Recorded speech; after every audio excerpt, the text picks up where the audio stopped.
Hello. Everything running properly? Looks like it. Yo, we got a fun campaign today. Beyond Legendary Daniel. So that means max difficulty, ultimate crisis, max endgame difficulty, and yeah, just everything maxed out. We're also going to be trying to restrict ourselves off of lightning strike and ambushing, because CA have done the impossible. They apparently made the game harder in the most recent patch. So we'll see if that actually stands true by playing as this wonderful guy, Daniel, or in this case, we'll call him Jimmy. Yeah, we got what? We got access to demons. We got a bunch of body parts we can choose from. Let's see it. He's boring, is he? He has access to a lot of units. And apparently he's difficult. That means Daniel is impossible. Prove them wrong. No way this guy's impossible. No way. No way. This is gonna be super duper easy. It's gonna be like a 1-day legendary beyond legendary stream. Yeah, spam the regiment renowns. I think, like, you know, along with the position that we get at the top of the world, come on, what's the worst that can happen? Yeah, yo, the patch. It's patch day, people. It's patch day. Get hyped. It's happening. All right, here we go. Oh yeah, you don't even start with the settlement. I forgot. Alright, so I just turned off all my mods just in case the new update broke things. What kind of which demon route will you start? I don't know, maybe we'll do a poll. Maybe we'll do a little chat poll. This isn't even a it's not even a major settlement. Well, okay, the game's obviously telling me to take this, so let's do that. So I'll have to check the patch notes, but seems pretty cool. Let's see here. So if we go here, right? Patch 5.2. Generic lords better than Daniel? Dang, you guys are cruel. Yeah, they added the deeps. The cults have been increased. Unusual locations are hype. Cathay got better caravans. But look at this. As part of patch 5.2, we've incorporated much of your feedback, possibly mine, to improve the overall challenge presented by the campaign AI during the mid to late turns of your campaigns. We've also made a minor update to the difficulty settings. My god, they did it. I can't believe it. Yeah, so like the AI constructs higher tier buildings faster, and they recruit armies smarter. And they get like 20% more campaign buffs, whatever that means. Pretty hype. Yeah, and we got some green skin units too. Loads of stuff to get excited about. Alright. The mishmash of units. We got a little bit of everything. It should be a good enough position. What does Daniel start with? Just some basic strength buffs, alright. I could do the campaign without giving him any pieces of equipment. Probably not. Considering that apparently CA made the game harder. Right. This should be a difficult campaign, and I gotta pull out whatever stops I can. I expect, though, because we're so far away from all the endgame crises, if I had to put my money down, I bet it's not even any different. But the game's gonna feel exactly the same. Call me a non-believer. I've only played 0 turns so far, and I already think this is too easy. CA, buff these guys even more. Come on, what are you doing? Yeah, apparently they didn't make the AI better. They made the AI have more buffs. whatever that entails. Not sure entirely, but yeah, apparently they make slightly smarter armies now. And yeah. They make slightly smarter armies. They have slightly more campaign buffs. To make more armies, they build their settlements a little bit smarter. That's about it. So more artificial difficulty. Hopefully good artificial difficulty. And not to mention, if the AI is just building their army smarter, that's not really artificial. That's just proper difficulty. So a bit of all of it, probably. We'll see. We'll see. CA gave Vlad more Graveguard height. Yo, sick. All right, sick. So that's pretty easy first battle. Demonettes took 1 million damage. All right. It should balance by how much money the player and AI have. Well, we'll see. We'll see. We're playing on Beyond Legendary, which means the Crisis hits in like 10 turns. So, will it be difficult? Will the Crisis armies be any more difficult? Is Jimmy shot at Mr. Beast? No. Jimmy is an inside joke for a friend of mine. Alright, here we go. Good luck on your playthrough. I feel like this will be chill.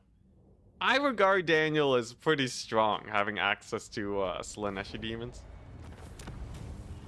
In fact, you know what? Let's get on that Slaaneshi bandwagon. I feel like Slaanesh is hype. They got armor-piercing Furies. They got best in-game cavalry. Can't go wrong with them, right? And then, let's see here. Where's it at? Marauder Horseman. What do I need to get this? Glory required. Okay, so we just gotta farm some glory. We have 10 turns before the endgame crises hit. But they're so far away, I really don't think we have to worry much. Chaos rewards me Alright. once more. Solid start. I feel invincible. I guess I should probably recruit a Nurgle Lord. That seems like a smart play. Get this guy leveled up. And then he can actually heal up my army. Slaanesh Cavalry better than Bretonnian. In terms of raw damage, yes. And speed, they're not nearly as tanky, so they're really hard to use. Hey, G. Russell, hello. Happy to have you on the Twitch. Congratulations, first Twitch message.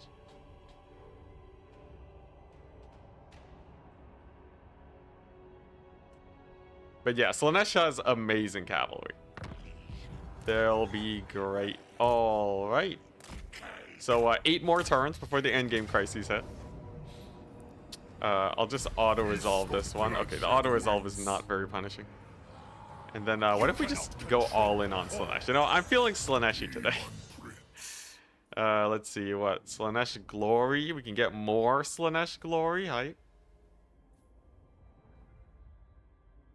Sick, sure. I'll beeline that then.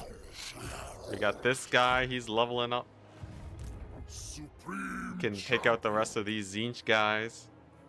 And then life will be chill. It presents no challenge. Fully embracing the Slaanesh bot, yep. One of these... They give control? Only 2 control, is that it? That's kind of garbage. I guess I'll do it just to make sure we don't get a rebellion, but dang. But hey, look at that. So far, a strong start. Not needing to disband units at the beginning of the game is good, it turns out.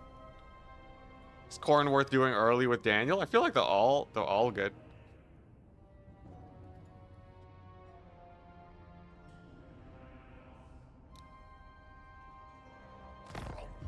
Except for maybe Nurgle. You know what? Maybe Nurgle isn't. Nurgle's kind of nice because of the lords and such, but yeah, like you got your range damage, your slower melee damage, and your fast melee damage. And then just, I don't know, and then Nurgle. Nurgle's great? Nah, screw Nurgle. I will not accept such things. We're playing as Slaanesh. I I'm the polar opposite of Nurgle right now. Lands to subjugate. Alright, well, Crystal Spire should be mine soon. Can start getting limbs and such. Hype, get that physical resist going. Is there any, wow, there is not a lot of diplomacy to do in the early phase of Daniel's campaign. Where do you even go at the start? Do you just take over the Chaos Waste and ally with Norska? That's Zinch? Oh, crap, sorry, I forgot. I thought it was just speed. I thought speed determined everything. Wait, no, Korn hates Zinch. I thought it was Korn v Zinch. The opposite of Nurgle is Zinch? And then what? Then the opposite of Slaanesh is Korn? That doesn't check out. Does everyone hate Zinch? You know, I feel like that works, but Korn hates Slaanesh. Okay. All right. Korn hates everyone. All right. Sure. I guess you guys make sense. This day. Look at that though. Daniel's so hype. Just auto-resolving through all of our fights. Easy peasy. World will burn. Can I afford to even get these? Oh yeah, I forgot. We have 1 million regiments of renown. People did mention earlier. We have enough regiments of renown to fund our entire army here. You know what? I can't afford Marauder Horsemen right now, so it's gonna pass on that. And then I guess, like, what? Do we just buff our Slaanesh troops? Does this even buff them by much? Melee defense?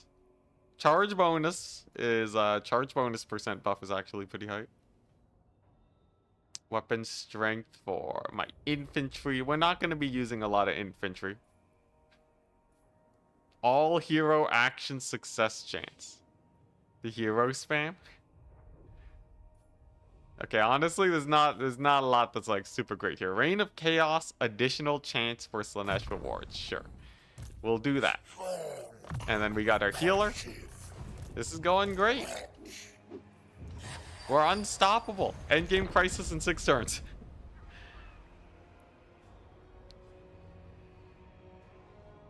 Most players need those mortal units. Yes, yeah. Daniel originally didn't have mortal units, right? What's the next tier of upgrades for Slaanesh offer? You get melee defense on your cavalry or charge bonus on your cavalry, which is what I'll be focusing on. Does this guy have any cool stances? Nah, he's pretty vanilla.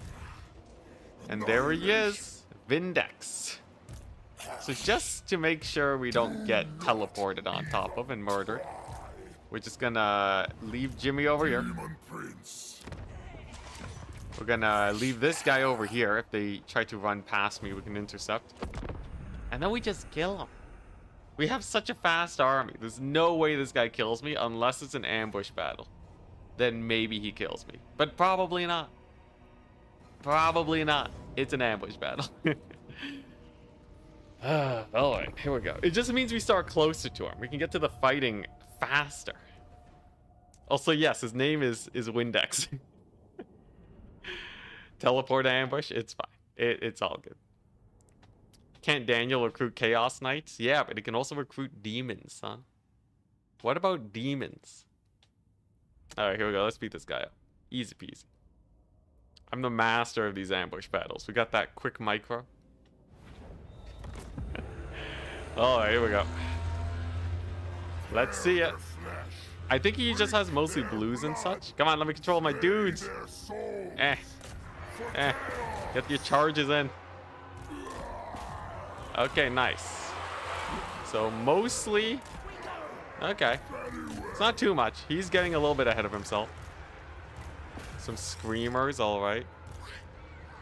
Let's see. We need our cavalry to dive the blues and such. There we go.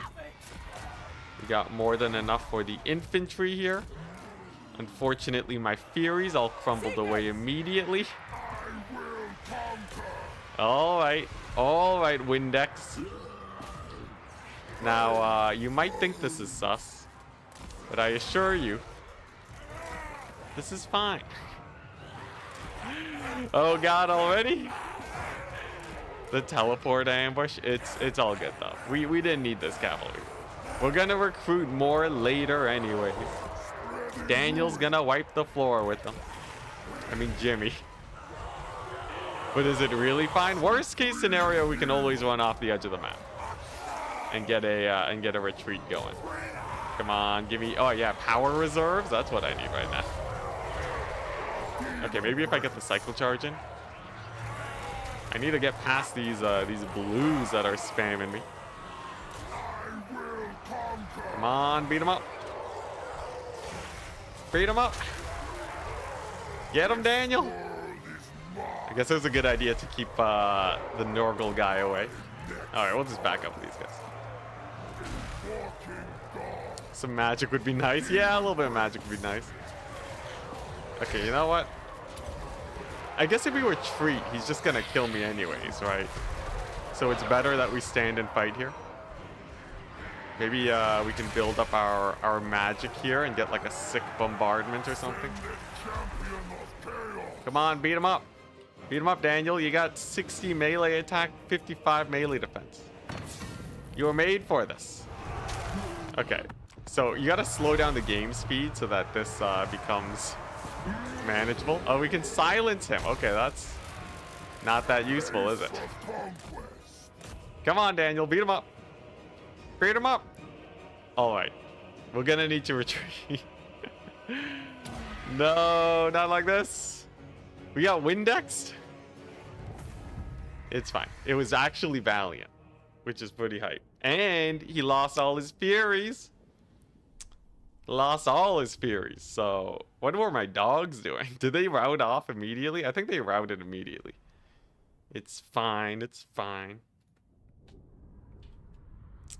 So, it's just a trade. I need to prove that this will actually be the easiest campaign ever by not save scumming. We can do this without save scumming. Also, yeah, dog's best unit confirmed. Yeah, I think they just routed off at the beginning. Alright, here we go. The Marauder Horseman stack will crush it, though. Slaanesh Marauder Horseman stack. Really? He's not chasing. Can he chase when he teleports like that? Could I have just retreated? Let's see here. I'll get a... we'll get a... yeah, another Norgal caster. Yeah. Alright, so if we bring this guy back, then we disband this. We go over here. Recruit only Furies. If we recruit only Furies, we'll be fine. Getting clapped turn 5? Nah. Nah, we just traded. Look at him. He's not even gonna attack me. He's terrified. Teleports like underway. It's fine. There's no way he can beat the Fury stack. The Slaanesh Fury stack. Obviously, it's really leaning towards armor piercing, which is a little bit rough. But, trust in the process. And then the endgame crises will hit, but they don't matter. Because they're so far away. Like, if they have to travel across Norska to get to me, it's not a problem. You might think Malachi will be a problem, but we got Slaanesh. I don't trust. Ah, come on. When have I ever failed before? Oh, hey, that is Epidemius. Dang, he starts so close. What's up, my dude? How goes? How goes? Okay, surely this guy can't teleport on top of me, right? Just in case, we'll back up here. You know what? Yeah, what if you just go... Actually, I will need 2 Marauder Horsemen. Because he might actually... Like, if I get Daniel, it can't just be all Furies. Otherwise, we have no ground units, and we take a leadership hit. Wait, where is Daniel? Don't worry about it. Don't you worry.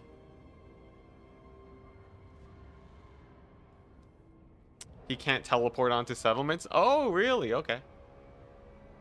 Oh, look, Epidemius, the savior. Epidemius. Sick plays, man. Oh, yeah, this is easy.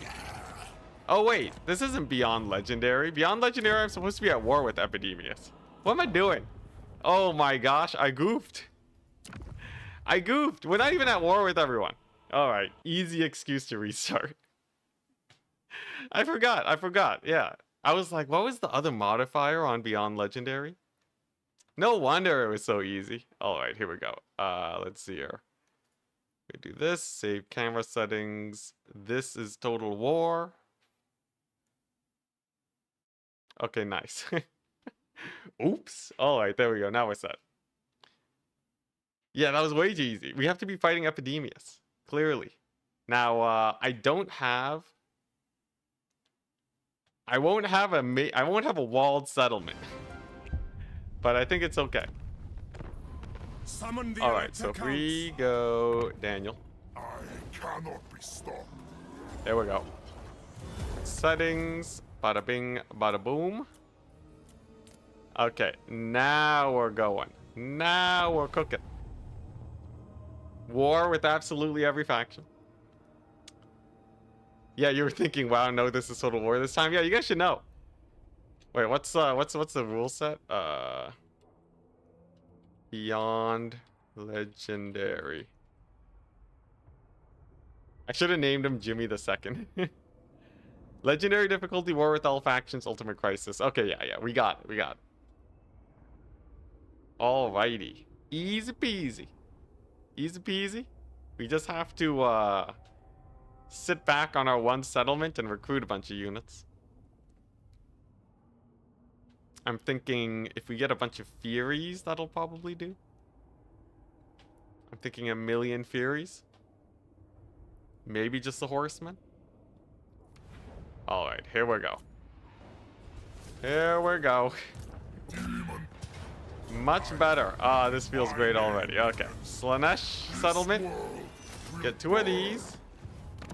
Get ourselves a Nurgle. Herald. What we got? Enemy leadership minus. Huge. Absolutely huge.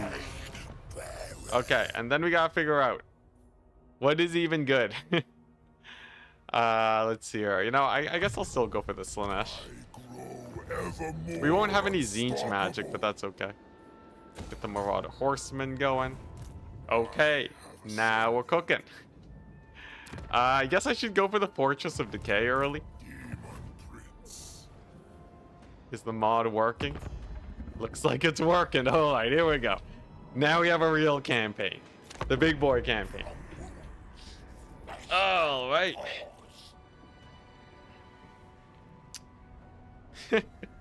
No, this has to be possible with Daniel. Daniel has demons. Surely he's better than Slayers only. Slayers only, I restricted myself. Now we are unrestricted. The Beastman Stinky stack. This is also like the Zongor stack, right? Can you get Zongors as Daniel? How integrated with Chaos is he? Do they basically have the same rosters at this point? Alright. Good start, good start. Yeah, there we go. There's the muddled mind. Now, it is distracting a little bit. So we're not getting muddled from other sides. Do I even need Plague Drones when I can get 2 Furies instead? Are Plague Drones even good? I feel like Plague Drones aren't even that good compared to Furies. 2 units of Furies or a unit of Plague Drones. They do have slightly more melee defense. What do you guys think? That's true, we can spam RORs. Okay, you know what? I take the Tower of Flies. We get some more Slanesh glory. And then this... No, we can't afford it. Okay, more of those. More Furies. And then we try and kill Nurgle, because Nurgle's pretty chill, right? We take the Fortress of Decay. And then we're good. This has to work out. This gotta work out. Fortress of Decay. Easy peasy. Maybe even the siege battles chill. Now, do I allow myself to ambush chance? Maybe I do.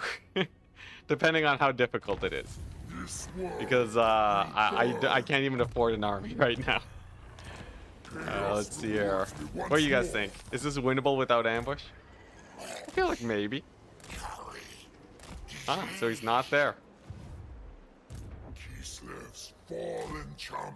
All right, we'll inch our way forwards. Does channeling stance even do anything for me? I guess it should be fine enough. Okay, so Epidemius is slightly injured. If he comes in to attack me, we got the channeling stance. This should go good. You underestimate how tough this guy is. He's chill. Then the world. What do you mean tough? Other than the fact that I have like no money right now. But hey, look at that. Epidemius and raiding stance. He's a noob. This is easy. Absolutely easy. I need to make a point to CA that they gotta make the game harder. If I can win this on Beyond Legendary, CA did not buff the AI enough, okay? Epidemius is an actual nightmare? How? He's a Nurgle Lord. Look at him. He's sitting on his toilet seat. Got no chance against us, okay? Watch. Watch. I'll kill him right now. I'll kill him right now. Prove a point. I can auto-resolve him if I wanted to. But I won't. Because I don't need to lose units. If you have too little wins, you take penalties to morale. Okay, I'll make sure I watch that. Let the man worship the porcelain throne in peace. Does Nurgle like being interrupted, or is that more of a Slanesh thing? Maybe an unholy mix of both. Why am I thinking about this? Let's just kill him.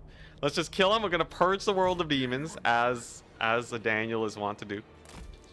He has basically no range units, so I should just be able to kill him pretty easily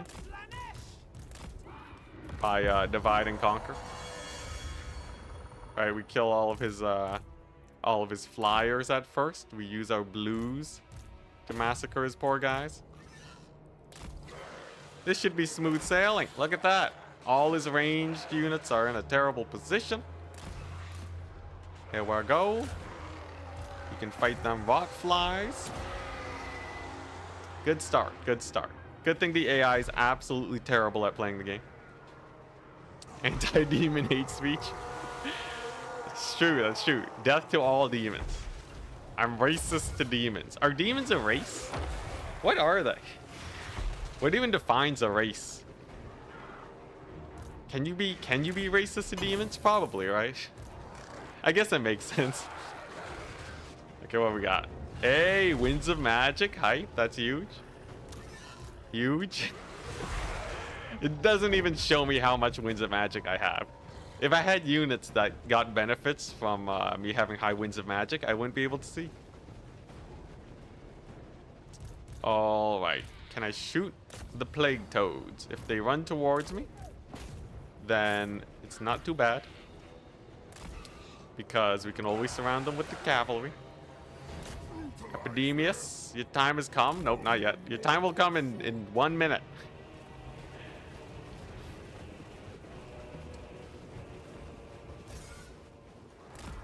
Demons are pieces of their greater deity. So that's not exactly a race then, right? They're just kind of an extension. That's kind of different, right? There's no like I don't know. I don't know what the definition is. Anyways, let's go beat him up. Yeah, smack him, Daniel. Go get him. Get the buff. It'll take a little bit to kill him, but we'll get there eventually. Get him, Daniel. Holy crap, he's getting... Oh, it's a summon. He's summoned Exalted Plague Bearers. Okay, I see. Daniel's just gonna back up from that. Nobody wants business with the Exalted Plague Bearers. That's a terrible situation. It's a lot of damage. They're not permanent, right? Yeah, they're gonna time out, so we're fine. We're fine, we're fine. Look at that, Blue's putting in the work too. Then we drain a little bit of ammunition with the Daniel. Very little bit of ammunition. There we go. Come on. These guys just aren't tossing, are they? Okay. You know what? We'll back up. We'll back up. We'll kill the Nurglings. It's fine. We'll wait till we get the army ability that heals, and we're good. Yeah, the AI has like 20% more campaign buffs, and they also... What's this? 20% more campaign buffs, and they recruit armies a little bit smarter now. No idea what the specifics are on that, but apparently CA, you know, they listen to the requests of the community, and they did make the game harder. And I'm here to prove a point that it's still too easy. Will we get it done today? Nobody start a poll. Daniel needs his life steal and healing? Probably. He's got pretty good stats, so he got buffed a while ago.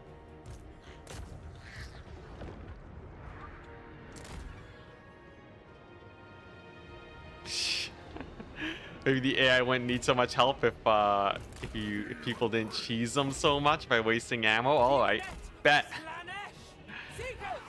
All right, we're not gonna prance around. I'm just gonna exploit the fact that they take terrible engagements instead. Although, you know, if you're gonna move into the AI and not take good engagements versus them, why don't you just auto resolve, right? I guess you could also, you know, I feel like I do enough by not corner camping though. Give a man a little bit of pride. The AI now goes for better units in general rather than taking trash stacks. Yeah. We'll see how that pans out. I really wonder if it changes the endgame crisis armies at all though. My feeling is maybe not. I feel like CA probably didn't touch the endgame crisis, but we'll see. Oh boy, here we go. More Nurglings to pick off. But yeah, they also level up the buildings more now. So expect to see stronger buildings. All right. This army is mostly Nurglings, so Epidemius should not be too terrifying. I just have to keep cycle charging. Can I kill these guys with the Fury stack? I guess after the Bloodletters get in there, we just do a bit of a big old surround like that. He doesn't have like crazy AoE, right? Cloud of Flies, summon Plague Bearers. Okay, yeah, nothing too bad. So this should be a pretty good engagement, and it is. Hi. Isn't outplaying still cheese? The only non-cheese is, I was gonna say like an auto-resolve only campaign, but no, that would still count as cheese because auto-resolve can be better than fighting. How do you not cheese the AI? The only way to not cheese the AI is to lose. Or for CA to actually make the AI smarter, which hopefully they did. We'll see. Are they dramatically smarter? If anyone who's watched me recently knows that I've just been complaining about the AI for like a while now. Just been constantly complaining about the AI. So, needless to say, it makes sense that I'd be excited for a patch like this.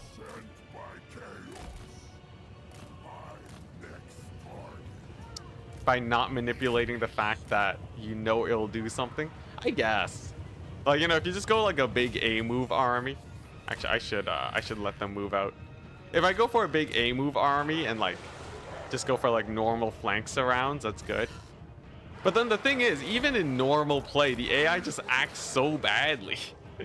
They like always skirmish their range units, so I have to intentionally not move in a way that makes their range units retreat from me.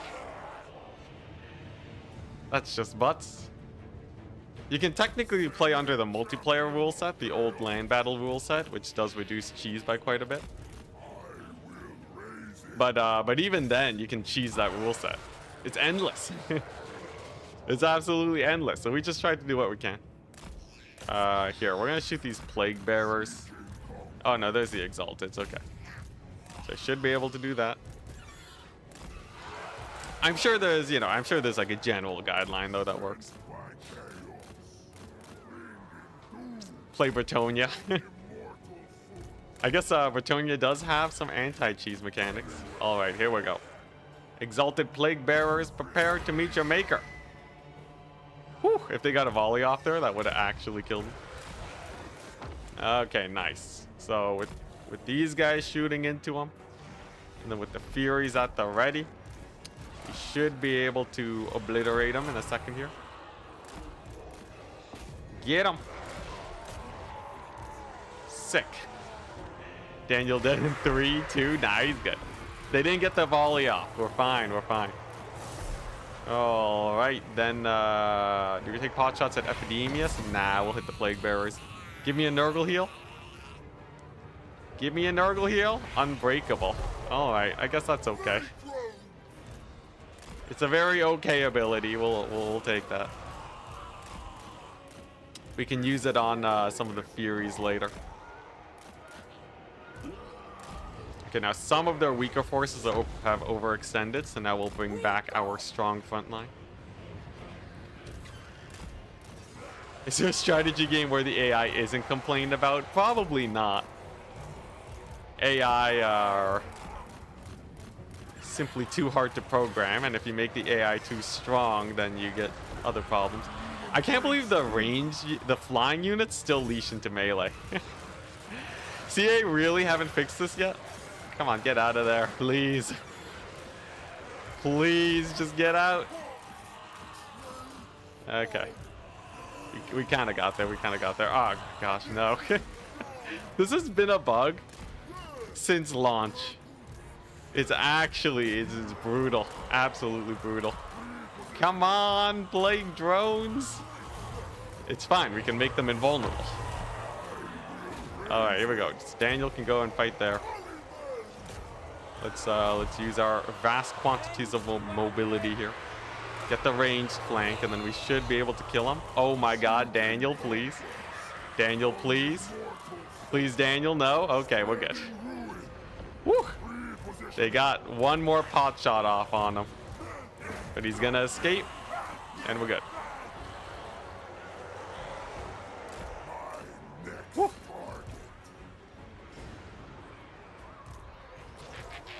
The what about the StarCraft 2 AIs? What was up with them? I never really played with the StarCraft 2 AI much, so. Sent by chaos, I will raise it. Yeah, always the choice between new game mechanics or AI and such. Anyways, looks like we should be able to win this. Epidemius taking a few pot shots to the face. We're gonna have the full surround going. Much hype. Get them, plague drones. This one's on you. And then Daniel can just fight infantry, you know. He can play it safe, take on the infantry, and life will be chill.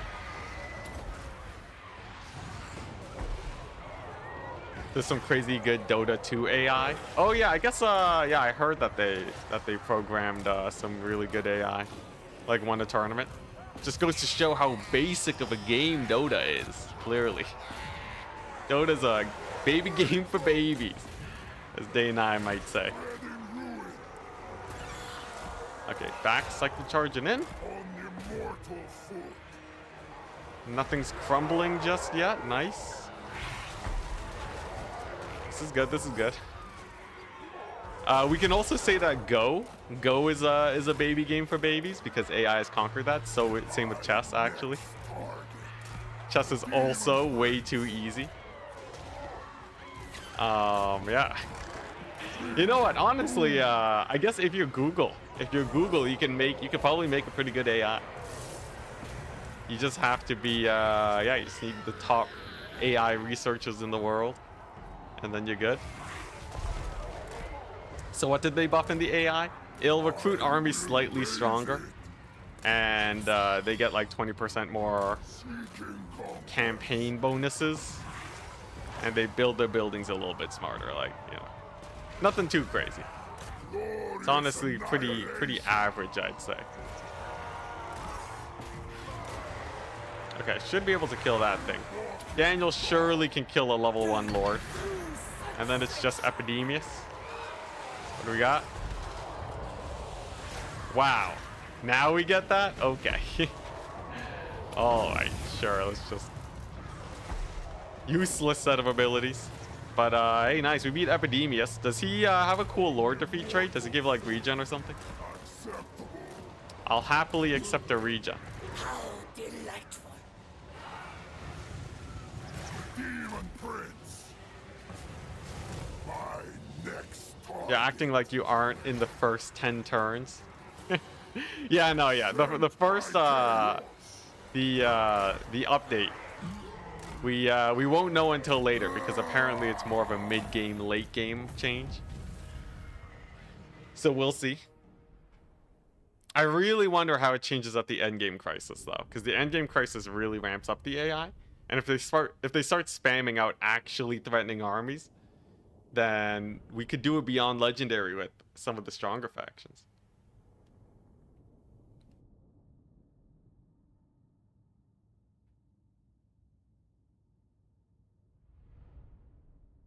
All right. Here we go. Wait, are you saying like give the AI unique units? That'd be actually kind of interesting. But then players would immediately want access to them. Alrighty, so I guess we just get the Slanesh Glory gives money. Well, that's just hype. Epidemius getting wrecked. I told you the theories were good.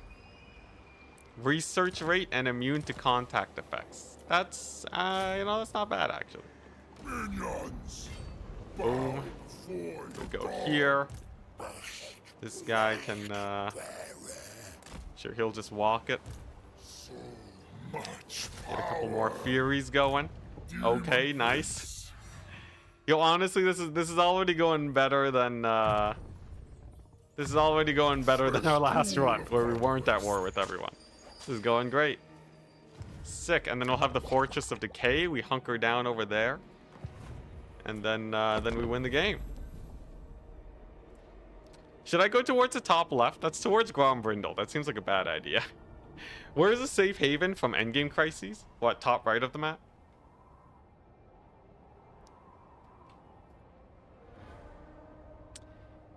Helps with the research. Wait, do we not have research? Why do I not remember selecting a research?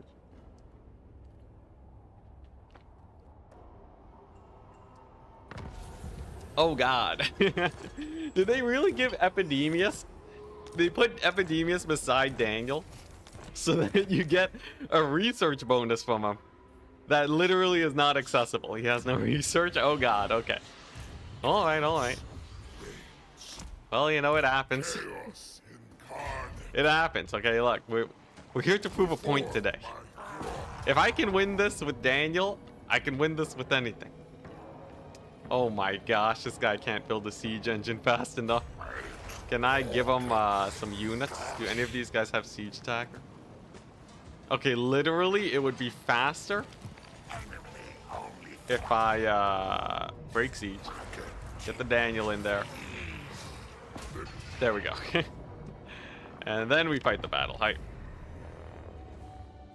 Point being, Daniel sucks? Nah. Nah. He sucks compared to the other lords, but he doesn't suck enough to not win. You just watch. It's going to be easier than the Ungrim campaign. If this only takes me 10 streams to finish, then it'll be easier than the France Legendary. Way back in Warhammer 2, the France Beyond Legendary. Says the game is too easy, then hides from crises. Hey, we're showing that it's possible, not that it's a cakewalk. Or you know what? Maybe we do show that it's a cakewalk. Just give me a couple turns. Give me a lot of turns. All right, here we go. So I should be able to pick these guys off one at a time. Sure, we'll just go here. If I don't just rush the walls, people are gonna be like, you're abusing the AI, making them deploy badly. Here, I'll send Daniel in. There. All right, success. Huge. Hey, these Furies are pretty good. Buffed Furies. Pretty hype. Okay. And then hopefully he gets enough damage in where we can get a big heal, perhaps. Okay, nice. We got some range shots coming on in.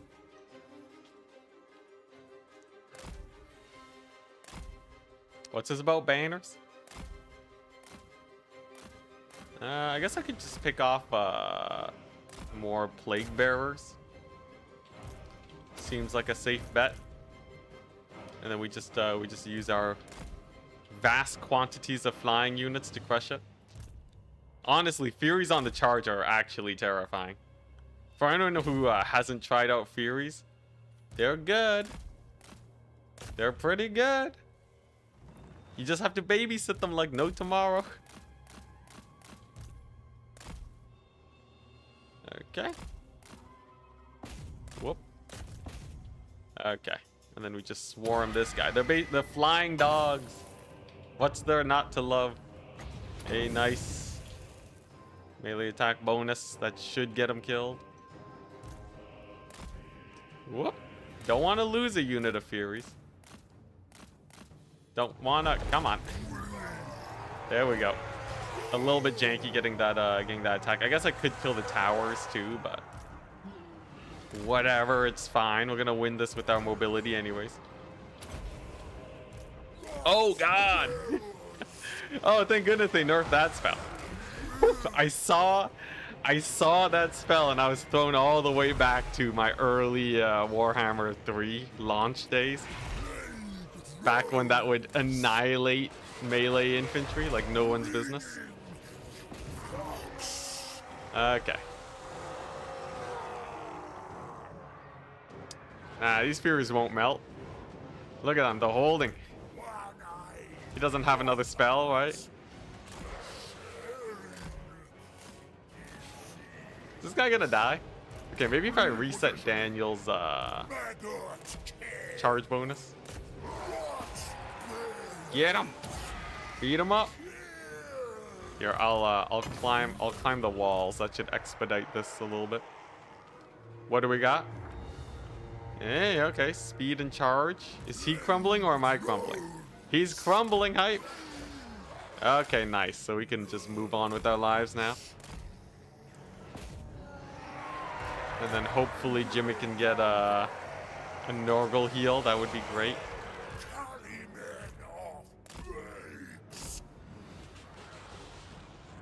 So what do we have left? 2 plague toads. Hype. Yo, honestly, I kind of miss the old siege battles where the wall was just super close, and then you could just reliably fight the enemy in one area. Is that crazy for me to say? Maybe. I feel like the new siege battle maps are too big for how many units you actually get. So that tower ain't gonna die anytime soon. You know what? These guys are getting pretty beat up. Let's just pull them back, and then we'll use our ranged units to win the fight here. You don't miss them? They're terrible. Yeah, I think it's rose tinted glasses. I'm pretty sure it's rose tinted glasses because I remember hating them a lot too.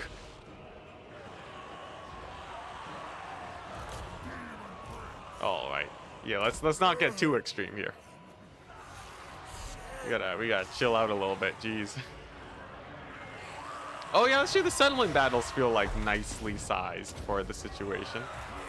I agree with that. Why can't these guys move? What's going on? Whatever.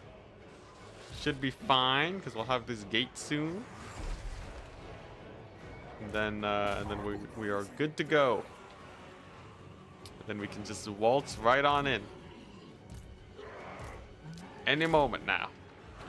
They're at least okay now? Yeah. We don't have like a million siege battles to fight every settlement. Remember when that was a thing? It's just siege battle after siege battle after siege battle. Good times, good times.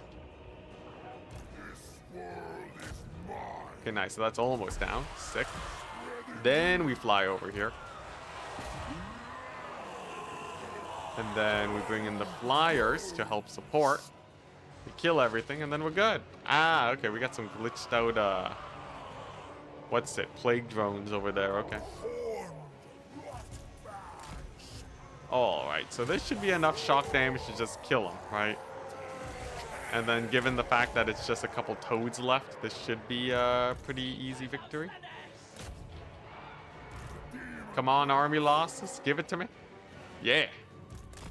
Success! We did it, we took a settlement decisively.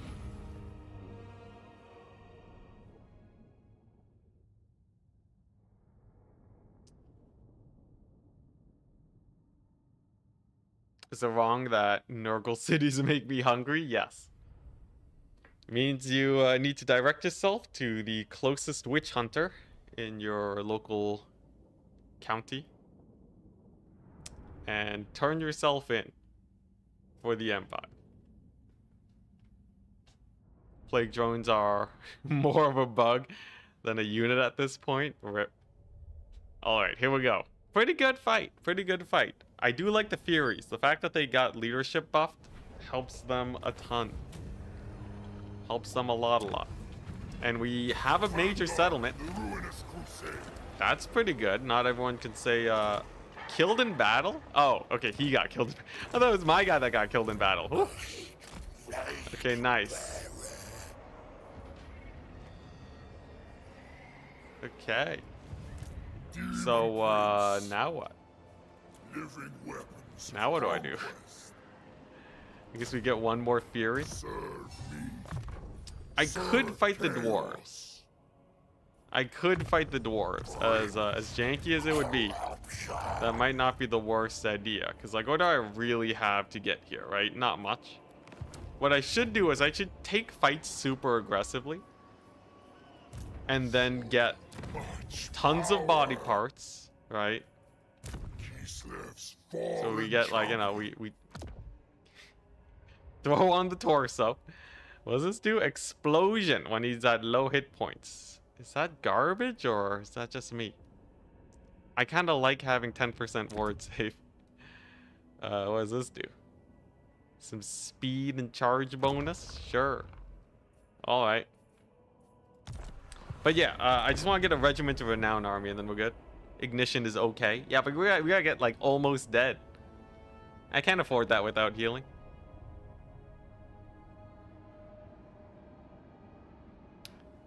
Yeah, Plague Drones can knock units off walls, you know, there's that. I think that's any monstrous flying unit. But it doesn't make them good. But yeah, here's the play. We march towards Grombrindal. And we kill him early. We take over the top left area of the map. And then life is easy and chill. Yes. And we live happily ever after.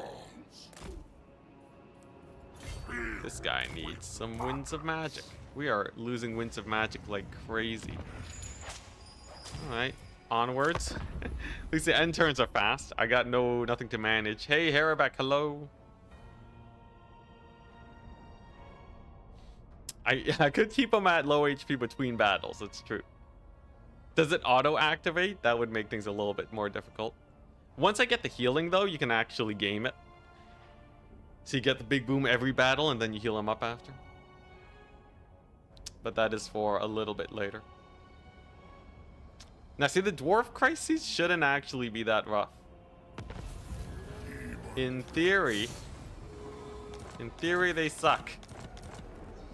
Because we have armor-piercing Furies. Now, if they start spamming out way more melee units, okay, maybe it's a little bit spicier. But come on, CA, it's not like CA changed the AI recruitment. They did. But I wonder, though, I really wonder, will the Crisis armies actually be different? Malachi's right down south? Yeah, we're kind of running from him right now. Or we kill him early. But nah, screw that. I want to take top left. Top left is where it's at.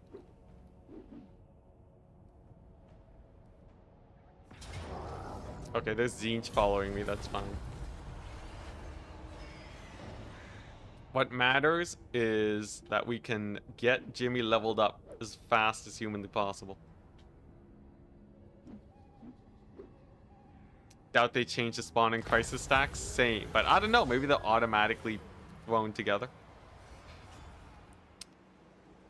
5% or leadership. Yes, please. All right, and we've made it. Decisive victory, height. My name, minions. And then we occupy. Lives here. Get more body parts. And then we chill and wait. Chaos Sit incarnate. back, relax. Do I get rancid visitation? Stream of corruption got hella nerfed, but it's still pretty decent damage, and it is an AoE spell, so probably shouldn't pass up on it. So Jimmy can't take items, right? So it's just this guy. Growth, corn corruption. A bunch of plague bearer recruit rank. Okay, I don't need that. You can salvage that. What was this? Income from buildings? Sure. Seduce units budget reduction. That's kind of hype. Okay. Coal. I have ascended. Any body parts? We got wings. We have wings. Minus 2% vigor per second. So that's basically perfect vigor. That's actually kind of hype. This is mortal blow and a melee attack upgrade. Wait, what does it do? Will remove his sword. Oh, I see. That's just extra damage. Melee attack is better. And then, oh yeah, I should get the head. Sure, why not? Yeah, we're building him up. He's a menace. You know, his melee stats actually aren't that bad since he got buffed. It's legitimately not that bad. Like, he's a decent single entity lord. He's no like Kolak, but he can put up a fight. Ooh, do I take the monolith of flesh next turn? That looks like a lot of experience. The demon dress up game. Get the heal. The heal. We can't get the heal yet for Nurgle. We need to level up our thing more, right? Unless I'm blind. Unless I'm absolutely blind. Going pure Slanesh, probably. Because of the armor piercing.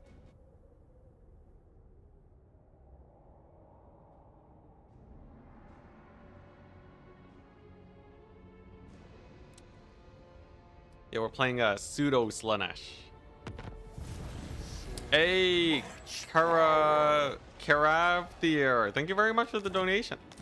Love your streams, Ent. I always put your streams as background noise whenever I'm working or playing. They're great. Thank you. Always happy to be solid second monitor content. Actually, though, thank you so much. Here, have a have the first regiment of renown. Karavthir. Yeah. Hopefully you don't die immediately. All right. So we got Norsko over here.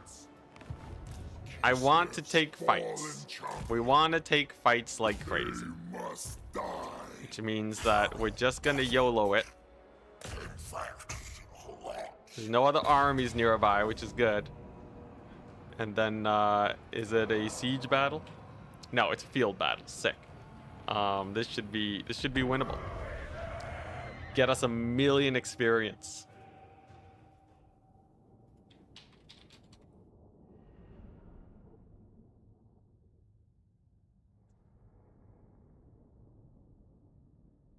Invaded by Dwarven locals.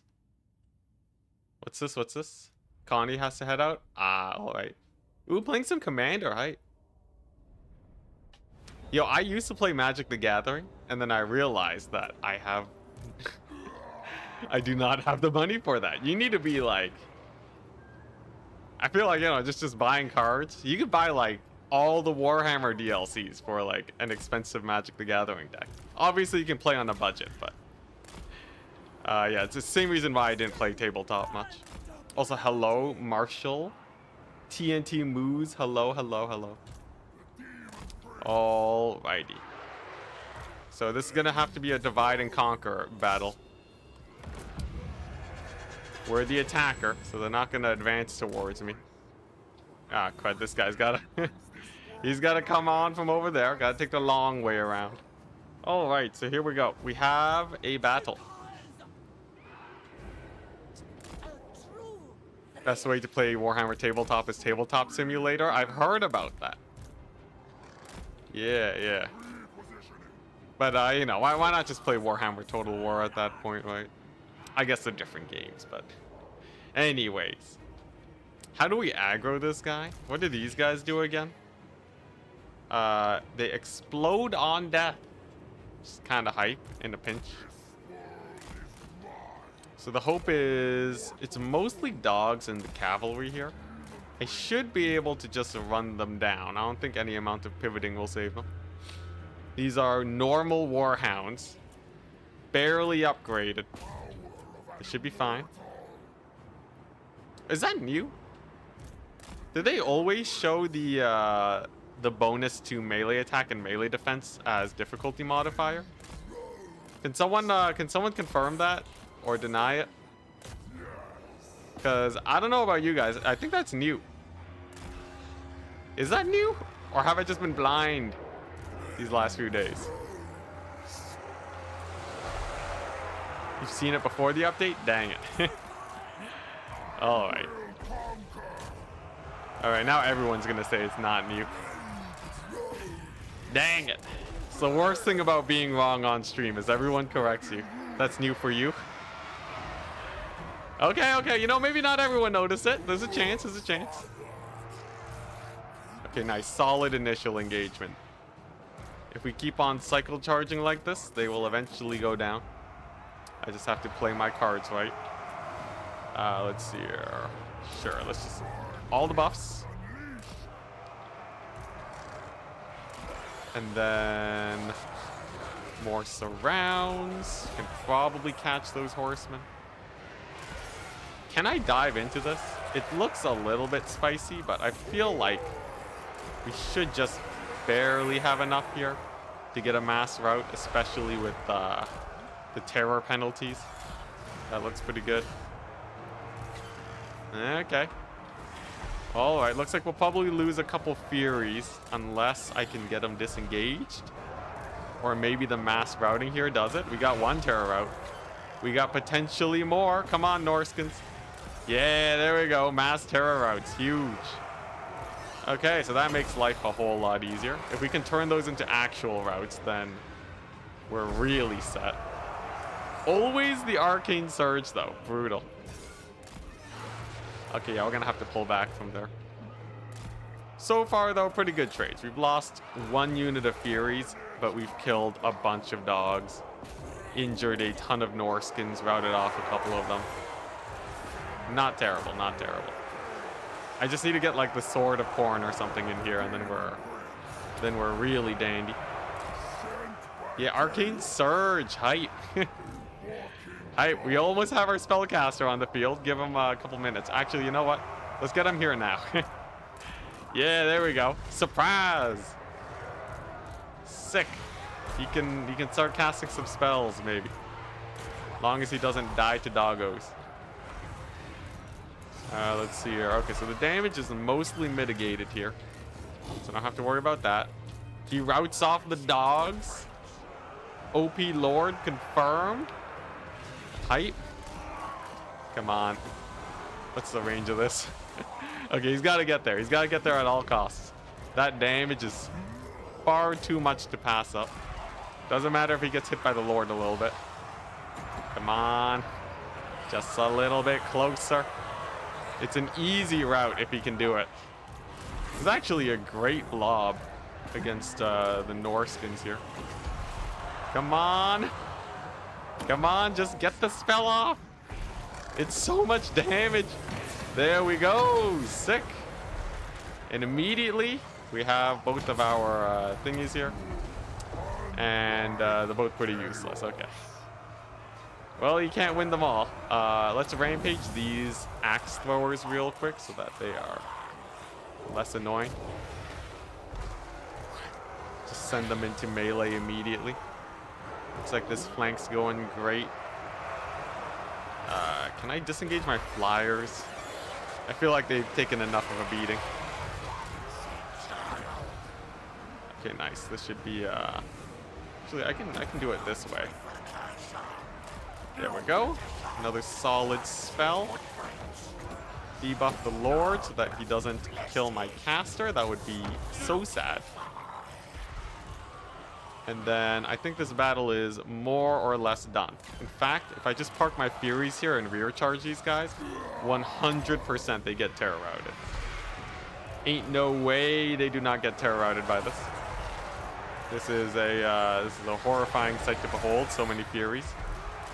Anyone that takes this many Furies is truly insane. There we go. All right, there's a big rout. One more of these for the road, and maybe it's an army losses. Oh, that bounced off the rock, but it still hit a bunch of them. Okay. Sick. And those Norscan berserkers are putting in work, actually. But looks like army loss is going to take them regardless. Okay, sick. So we lost a handful of Furies, but we did eventually win the battle. Kill that Lord to get a little bit of extra monies. Sick. Does this replenish a lot of vigor? Okay, it actually does replenish a good amount. Good to know, good to know. Sick. That was good. This guy, he needs a promotion. 9,000 damage. He's already, okay, he's not better than Jimmy. Not yet, at least, not yet. But pretty solid. And that used to do double damage. You guys know that?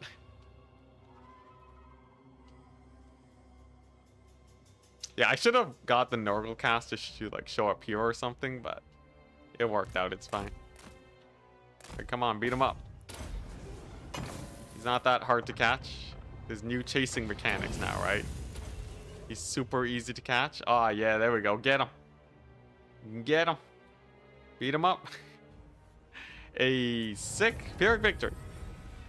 Honestly, pretty solid. We win the fight. We do lose our very elite Seekers of Slaanesh, though, but we'll be getting Regiments of Renown to fill in.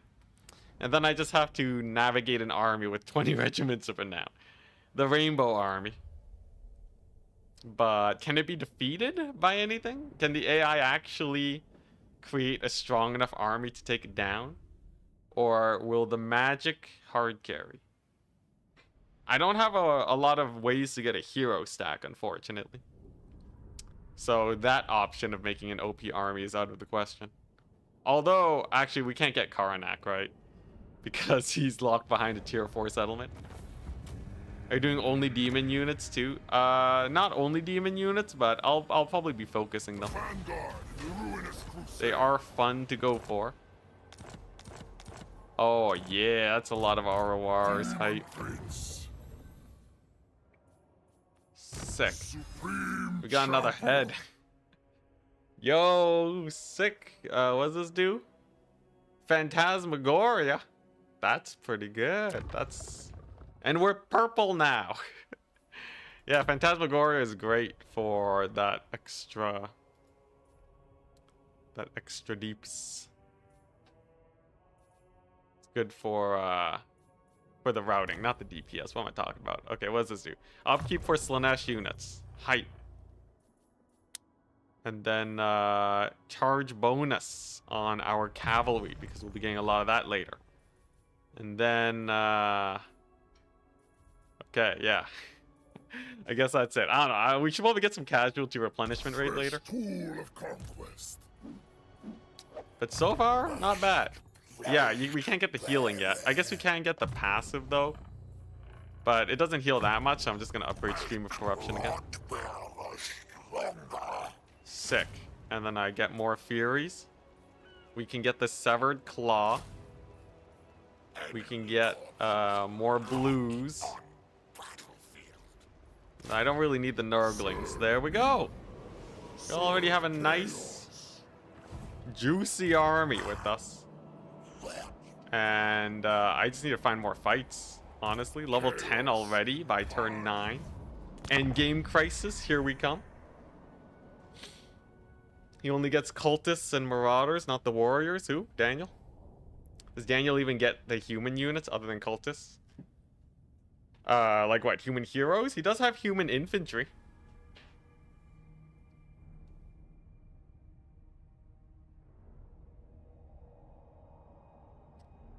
Ooh, yo, the double mortis. Yeah, double mortis is great. Yo, Daniel's easy. This is what I'm saying. Give me the endgame crisis right now. Yeah, that's right. Lag the game with your armies.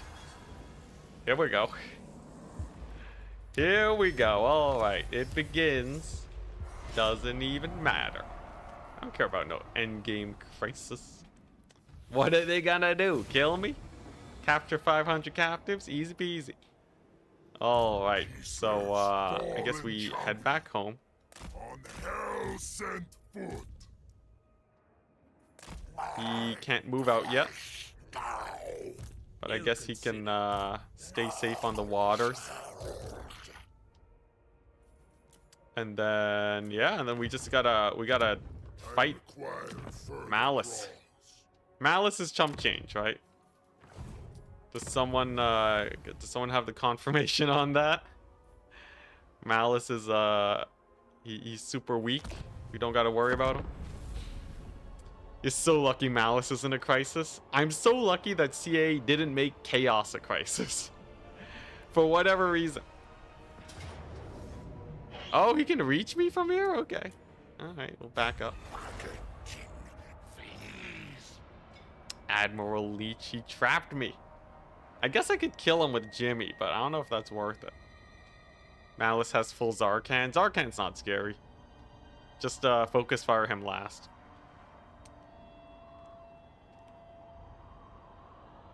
Yeah, Zarkan's totally fine. Nothing like a little bit of cycle charging and some infantry is enough to kill single entities, no problem. Daniel can't get cultists. That's fine. How did CA buff the AI? I'll answer for you. They increased their campaign like buffs by 20%. They construct buildings slightly smarter and faster, so they get their stronger units faster, and they build armies slightly smarter. How much though? We will see. Click here to... Why is it telling me this now? I know how this works. Alright. Alright. So, Admiral Leech. I can't attack that settlement just yet. Okay, I'll do some of this action then. There we go. Got him. Get wrecked. So that's a little bit of extra XP and monies. He'll just go here for safety, and so he can heal. There is the Nurgle passive. And no endgame armies have shown up yet. In fact, Tzeentch has been pretty passive too. They're just chilling. I feel not threatened in the slightest. So no tactical AI changes? Yeah, other than making smarter armies, the actual battles are exactly the same. I guess CA don't get paid enough to make battle AI strong. Although, who knows? Maybe, you know, they did say in the update, right? You know, it's like they're getting like just like some cool stuff in between the patch. Maybe when the patch comes out, they'll be like, you know what? We wrote an entirely new AI. Greenskins fight super melee focus and rush into melee as fast as they can. Empire plays, you know, they play like a nice generic formation, more of what you've seen. Dwarves will box and actually use formations and be super hard to move around, and they'll use their range to pick you apart. Tzeentch will skirmish against you and spam magic from miles away. And they're all unique, and the different lords have different flavors and personalities too. And then we'll be like, wow, CA's really been cooking. Oh my gosh. My faith in CA is restored. They did all this. Oh my gosh. And then they're like, you know what? We polished up the game. We did Siege Battles 5.0. Siege Battles are actually crazy now. Let's see here. Yeah, don't take my money.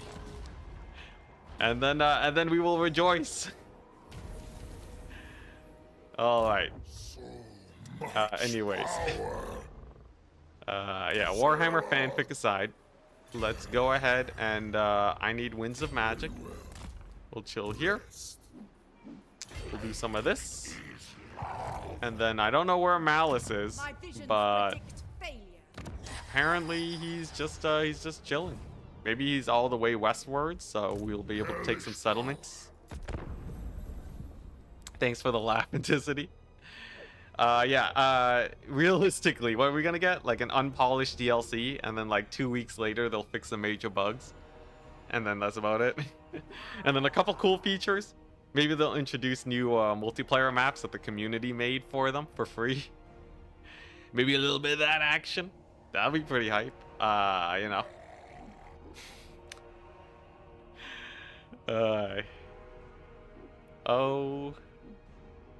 Oh my goodness. Also, yeah, the 30 factions and like 130 heroes, actually making them all have thematic personalities would be such a crazy overhaul.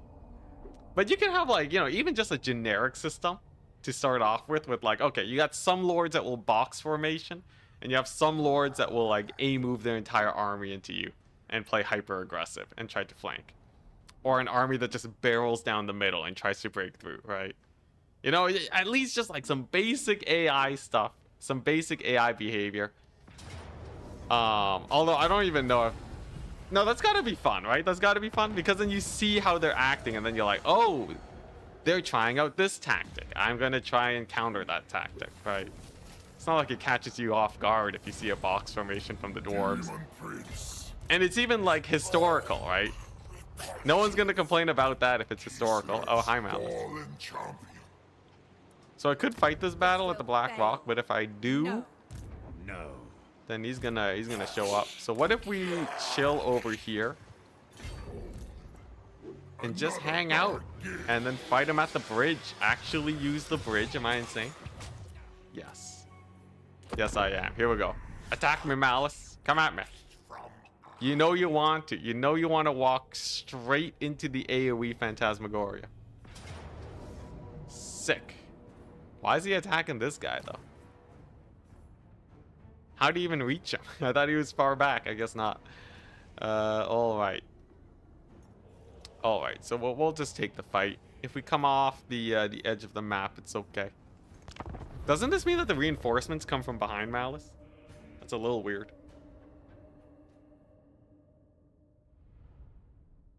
Okay, it's historic as in it's historic formations, okay?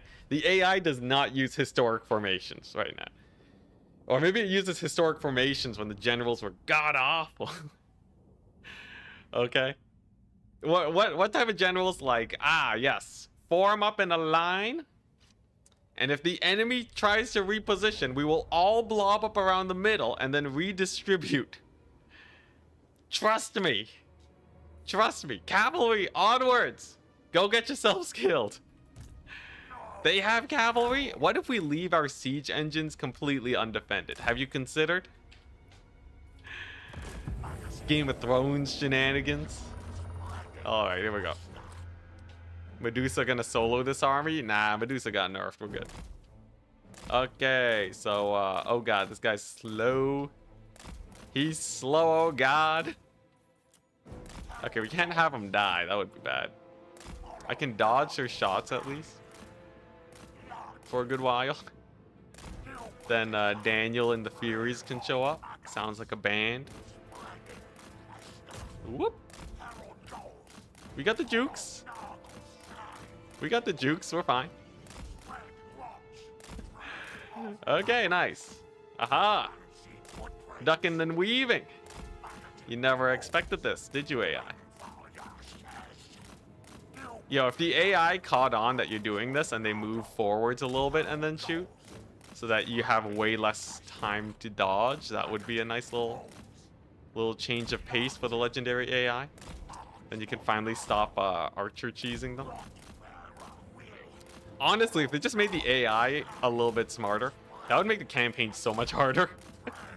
Actually playing against a smart AI. Oh my goodness. Okay, let's see here. So if I do this, I should be able to hit him and knock him down and get a bit of healing at the same time. Wow, I can't believe that's post-nerf. That used to deal double damage. That actually did double damage. That's crazy. Sassy City today? Yeah. I'm feeling the energy. New patch is too hype. New patch is insanely hype. Oh god, dodge. There we go. Okay, we're good. Okay, and then if I just park over here. Come on. Smart AI is really hard to code. Correct. Very correct. If only CA was a triple game creating company with loads of resources under their belt.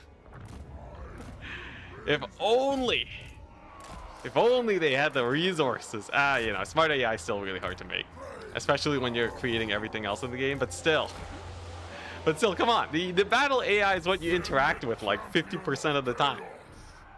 You gotta, I guess, I don't know, maybe it's just too risky to change it or something. But it's really weird that it's like barely been changed. And like, it's been like years. It's been like decades of Total War and it's barely been changed. I guess maybe they just hit the nail on the head with it. And it's just like, you know what? Don't fix it if it ain't broke. Which is like kind of true, right? You know, it's a lot of work. They can break things. I get it. But come on, it'd be hype. As a player of the game, am I not allowed to ask the company to just make more content? Is that really too much to ask? Come on, everyone else does it all the time. I've seen Reddit. I know how this works, okay? Doesn't matter how unreasonable you are. Oh, I'm being called. 1 second. It's CA, oh god.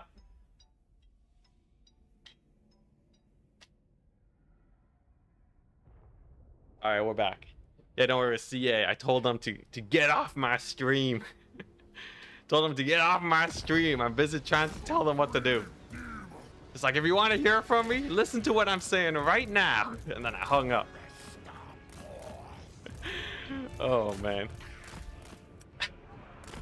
Anyways, what's got into me today? It's the new patch hype. The new patch hype is actually infectious. We're becoming toxic, guys. It's the Nurgle, okay? It's a mix of Nurgle and Slanesh. The unholy combination. Speaking of janky AI plays, by the way, they're kind of goofing up this engagement. Really running into me piecemeal here. So we're just going to be able to pick them apart, no problem. Absolutely no issues. There we go. We just got to keep pulling around. We do have a Phantasmagoria we can throw down. I could throw it down on Malus. That'd be kind of jokes, but it's probably better to just fight him here.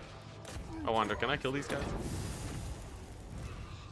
Where is the rest of their army anyways? Shouldn't they have a... there they are. I see. This is not the main army. Okay, so Malus, here, have some halberds to the face. That should be able to deal with them. And then most of the ranged is gone. Yeah, this is just the vanguard. Anyways, Malus should go down pretty fast. I don't worry about that too much. Much more so, we're gonna worry about this huge army. What, we got a Medusa? Oh god, my lord is dying. Come on, keep him safe. There we go. Okay, yeah, we're chilling. We're chilling, and we killed their caster lord.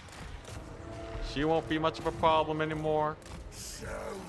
And then if I can just kill off all of their heroes, I think life is chill.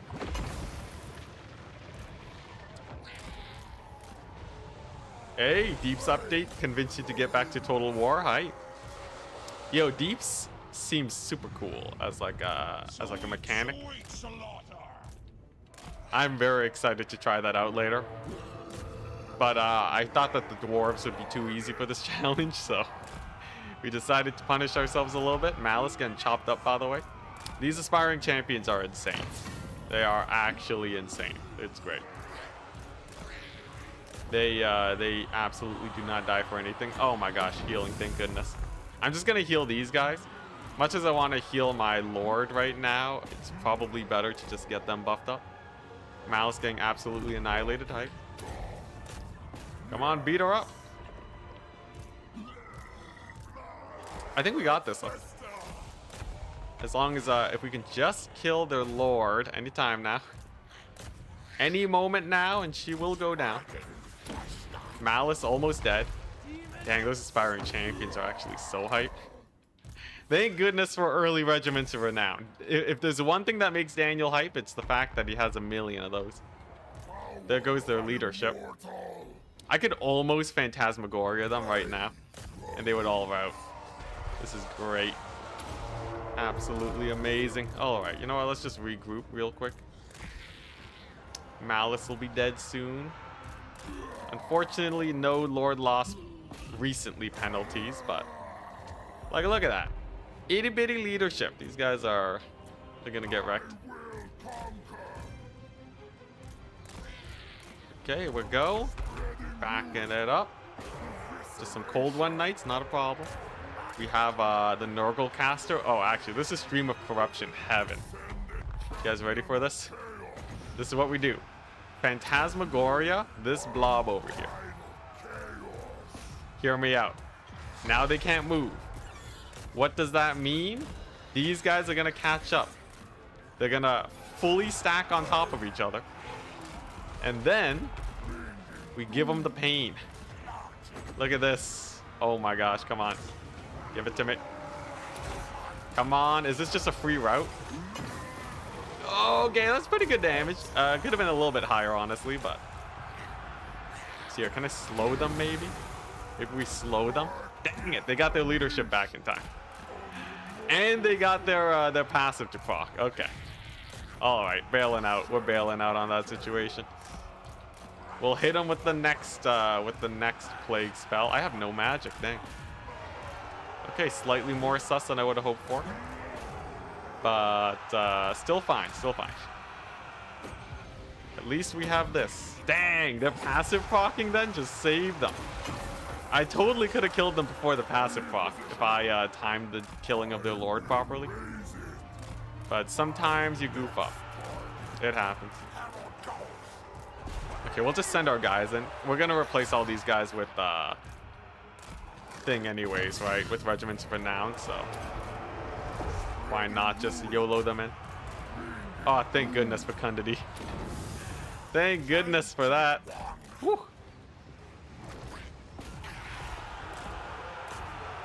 Okay, here we go. We got the AoE, we got the blob. Unfortunately, I have no more magic, but it's okay. Because they're almost out of single entities.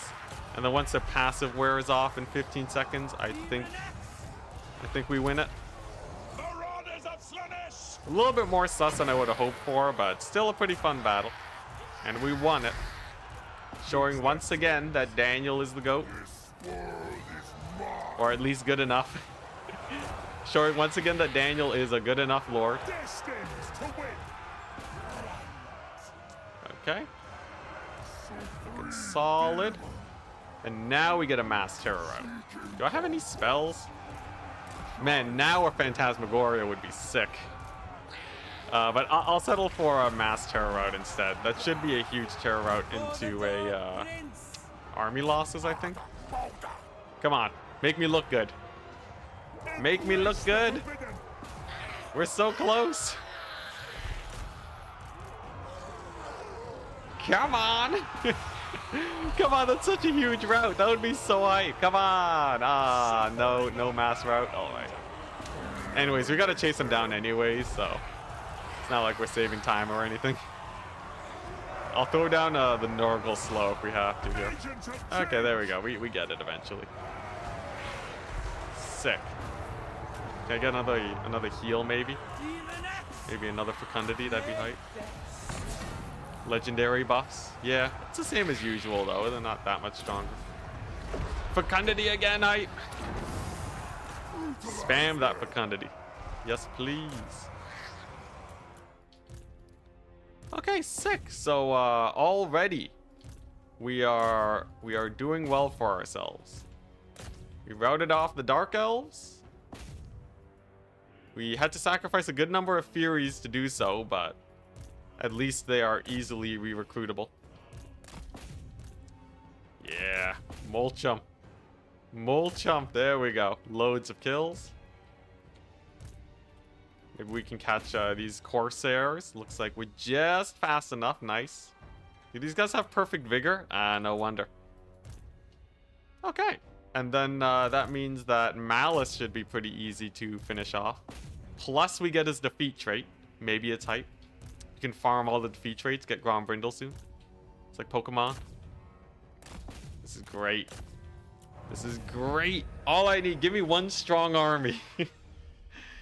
The doom stacking shall be undefeated. And hopefully we get a big heal on this guy. Because then we can really blow up. For units, all 4 factions get like Furies. Daniels are the strongest. Wait, sorry, what? For units, all 4 factions get like Furies. Get like Furies, Daniel. I can't parse that. I can't parse that. Also, our Furies are the worst, right? The 4 Chaos Furies. Aren't our Furies the worst?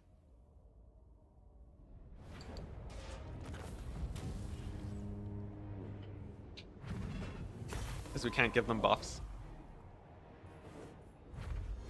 Ooh. It's a lot of Slanesh.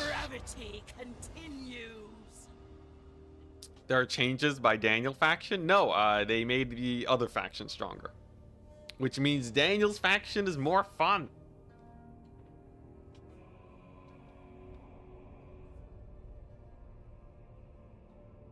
I guess he technically gets all the Furies, but that doesn't mean that they're stronger. From all the units of the 4 Chaos factions, Daniel's Furies are the strongest. Nah, they're just vanilla Furies, right? Or does he have a buff? He can buff Furies in each of his color skill trees. They become busted over time. Really? How much harder is the AI now? 20% more campaign buffs, smarter army construction, and faster late game army construction. You play this as Total War? Of course I do. Oh, what do you take me for? A noob that doesn't play this as Total War? Yeah, we're having a good time. Malus lived, really? Okay. Do I have regiments of renown? You can get the Nurglings. Okay, yeah, better charge on the cavalry. Rancid Visitations is a good spell. Curse of the Lepers kind of jokes, but I don't think it's actually a good spell. So we're gonna do that, and then we'll have Fleshy Abundance soon, which is one of the best healing spells in the game. Do we let Malus live? Nah, I think we kill him. Okay, how do we kill him though? If we go here, the blue scribes seek a place to collect their parchments. Okay, sure. And this guy fights Malus. We're gonna manual battle him. And he'll die to my halberd guys. Easy peasy, no problem. Since they added the god style Furies to the faction, it's been how's he full health? Wait, who? Malus? Yeah, I don't know. It's I do know actually the AI does get more replenishment. So like main factions, part of their buffs is that they replenish way better. Like the good old days. Like the good old days. So expect it to be harder to fight them without actually finishing them off. Malus dead rise again. Yeah. So honestly, I welcome it.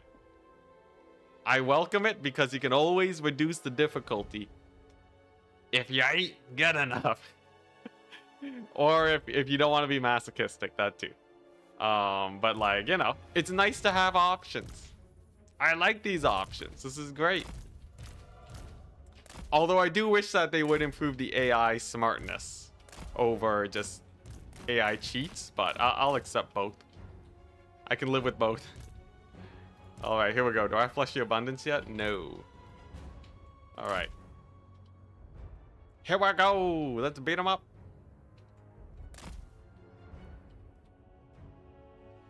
Let's see what we got. We got the Medusa.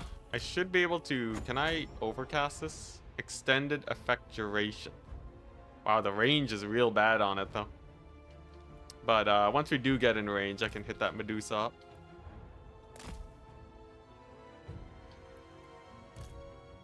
High elves and dark elves both be an endgame crisis, but they fight each other. Honestly, I feel like the endgame crises have a lot of cool space to work around. But to actually make them really interesting, it's probably too much work for CA to handle. Because, like, it would be really cool to see, like, super thematic crises, but making sure that the AI handles it properly. Right? You're basically doing an AI update, but it only triggers for some players for some crises. So, it's probably, they probably think it's not worth the time or something. Okay, there we go. Granted visitations. Get him. Beat him up. He deployed way too much of his infantry on the other side. We'll just ignore them then. Sick. Let's just get this net down so that we can actually catch these fools. Okay. Sick. And then halberds can run to Malus. He'll die. Get the spears on him just like last time. He doesn't have many of his buffs yet, so he's pretty chill, honestly. And then we're just gonna keep Jimmy as far away as possible from him, because if he suddenly dies to Malus, that would suck. We do not want that. We also don't want him to proc Zarkan and then suddenly kill all my dudes, so we're gonna do this instead. Hey, healing hype. Having these army abilities actually does make the Demon Prince pretty strong, I will say, because you have early access to hide very useful abilities.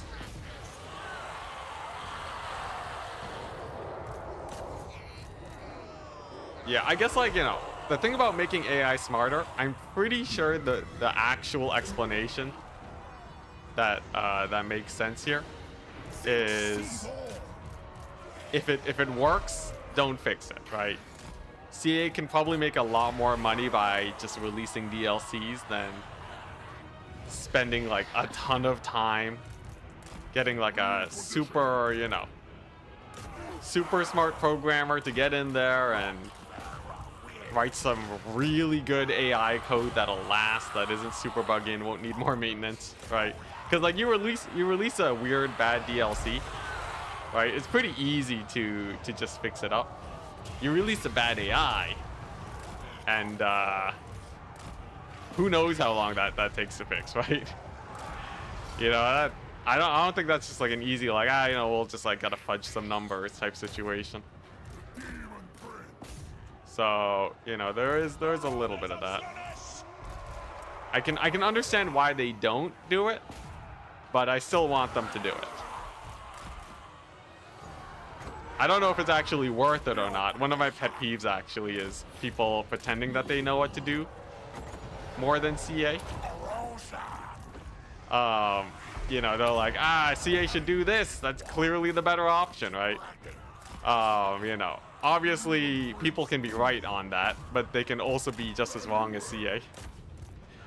At the very least, I don't want to be one of those people. So I'm just gonna say what I want. I'm gonna say what's fun for me, and then hopefully they implement more stuff. Anyways, we got Zarkan here. A little bit of focus fire and halberds will get him dead.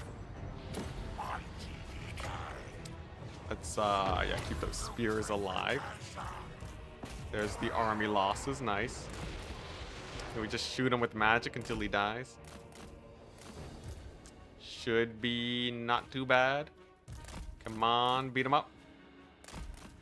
Beat him up. And there we go. You did. Sick. Success. Great success. Pyrrhic victory. That was harder fought than I would have hoped for, but if we get the healing, we can still probably take his main settlement. They did add a few changes that made the AI not target lords that are dodging arrows. Although it seems like that got like reverted or something. Because for a time, the AI wouldn't shoot at them, but now they are, right? Or is it only big lords? Do they not do it for foot lords? I could have sworn that they were shooting at Ungrim. But I remember there's definitely an update where they're like, yeah, the AI is smart now. They're not going to waste ammunition. Beyond Legendary in the old world with Empire, eventually. That's where I started the format. All right, nice. Screamers, chariots, just everything. Hype. So we can siege the settlement. We can go ahead and change some body parts. Get the fleshy abundance going. Ooh, got a sword. Hype. Do I really need these? Not really. Okay, here we go. What do we got? We got a new torso. 10 melee defense, armor, and forbidden ignition. Wait, that's the one I already saw. Oh, there's two of them. One is spell resist, one is fire resist. Okay, so spell resist is, I don't know, they both have their things, but 10% ward save is just too good to pass up. Okay, better arms, slicing shards. Okay, oh yeah, we got the double Slanesh arm, right? We can no longer hold a sword. Yeah, and the tail. Feeling real Slaneshi. Sick. Yeah, this is good. This is good. We got the crab claws now. I can seduce units if I wanted to. I don't, but I can do it now. This is great. Yeah, Demon Prince Barbie hype. How about a crone campaign with witch elves only? It kind of feels similar to what I'm doing right now, right?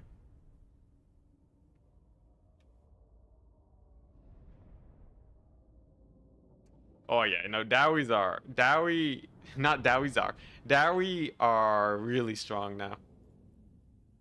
Especially since they have that new building chain too. Terrifying. Name Daniel after you on the next reset.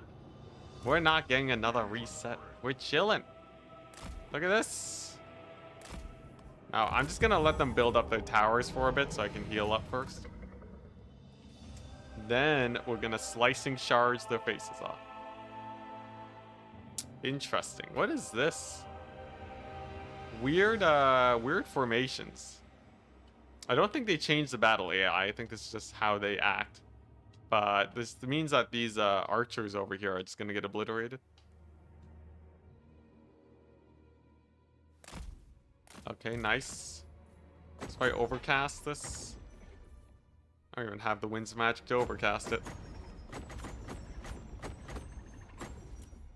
It's 28 winds of magic versus 16. Okay, I should just single cast it then. So yeah, how's your day going, guys? I'm just patching up. Your free time and your stream schedule have aligned once again. Yo, hi. I'm doing great, Senior Bubble. Happy to have you here again. Prime doesn't auto-renew. Kind of cringe, to be honest. Yeah, they still haven't fixed that. Yeah, I know Prime is... Prime, you just have to keep resetting it each month. I heard about that a while ago. It's fine, though. At least for me, as someone who doesn't own Prime. Why am I saying it's fine? That doesn't make sense. Anyways, happy to have you here, man. We're here trying to prove... Oh, okay, not trying to prove, but we're here to test. To see if CA has sufficiently made the game more difficult.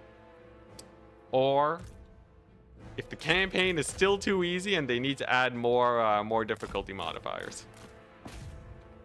So far, it seems like it is serviceable. Okay, this is actually huge. Give me 1 second.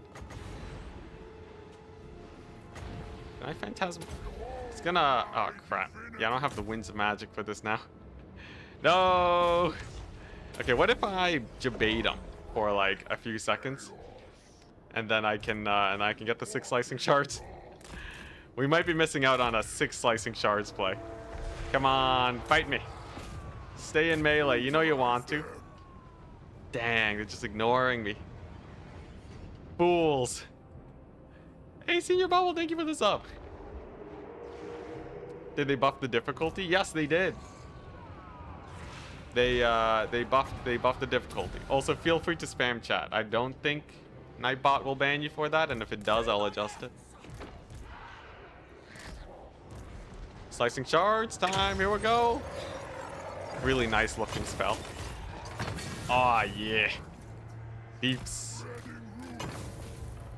What we got? Ooh, maybe we can get the Sword of Corn in here. But yeah, they buffed up the AI to have 20% higher campaign buffs. They they will generally have scarier armies, faster and overall. So no longer will they be making really weak 20 stacks in the late game. We'll apparently be facing some more stuff. Some more spicy stuff. Now this is still the early game, so we're facing bleak swords and such. But you wait and see. Apparently CA has done something. Alright, I'm not liking this tower. We are actually taking a little bit of damage here.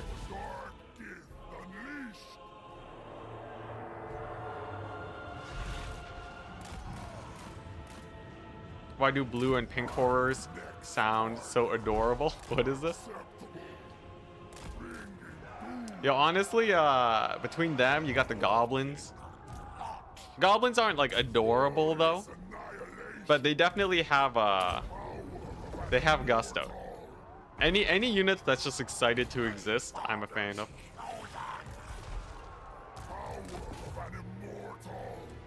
Let's see. Should I climb the walls? You know what? Yeah, let's climb the walls with the aspiring champions. And then these guys are all grouped up here. So if we just keep fighting them, mayhaps we bring them to an army losses and we're good. I feel like they'll just dodge if I just blind cast, so we won't do that. AI does know how to dodge. Come on. If you get Glorious Rot, that's pretty hype. Come on, just one more charge. There you go. All right. And big money, big money. Sword of Corn, get hyped.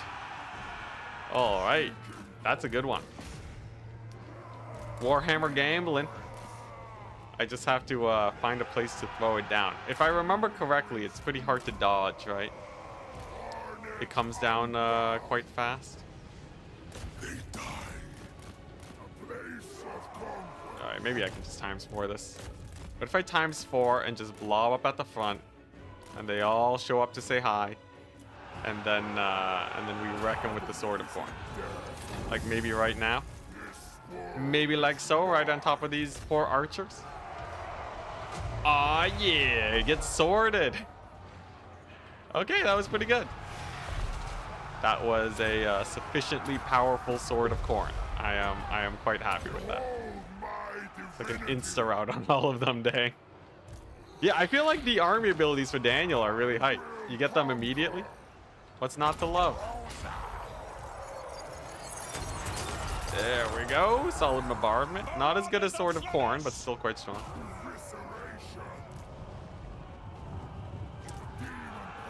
Yeah, I don't know what bonuses they gave the AI. CA just kind of gave a vague, like, 20% to campaign bonuses, I think.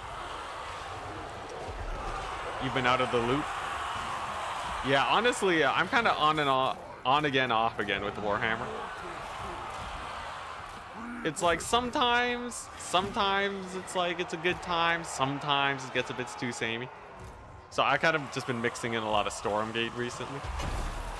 has been a dandy old time. Despite what the media is saying about Stormgate, I think the multiplayer gameplay is actually really fun. Mostly because it's kind of what I've been looking for in terms of RTS gameplay. Less so as just like a general, you know, it's like a general thing. It's just really nice. It's just what I wanted. So I like it as a niche game, not as a recommend to everyone game is what I'm saying. Anyways, do I have any winds of magic? No, we do not. And there's the big buff for the Dark Elves. This will be a little bit of a spicy battle. Glorious annihilation. It'll be a little bit of a spicy battle. Dark Prince's Marauders! Actually, I'm gonna have to kill the Lord and then this blob. Do I really have the AoE to do that right now? I guess like my Lord can probably keep beating this guy up a bit and building up his juice, but it's a non-zero chance that that we get wrecked here. We'll see. He has very high vigor bonuses, so there is that. And we do have a unit of aspiring champions at the ready, so maybe it's fine. Maybe it's fine. Look at that, a couple terror routes. That's good. We are the cunning. Okay, okay. Then we just have this big old front line. Maybe I should just kill the tower. Evisceration. But then we can't get our army abilities. Oh, how I wish I had some Furies right now. Brutalize them. Let's see. Okay, if I could get another heal, maybe. I think that's what we need. We need my range units to kill theirs. Them shades are painful. Come on, don't die, man. 1000 HP. Okay, he's living.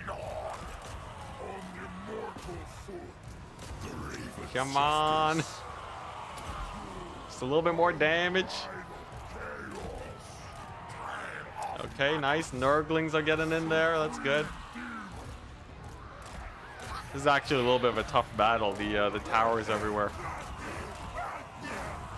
Okay, maybe I can get a big charge here. We finally got the aspiring champions in there. Ah, come on. Come on, hit him. Yeah, that's a nice attack. Okay. He almost has his our second army ability. Whatever it is, it should be a good one.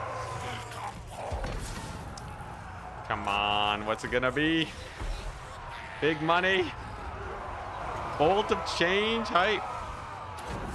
Okay, sure, we'll just bolt of change that infantry blob then. That should do pretty well, right? Hey, dead center. Thank you, Zeech. Oh, man. All right. That settles things then. Oh, my goodness.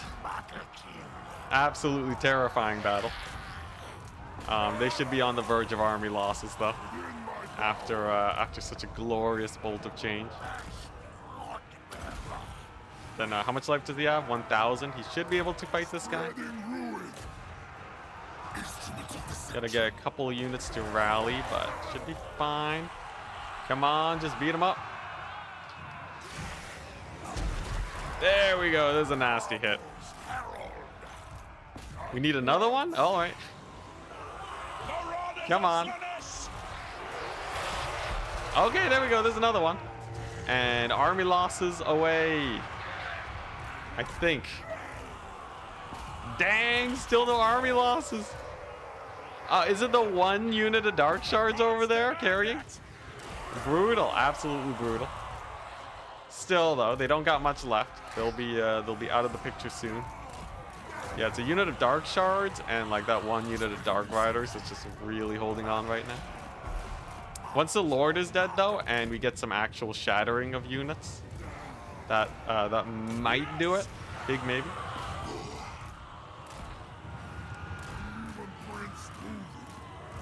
Come on. Come on. Dang, really? Still no army losses. My army loss sensors have been off. Oh, okay. They have another unit of dark shards over there. Okay. I wonder if they have shades somewhere then. We'll have to get deeper into the settlement to find out. For now, we can capture some of these towers, though. Yeah, they got a second unit. 2 units of Dark Shards, enough to keep the army together. They have to be close, though.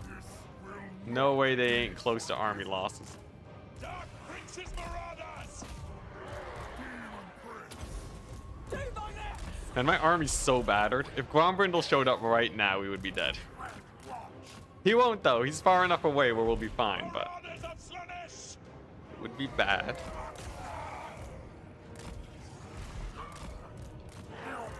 How's the tower doing? Okay. Slowly but surely. Come on. 2 units of Dark Shards. Okay, there's the capture point. The recovery skill on Daniel. What recovery skill? Yes, yeah, the fatigue recovery. Yes, that one's really good.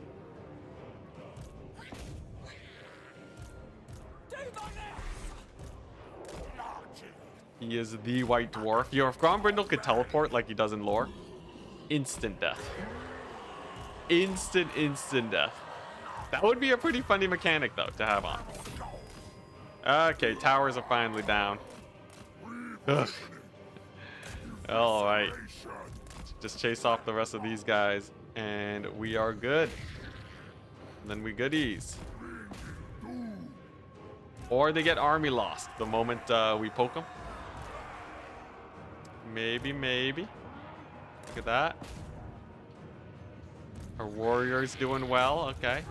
I wonder, is it just because I don't have enough balance of power over them? What's going on? They have 1 unit left. Okay, there we go. There's the army losses. Yeah, maybe my balance of power just sucked because of all the damage my lords took. Dang. Alright. Well, we did it. You can take aim of Slanesh, and then we're good. It's something the dwarves can't do yet. No. The underway system kind of is a teleport.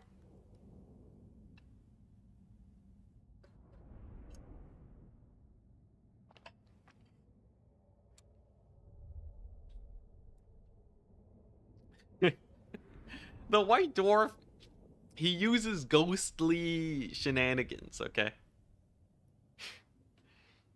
Or, I don't know. You know what? Maybe he's just really fast. He's a really fast runner. And he happens to be there at the right time.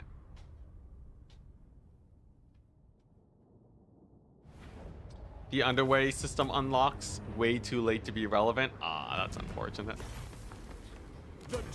Okay, nice. So, we got the settlement. And we have more regiments of renown to fill our army with. Along with more Furies. The Rainbow Road army. Unstoppable. We should have more body parts and such. What does this do? Reign of Chaos. Additional chance for Slanesh rewards. I'll take it. I don't know what it is, but I'll take it. Okay. Nice, and we're getting Winds of Magic. We got body parts. Here we go. Let's go shopping. This is not very useful. Melkot's miasma. Having perfect vigor is much better. Excuse me. With a sinful footing. Or we can have better demonic onslaught. This actually gives us +5/+5 melee stats. That's pretty good. We don't need speed. Yeah, look at that. We got the tri-toed feet. Okay, height. Okay. Our march to Grombrindal continues. Our army has become quite strong for itself. And eventually we can start recruiting the most elite of armies. You can get underway around turn 50 to 60 if you play aggressively for it. That is pretty late though, right? Although I don't know how campaigns balance now. Also, how do you guys know this? Did someone already do it? Maybe? I guess like we streamed kind of late today, but dang.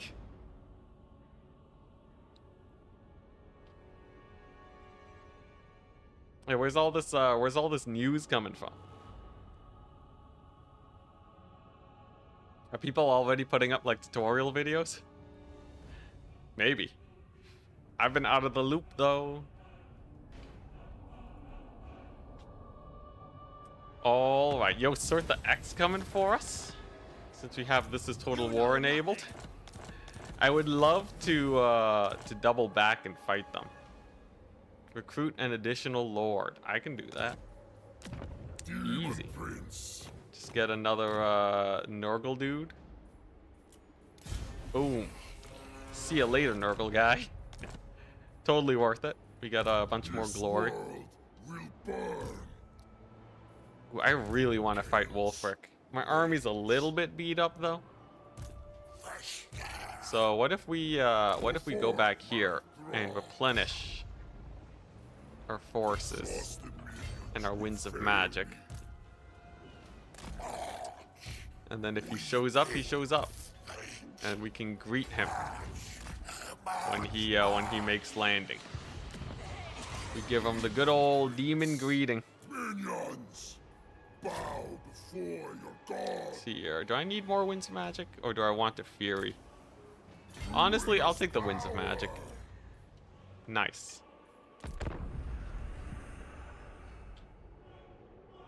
Underway has been here since DLC.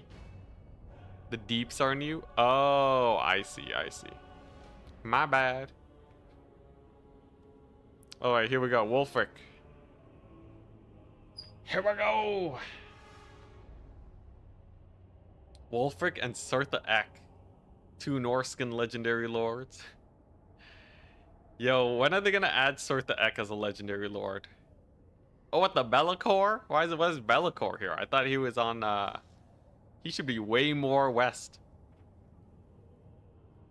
I guess they want to pick a fight.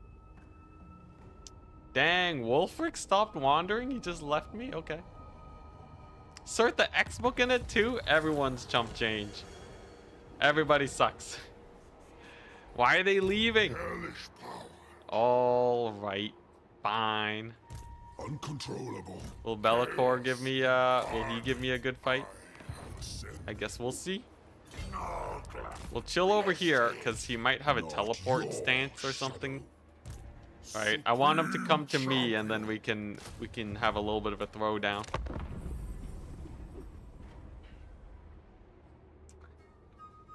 Surtha made a name for himself in Warhammer 1 and 2. Yeah, I guess my replenishment made my army too strong or something. Like they were trying to show up while I was in the midst of battle against Malus. Also, we will have to continue fighting. This is totally a sacking economy. 100%. And Be'lakor jams himself in there. Okay. That's a good auto-resolve. Tzeentch apparently has the worst auto-resolves ever. So, I guess we just walk up to him. And maybe he dies. Kind of a unconventional way of doing things, but sure. Did I just see Vlad dying? Oh, I guess he died to the Black Pyramid, right? Yeah, he died to the... That was Manfred. Manfred's dead. Whoa, dwarves going to town. Wait, yeah, let's see what's going on here with the Ultimate Crisis. The green skins are being pretty aggressive. Now, one thing I wanted to see was if the Ultimate Crisis would actually make the AI smart enough to take a lot of territory. And based off a quick glimpse, it seems like maybe yes. This is actually a lot of territory for turn 17. Oh my gosh, Grombrindal. I hope their aggressiveness and that extra replenishment is helping them out here. Because that would actually be really fun. Having really nicely consolidated AI factions instead of having a million tiny factions. That's a good sign. That's a really good sign. Because then you have to fight against the full force of an endgame crisis. With a ton of territory. That's good. That's good. Yeah, so the 20% boost to AI, it works like for each faction individually, where minor factions get less of a boost because they didn't have much to start with, and major factions get a much bigger boost, which could result in them actually taking over the map. Yeah. So we'll see. For now, though, we got Be'lakor. Look at him. Chump change, 9,000 HP. You don't need that much HP. What? He's got the pendulum. Honestly, if we just surround him with screamers, he probably dies. Wait a second. There's a hell cannon. Can I just fight him with all my flyers? I think I can. Yeah, what if we just flying squad him? AI isn't smart enough to land, so if I just do this, if we just go straight towards a hell cannon, sometimes it doesn't land hits too well. All right, nice. So we just fly on in there. Of course, there are pinks, but pinks aren't the end of the world. Here we go. Be'lakor dives right on in. We're gonna throw down our buffs. Start cycle charging with our Furies and Screamers. I think he did throw down his ward save bonus on himself. Yeah, I shouldn't have popped my abilities so soon, but it's all good. It's all good. Okay, Hell Cannon getting a little bit of damage in. What do these guys do? They have a bombardment? Sure. Oh, that did no damage. Okay. All right, here we go. Look, the blues can't have that much deeps, right? And maybe we can get this guy to go in. Come on, beat him up. Okay, Be'lakor is dying. He's dying. That's all that really matters. Because once he's down, the rest of the battle goes super swimmingly. Plus, we have these passives and such. Come on, give it to me. Arcane Surge. We can finally use it at least. Yeah, give him the whooping. You know what? Let's do a slicing charge on these pinks. Whoop. Okay, no, we're going to cancel the slicing shards. Net them. And then slicing shards them. There we go.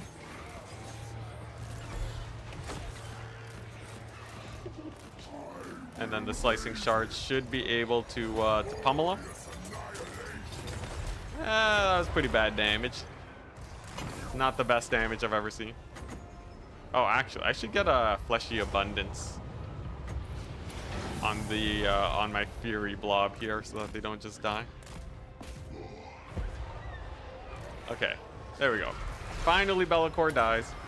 We'll have a overcast Fleshy Abundance soon. Whoops, whoops. It's what, 25 winds of magic, easy peasy. And then we have our super mobile squad here. We should be fine. Sick. All right, Slaneshi Chariots, it's your turn now. Wow, that did a lot of damage to the demonettes there. Pretty good, pretty good. Hey, and we got another Prime sub. Thank you so much. Much appreciated, good sir. Hey, look at those chariots. Amazing. All right.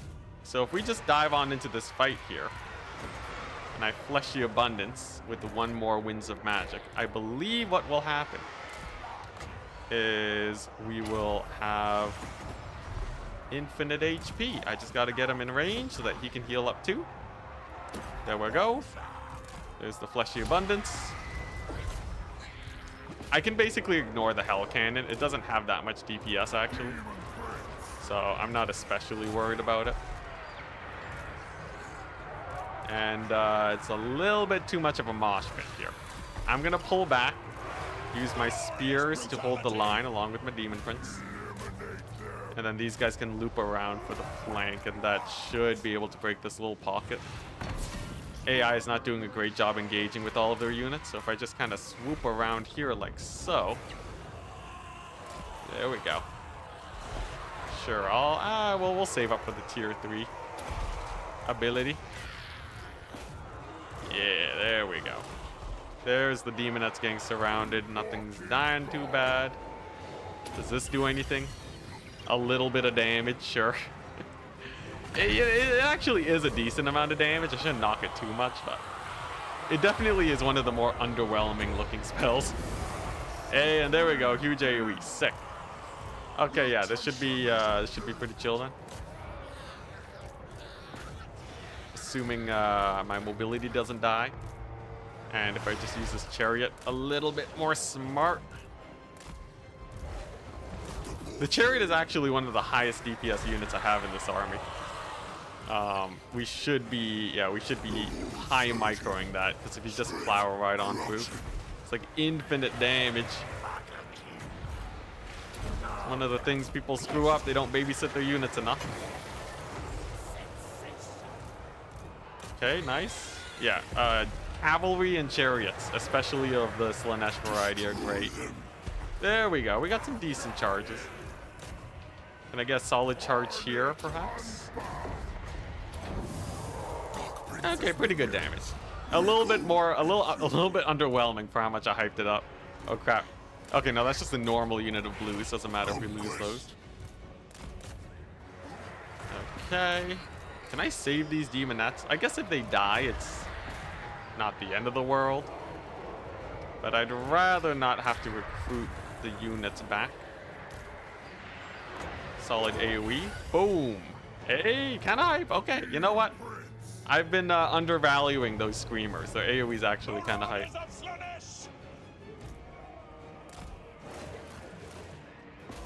Let's see, where'd my chariots go? Okay, nice. They plowed through there.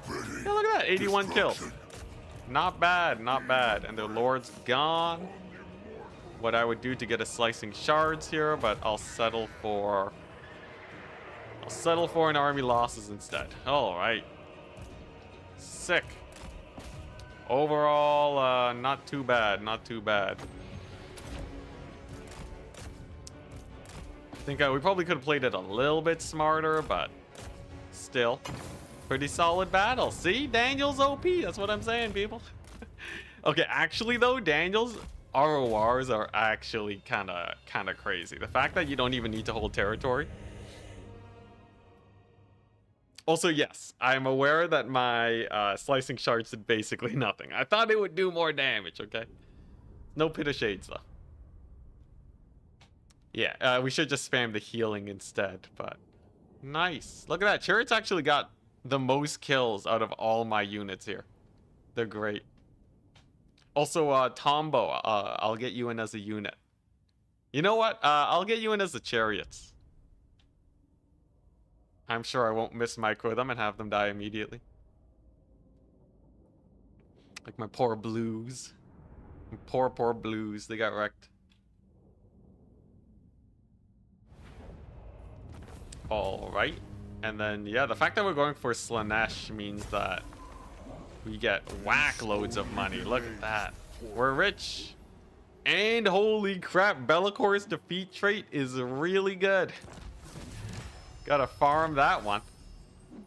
Holy crap, that's also really good. Okay, okay. I have some management to do. First things first. Combo, thank you very much for the prime sub. Second thing is second. Let's go ahead and start getting everything. So that actually gives me a lot of the replenishment rate I need. I still want a little bit more though, so we'll check into that Nurgle skill line.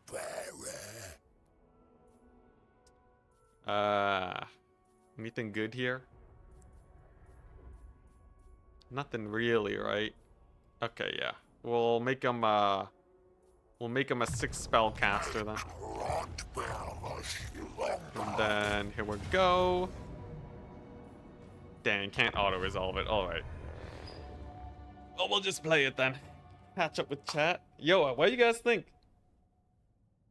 This is pretty good. Also, yeah, you can almost solo a foot army with just a chariot. It's insane. I think this is easy. I think this is hella easy.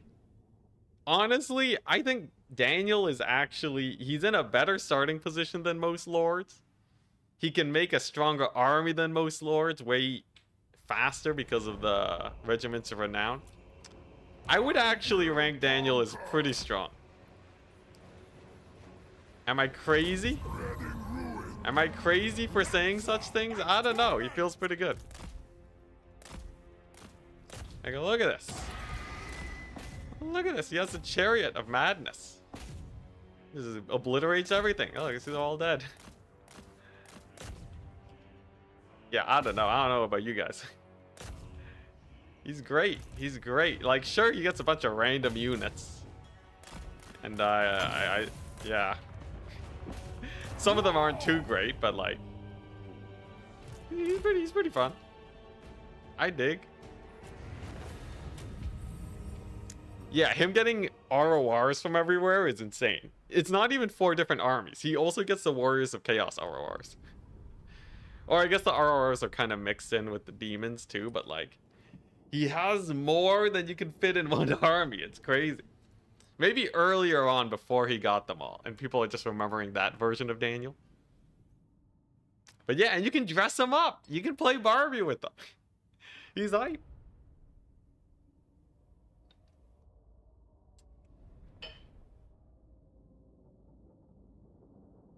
I kind of like him. I kind of like him. If there's one thing you could change about Daniel, what would it be? I would make his campaign harder. Yeah, I would make it where, because he's kind of the usurper Chaos Lord, right? I would make it where he's at war with all the Chaos factions at the start. And they kind of like, they all beeline towards you. And you have to, like, you know, you have to get them over to your side, right? So you have to, like, you know, kind of like Archaon. How you have to vassalize them to get them to your side. I would make that mandatory for Daniel. And then, yeah. Yeah, that'd be pretty fun. I would like that. Probably not what you guys would want, but you know, I think it'd be fun. So look at that, 80 stats. That's some pretty good melee stats. And we can give him melee attack plus 10 with increasing damage resist. Okay, that's actually really hype. That's actually really hype. Now he has insane melee attack. Let's see here. Pestilent Decay. Mortis Engine. Yes, please. 100%. He has a new left arm that can get Pit of Shades. And bonus versus large 40. Given that he's almost exclusively fighting large units, sure. The infantry you can just kill with the Pit of Shades. Devastating Flanker. Huh. Entities double their charge bonus when attacking from the rear. That could be huge. But he already has insane bonus versus large. He probably doesn't need it. I'll stick with the melee stats. Wow, you can give him a lot of bonus versus large, can't you? Alright, we'll settle for this though. Bonus versus large 40 and 87 melee attack. He is the master of killing single entities now. I'd happily run him into Wolfric's Mammoth. That sounds like a heyday. And then the question is, can we fight the chaos? Can we fight the dwarves? Chaos The dwarves, the dwarves, the dwarves. Eventually they'll make their way to me, right? Norgal Wings, Corntail. Yeah, we're mix and matching. This looks very not safe for work. Nah, it's fine. I'm scared of the game you would create, Ent. Can he make cults now? No. I'm just saying, alright. I would call the difficulty beyond legendary. Have no achievements tied to it. Have a warning that's like, this is not the intended way to play this game. Only do this if you are a masochist or a content creator that wants to make content. There should be ways to just aggro the factions onto you. Alright, I would have a diplomacy option where you go to the dwarves, right? You go to them, and then it's like, quick deal, insult their height. And it makes all the dwarves ally with each other, and they just send all their armies across the map to attack you. And the other armies are like, well, you know, the enemy of my enemy, right? So they just let the dwarves come for you. Come on, it'd be jokes. It'd be so jokes. It'd be amazing. And then, yeah, and then either you get 1 million golden experience farming dwarves, or you die trying. Beautiful, ain't it? Absolutely beautiful. Alright, what are we putting in here? Some Nurglings. We give them these guys. Negative income, not a singular problem. Because we're gonna take the Blighted Grove soon. Here we go. Ooh, yeah, or shave the beard. A beard shaving. It should be a special building that you can make, right? So it's, yeah, it's you call it like the hair trimmers guild. And then, yeah, and it has that effect too. It's going in the book. It should. It should. What, the Sigvald's just running past me? Alright. Do I bother hunting down Sigvald? Does he have a good defeat trait? Can I get perfect vigor off of him? Here, let's see here. Warhammer 3 Sigvald defeat trait.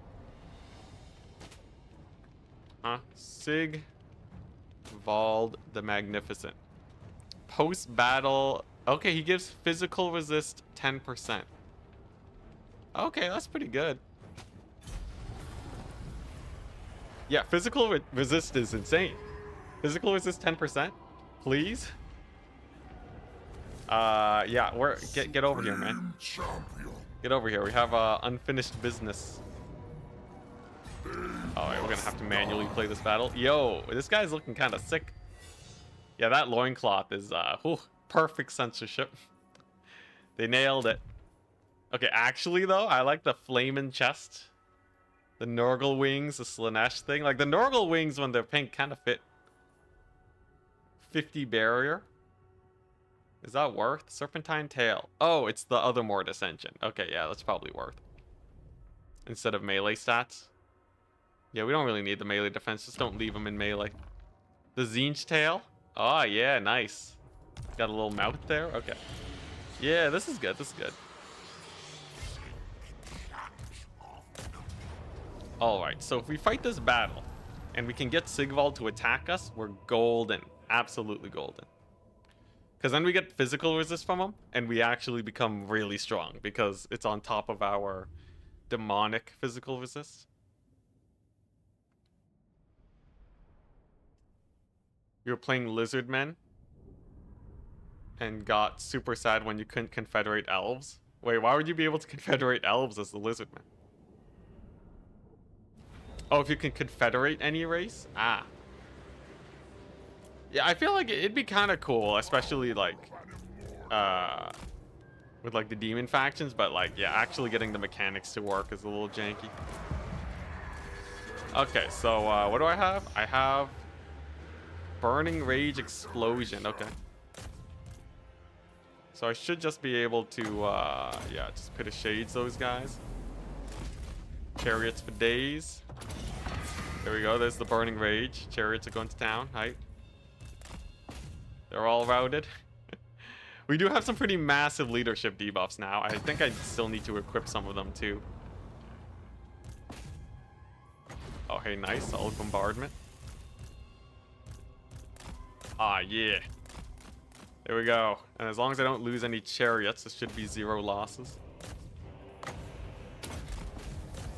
Come on, chariots, don't die. There we go. All right. Then we just bring them back. Heal them up with the fleshy abundance. Any moment now. It's going to take a second. Filling the book any %. I like it. I like it. Yeah, or like have it be like a special thing with some factions that have beef with the dwarves. There's so much you can do. So much you can do. And then have it as like an optional thing for when you want to end the campaign. Kind of like, it's kind of like triggering the endgame crisis.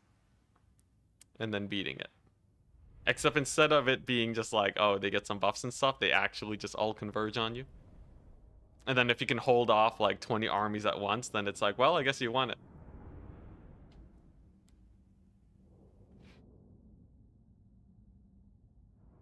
Also, yeah, the double Mortis engine is really good.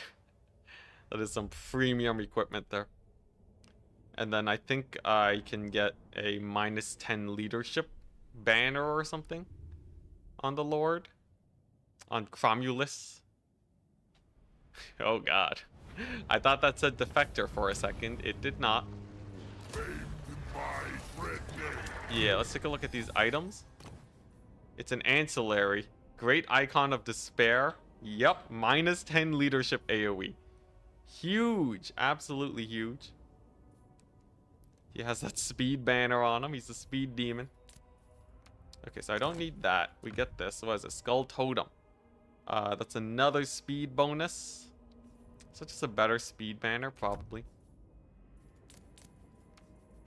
Yeah, sick. Seduction unit budget reduction. Wait, they all reduce seduction, huh? Okay, sure. So yeah, he's pretty buffed up now.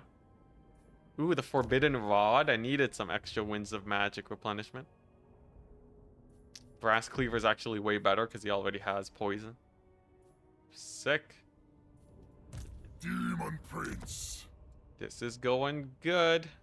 So that's ward save. This is a bigger explosion.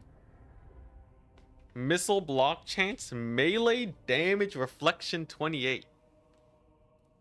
And 40 armor. Huh.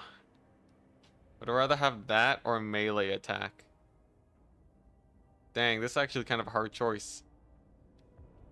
That's only when you're under 10% HP though, so I'll basically never trigger that. And the missile block chance is basically like, why am I getting hit? Why not just have more damage? Yeah, I think more damage is the way to go.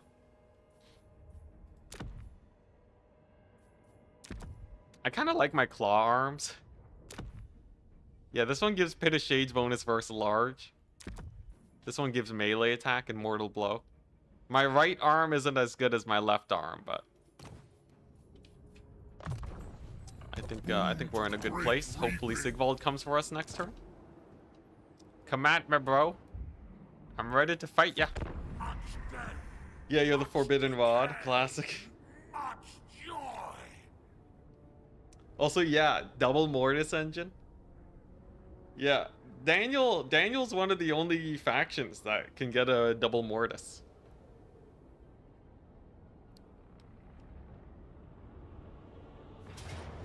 Oh, you can get the Zinch items from Mirror of Madness. That's an interesting one, yeah. Wait, what the? That's not Sigvald, that's Hubas. That's not Siggy. I thought that was Siggy. What a ripoff.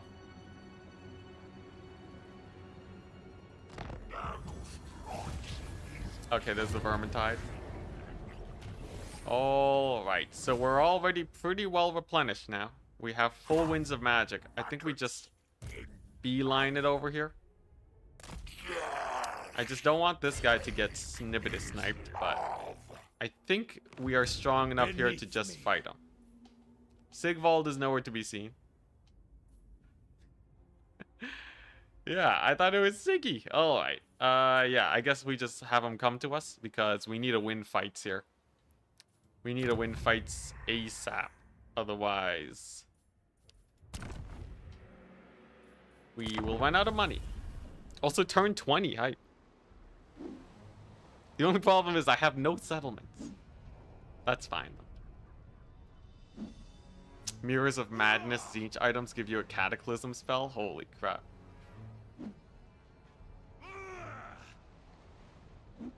You can also get the Nemesis crown for a third Mortis. Yo, it's a bit too far away though, but that's pretty jokes. And then allied recruitment. Allied recruitment for a few more. Can you use the Nemesis crown? I think it's like the Sword of Cain, so you just pick it off the current wielder. Can you go Nemesis crown and Sword of Cain? Is that a thing? Can Daniel even pick up the Sword of Cain? How does that work? Total victory. It's been unlocked. Hype. Alright, here we go. No Siggy. There is a Surtha Ek, but I don't think I get much from beating him. That's also not a Sigvald. Alright, yeah, let's just fight Malus again. Chump change. he can't get the sword because he can't equip items because of his claw arms. Dang. All right. So this should be pretty chill. It's look at that. Turn 20 AI army. It's Dark Shards and Bleak Swords. I guess it's not the mid game for Malus yet. He didn't get the end game crisis. Yeah, I think Nemesis Crown isn't an item. So that makes it quite a bit better. Alright. I'm just gonna A-move these guys because I honestly don't think he can take on my Lord at this point. We got the mobility. And the micro. So if we control this right, I should be able to just run them down. A little bit of AoE, spice them up a bit. And then we just run on in here and beat them up. There we go, looking good. Beautiful engagements on the AI. Oh yeah, oh that's Slanesh mobility really kicking in. And then the duel against Malus. Does he 1v1 Malus is the question? If he does, then we know that he really is strong. Okay, he kind of trades into him, but I think once we get Zarkand, it'll be a little bit spicier. Do I Doombolt him? Probably not. Alright, we'll stick with the cycle charging then. Malus is large though. He is counted as a large entity. So if I cycle charge him, maybe we kill him. Come on, beat him up. Beat him up.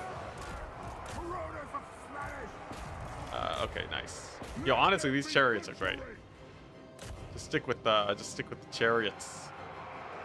And life is easy. No ranged units have it safe against me. Honestly, I look forward to fighting the dwarves. It'll be a proper test of might against them. Okay, he's getting a little bit slapped. He is not stronger than Malus, though he did decent damage. Malus is still kind of insane, even before he gets all of his buffs. We'll leave the halberds for him then. Does he have anti-large Malus? No, he just has 130 melee attack. Holy crap. That's a lot. That's a lot. Yeah. Yeah, I thought Malus would be like at, you know, like 70 melee attack. No, he is buffed. He is buffed to the gills. 68 melee defense, 600 weapon strength. Okay, alright. We can square up against them, but we're not slapping them anytime soon. At least not without our dedicated anti-large. How's the kills on my chariots? 97 already. And they have the Soul Hunter's ability built up. Extra charge bonus. Extra ward save height. Malus has anti-everything? Yeah. Yeah, he's a little bit spooky. Hunt them down. You can get them. We're coming in for round 2. Honestly, though, I will say these are really fun battles. I will say, playing as Daniel, 10 out of 10 battles. There's a ton of units to control. They're very powerful. There's lots of mobility. It's a good time, and you have a lot of fun, super strong enemies you can fight. There we go. Huge hit on Malus. There you go with the charge bonus. That's what we need. And he gets slapped with the charge height. He needed a little bit of support from his everyone, but still, we'll claim victory. All right, the victor writes the stories, however the quote goes. So do I have these guys? Yeah, we can use them for another big old AoE blast. Look at that. We have like a million abilities we can cast here. Boom. Get wrecked. Yeah, it's great. There's a million abilities. There's a million different units to control in micro. Actually a lot to manage.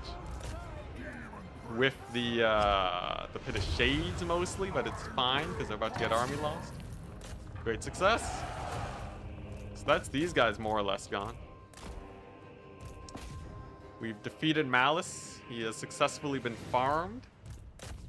A couple more levels and we start unlocking our elite demons, and then we can fight the endgame crises. That'll be good. Yeah, that was a pretty rough miss. Hey, chariots though, look at that, 250 kills. Really, don't write off the chariots, they're insane. They don't dodge while routing, right? Yeah, there we go. Sick. There we go. This all changes once we hit the end game crisis for the dwarves, though. That's gonna be the true fight. Obviously, we can fight tier 1 stacks that aren't even 20 stacks from Malus, right? That's nothing. Grombrindal, every dwarf upgrade in the game, 1,000,000 leadership. Redeemed a stretch, thank you. I just stretched, so perfect timing. I will get some water though. 1 second.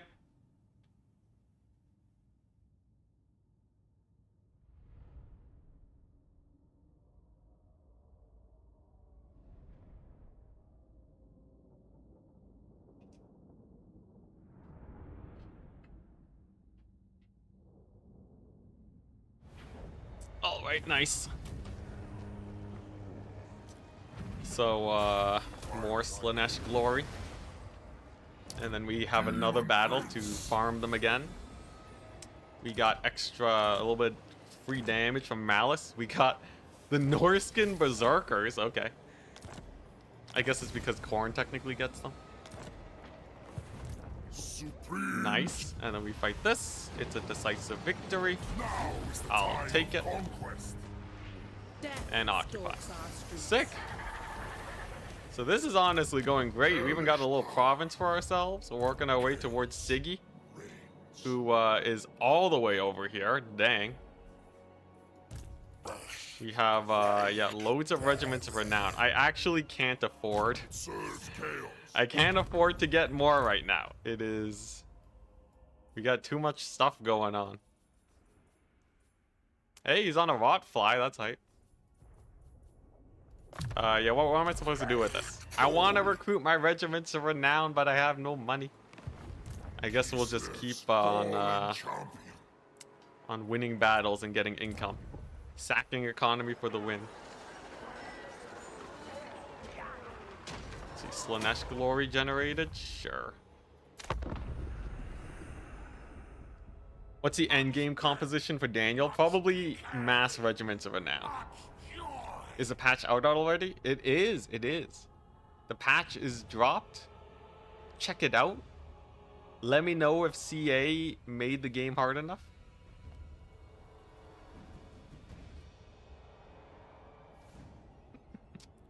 Should I send in more feedback after I finish this campaign? Like, yeah, I don't know. Daniel needs to be nerfed. As a speaker for the community, I think most people feel like Daniel needs a bit of a nerfing. Yeah, you know, just remove his remove one of his arms. I feel like that'll put him in a good place. Yeah. Realistically though, I feel like he's in a good place right now. He has like a lot of mechanics. He's fun. More factions destroyed. All right, dwarves. Where are they at? They gotta be getting close at this point, right? The dwarves have to be getting close. I don't see a world where they don't just beeline towards me, but I don't know. Maybe they're not. Maybe they're just consolidating. Strange. Be'lakor and Daniel should get all the units. Whew. That would be pretty spicy.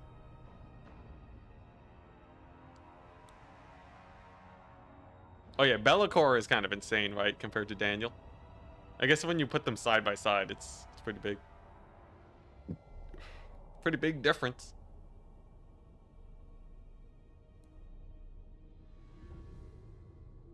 Dang, no Sigvald yet. Don't make him more boring. I still don't think he's boring. I wouldn't say Daniel's boring, but anyways, here we go. Where are the dwarves? I gotta be at least a little careful, right? Whoa, Wargrove of Woe is dead. Huh. Oh my gosh, the Dwarven Apocalypse. Oh, Nelly, look at that. Karakadrin, Zufbar, The dwarves are winning every single front. The greenskins are limited to just Grimgor now. Skaven have taken over a sizable chunk of Cathay, but not all of it. Chaos dwarves are getting beat up as usual. Okay, interesting situation we have going on here. This is definitely becoming a dwarven apocalypse. Seek prey, minions. Okay. Much power. We're chilling. I have 4.5 more turns of economy. But Twisted Tower should help us out. The funny thing is I actually need to fight the dwarves. I need to fight the dwarves to fund my economy. If they don't come for us, we actually are in a bit of a bad situation. But I think once I start sacking the settlements, they should show up.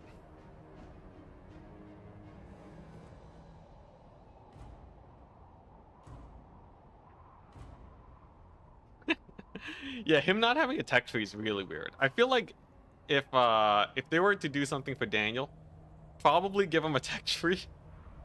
It's really weird to have a lord without a tech tree. The tech tree is kind of just, you know, it's just like a fun little thing to have, right? And then like maybe give him the ability to equip some items. You know, we have OP lords. You can make Daniel an OP lord. Supreme champion. All right, so if we go here, wait, do I have no more settlements? This Ziggy. Well, I actually have no more settlements. Okay. All right. Well, things are getting spicy then. We have Sigvald. We have no settlements. All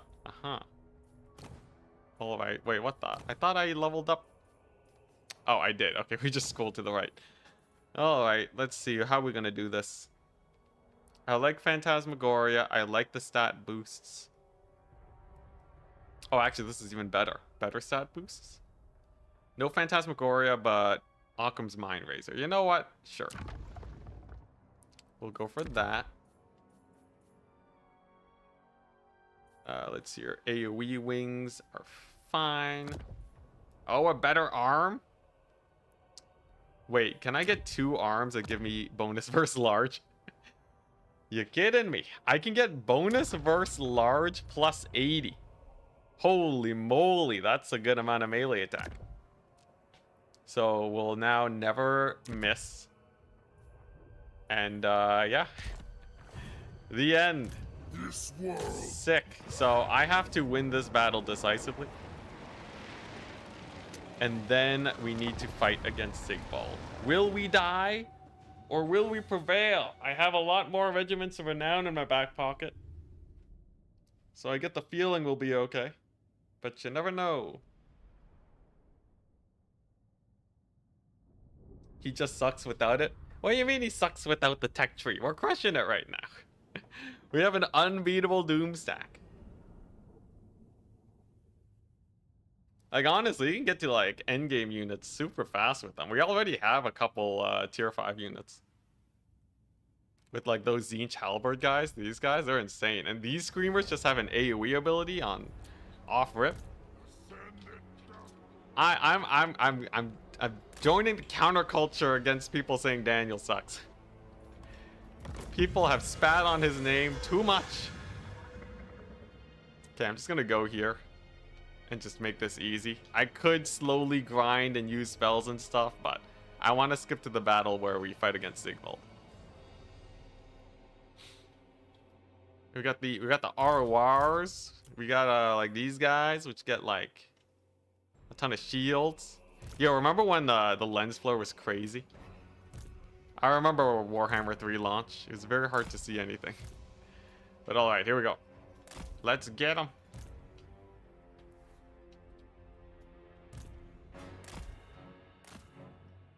Let's see, what was that? Just the towers? Okay. Should be fine. We just bust down this gate fast enough, we'll be okay. Can I, Okay, we can. I whiffed it, though. It was red! I thought I couldn't cast it. I guess that was just his targeting marker. Anyways. Here we go. So if we just fight here, I think there's not really much we have to worry about. Because yeah, we're kind of chilling. We're kind of chilling right now. Let's get that heal going. Fortunately, my Winds of Magic situation leaves a little bit to be desired, but I think if we just blob up the AI and cast a couple spells, they'll fall apart in no time. There's another solid AoE. Gates are down. Hype. Now is our chance. And here we go. Just pour on in. Because we have... Okay, actually we have a lot of abilities to manage now. We have these screamers. There we go.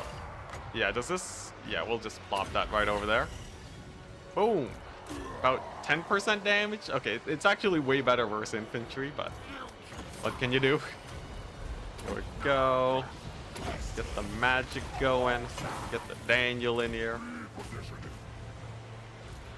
And then if we can just, I want to get the Burning Rage, but not Friendly Fire, my guys. There we go. Nice. Paths right into them. And yeah. So like we get these army abilities really fast, don't we? So that's pretty good. There's a mass route. And then I guess we just plow into here and army lost them. Maybe capture this point if it takes a while. Yeah, that's gonna be the plan. I'm also noticing they have a lord over there. Ripe for the picking. You know what? Let's send Daniel their way. Also, yeah, our Daniel's named Jimmy.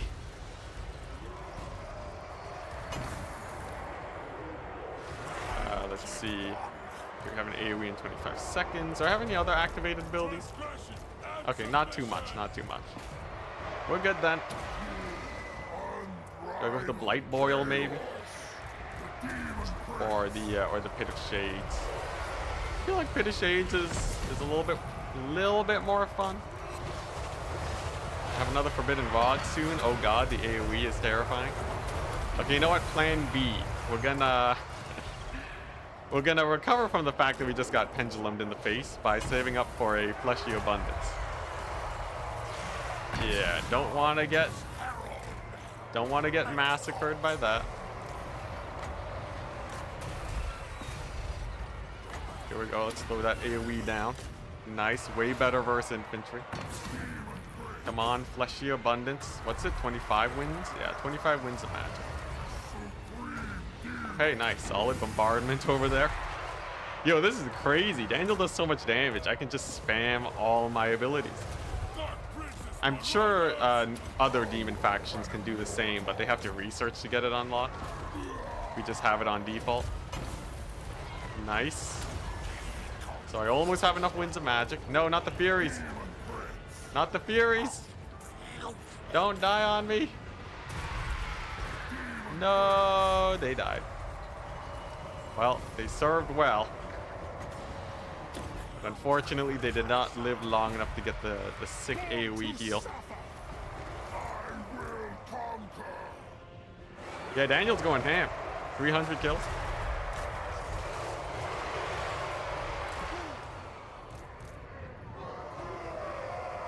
The downside is that it's random. I guess that's true. Sometimes you don't get the one that you want. But yeah, we're doing great. We lost 1 unit of Furies. Guess we just push forwards now. Our army has not taken a lot of damage, so I'm not too worried about our upcoming fight against Siggy. Here, do I have more wins? Okay, we will have more winds of magic soonish. I want to get another big heal on my guys, if possible. Ooh, easy AoE. Huge, huge. That also frees up my my chariot type.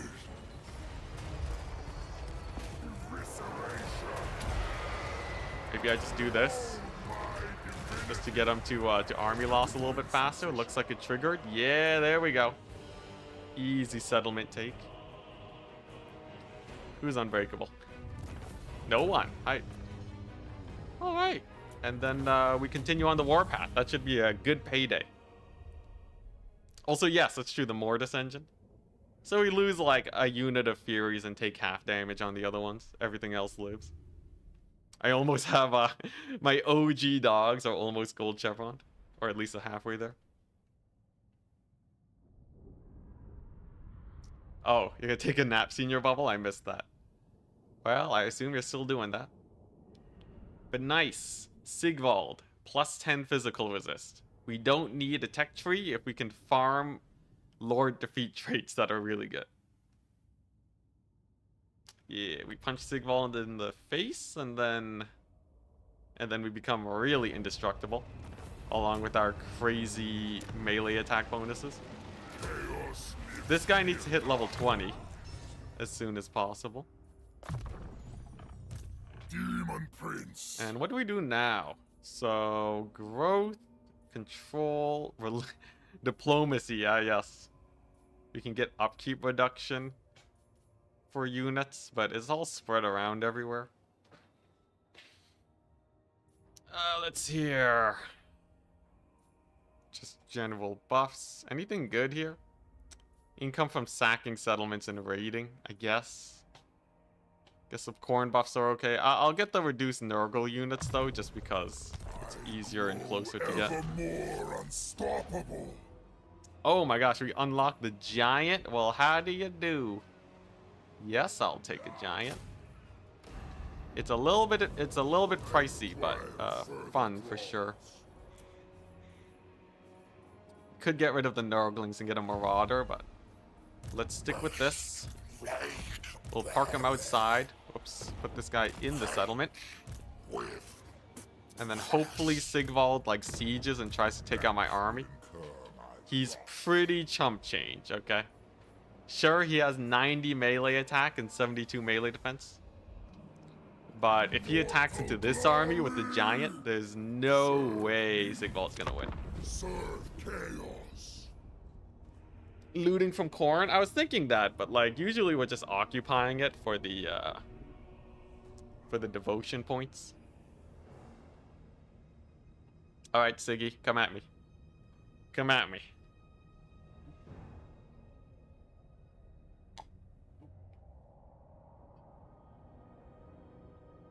That'll do. The raiding stance outside of my settlement.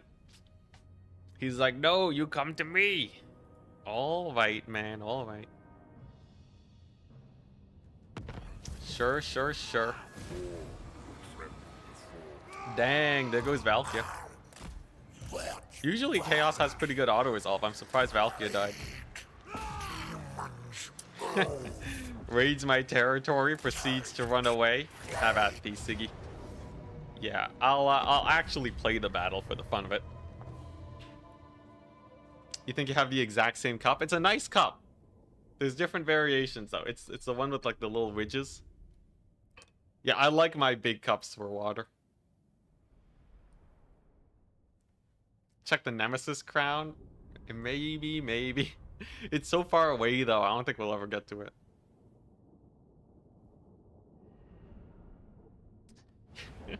Yeah, that's true. In a couple turns, we'll be fighting nothing but dwarves. Might as well enjoy this while I can. Alrighty, so... Any flyers? Oh, he does have a hell cannon. Okay. I guess we're advancing on him then. Alright. Oh, he does have one flyer. This one teeny tiny dude on his disc. I will happily just pummel into him. I don't have a good hotkey for my chariot. I guess I'll put on my cavalry hotkey. We got missile resist, so we only took like 50 damage from that shot. Okay, then we just send the giant in. Giants are exceptional fighters. You can leave them in combat, no problem. Actually, maybe I can kill the hell cannon from here. The giant can go pick on Sigvald. What if we give the giant a little bit of a buff? There we go. Give him a little bit of a buff. dive bomb Sigvald and see how that pans out. I think it'll go quite well. Oh god, we got a lot to micro here. Who's in the fight? So we got some blues over there. Come on, Siggy. Can we beat him up? Okay, there's a solid pit of shades. Looks like we're doing all right. Giant can use his ability. Oh god, so many activated abilities. There's so many activated abilities in specific units. Oh, nice. That's a good AoE. There we go. And then we have this AoE to cast over there. And Sigvald is actually holding. Dang, Sigvald's a beast. Like, I already knew, but it's quite something to witness it once again. Maybe we reset our vigor on our lord real quick. The giant can give him a bit of a beating. But now that we have our healer over here, I don't think we have too much to worry about. Still though, fun fight. Good fight. It's nice to see that Sigvald does have at least a little bit of teeth. There's the healing. Looks like we got a mass rout over here. A messy battle indeed. Okay, we've used up all of our abilities. Sigvald's dead, huge. And I think we are smooth sailing. Sick. Good fight, good fight. Hectic for sure. But there you go, there's the army losses. And there's the healing on our lord. And just like that, bada bing, bada boom, we've done it. We have defeated Sigvald and taken his defeat trait, which means 10% physical resist. For free. How did they buff the AI? 20% more campaign cheats. And they are smarter at making units faster and making better compositions faster. Isn't the game a bit boring when you just crush everybody? That's why I want CA to make it more difficult. Exactly. Exactly. This is why we got the petition going. Also, it's just a fun showcase. It's a nice fancy showcase to everybody. We're here to flex, I guess. I don't know. But hey, you know, I already have like 2,000 hours in just Warhammer 3. What's another couple hundred? Ain't you the man? Thank you so much. Kind words. Sick. That's 5,000 gold. Sigvald is gone, and we have another 20% physical damage resistance, so that puts us at 35%. And our wings and such give us another 20% once we get enough kills. Locus of Fecundity means that we are now at an infinite amount of healing. Yes. Solid. Very solid. Demon Prince. We're just gonna abandon this area too, because we are coming for Grombrindal and his super high tier settlements. Chaos. Grombrindal needs a bit of a beating, and we can deliver it for sure. Now, what does this do? Let's see, anything good here? Nothing too good. The Pit of Shades is working out really well for us. Eldritch Aura, not very useful. I already got loads of spell resist. Sick. Yeah, I need to focus on buildings at some point so that I can actually get an economy. But before I do that, I have to make sure Grombrindal's not going to backstab me. Because right now we actually can't afford a lot of armies, is the problem. So we can't defend more than like a province worth of territory. I'm much better suited just romping around and sacking everything. I hope to at some point get a strong enough army where we can just auto-resolve our way to victory. But that will take a hot second. Once I was human, the shame. Loads of factions destroyed. That's a good sign. If CA is gonna make the late game harder, the AI needs to consolidate more. Okay, nice. We have 10 turns of income. No, 5 turns of income. Not many. That's not a lot of turns. Okay, Jimmy, get out of there. Ugh, what do we have here? Unholy resilience. Casualty replenishment rate for this lord. Does that mean his army or literally just him? I assume it means literally just him. Yeah, that's good though. It means that we will never run out of HP. We're gonna be fighting a lot of battles, so we need that replenishment. Man, where are the dwarves? They should be here by now. I guess they're expanding southwards. There's actually Marienburg lives? How? This is surrounded by endgame crises. There's like dwarves popping up over there. Franz lives? What? What the what? How is Franz alive? He's taken Laurelin Forest. He still has Altdorf somehow. What a Chad. Okay.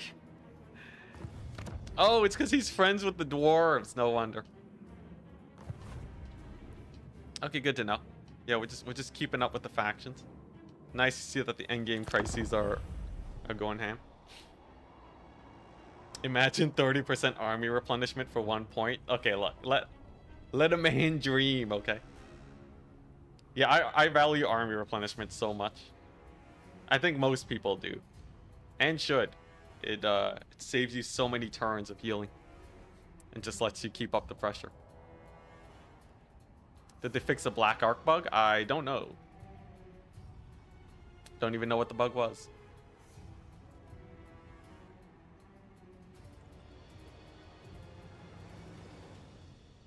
All right.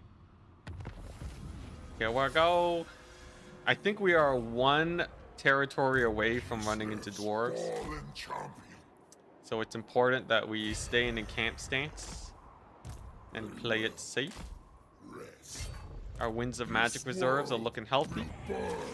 We still have 5 turns of upkeep. And I have nothing to manage between end turns. Wonderful.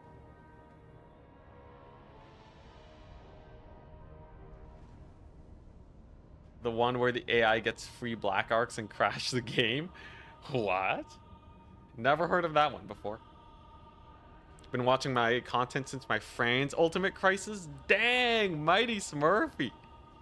That was a while ago, man. Oh my goodness. Yo, love from Scotland? Thank you so much. It's nice to still be around. Actually diving back into Warhammer was interesting. But I'm happy that I did it.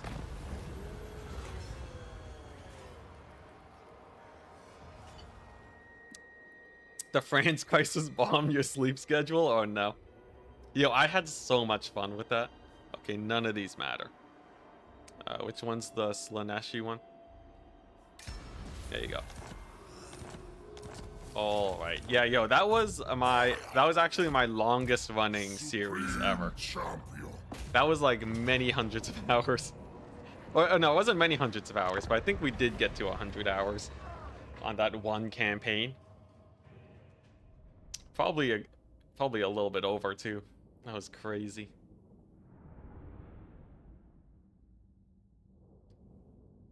What's this? Go 1 Vol with Daniel? What's that? 1v all. Oh, 1 versus all with Daniel? He's not that strong. He still gets clapped by the proper fighty lords like Sigvald and Malus. Also, it would make battles take ages. We don't want that. Alright, so if I zoom out into the stratosphere until you can see the repeating textures over there, then we can redeploy like that. It's Alt and Control dragging left and right to do this, by the way. Fun fact for anyone who's wondering, we haven't done that in a while. Alright, they have no magic, so I can literally just move my way in here and ignore everything. And we should be able to win it unless they Sword of Corn me. Which is like, you know, no way, right? No way they sort of cornered me. Alright, here we go. So we have bonus versus large. 80. In theory, Daniel absolutely annihilates this guy. But we'll see. There's the everything going on. Oh my gosh, and we can just... The Pit of Shades lets us immediately cast this. Sure, I'll take a Sword of Corn. Alright. Yeah, and we have the Mortis engine, let's not forget. We're gonna lose a unit of Furies though. Pull them back. We're gonna need a Nurgle heal in a second. But as it stands right now, things are going great. Oh crap, we didn't kill the Lord yet. Get over here, man. What are you doing? Maybe I should pull back some blues and just shoot him properly. Let's see, where's my dude? Where's he at? There he is. Let's get him here. He needs to start casting some fecundity. And then we're good. Sick. Yeah, yo, that sword. The sword opener was pretty good. It was quite nice. I just have to make sure we don't get sworded ourselves. Look at that, Daniel actually slapping. Jimmy doing work. This guy has... Okay, now he has decent stats, but not the greatest. There we go, that's a good amount of damage. Good couple thousand damage on a few units there. Our positioning of the blues working out great. We have another AoE yet, not quite. Alright, here we go. Are you guys ready? Are you guys ready for why I took this guy so early? It's because he has this. AoE healing on literally every single unit. It's kind of good. It's kind of good. Turns out CA did not change blobbing. It is still very, very powerful. Oh? Is that a Sword of Corn or is that a summon?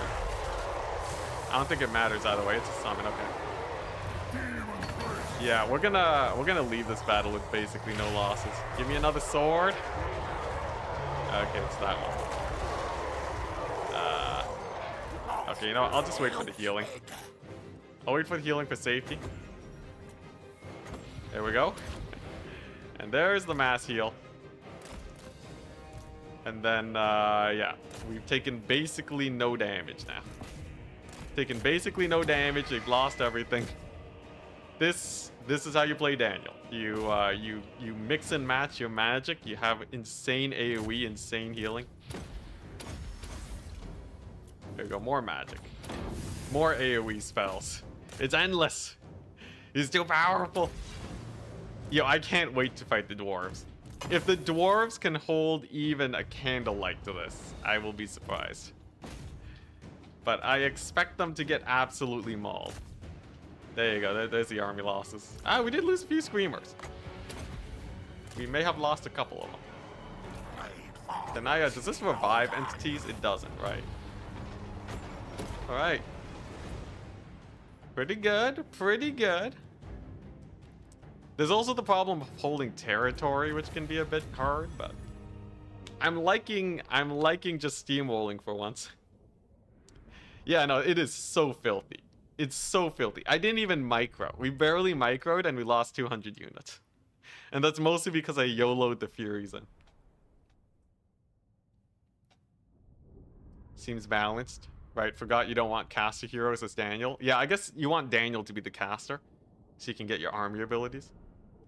What would you do for a Daniel rework? I don't know. Give him a tech tree and the ability to equip some more items and just decrease his stats accordingly. So then that way you don't feel bad about picking up items he can't use. Like the weapons and stuff, he shouldn't have a weapon. Maybe he shouldn't have an armor piece, right? But, you know, I think it's fun to just equip items based on the community response. Hey, nice. We got some more plague drones, although they're not that great. No enemies in sight, which means now we can, I don't know. What do? I don't even have these units yet. Plague Spreaders. Is anything here really that good? Winds of Magic changing, strength, reinforcement marker. Is any of this useful?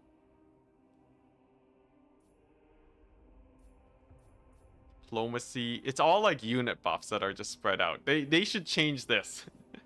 They should change Daniel's level up skill tree. You could totally make this his tech tree, right? And then you give him a normal, you know, yellow, red, blue line skill tree.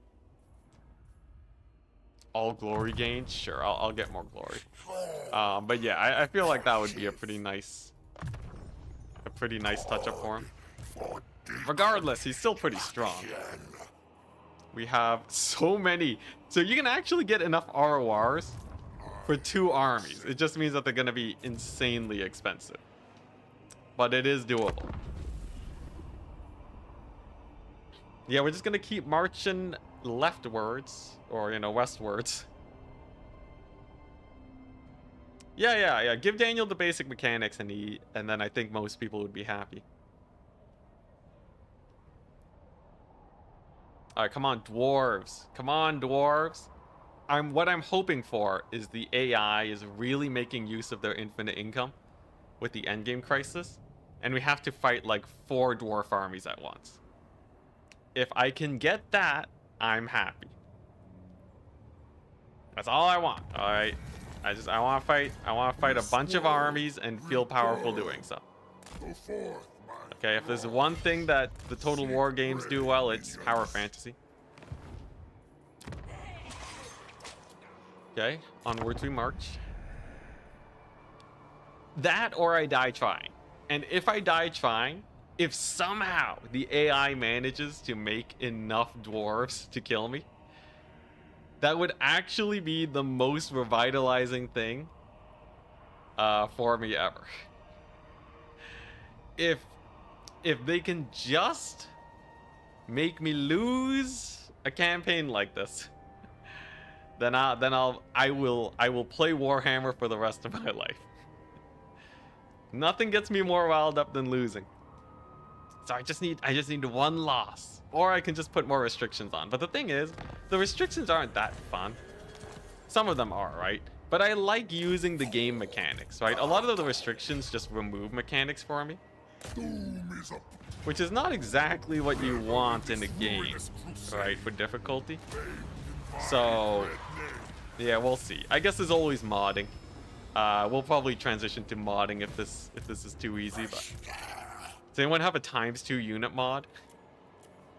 We haven't even won the campaign yet, and I'm already thinking about this. So what does this do? All other glory will be halted. You get diplomacy with Slanesh. Okay, that's just useless. That gives me nothing. Except for, what?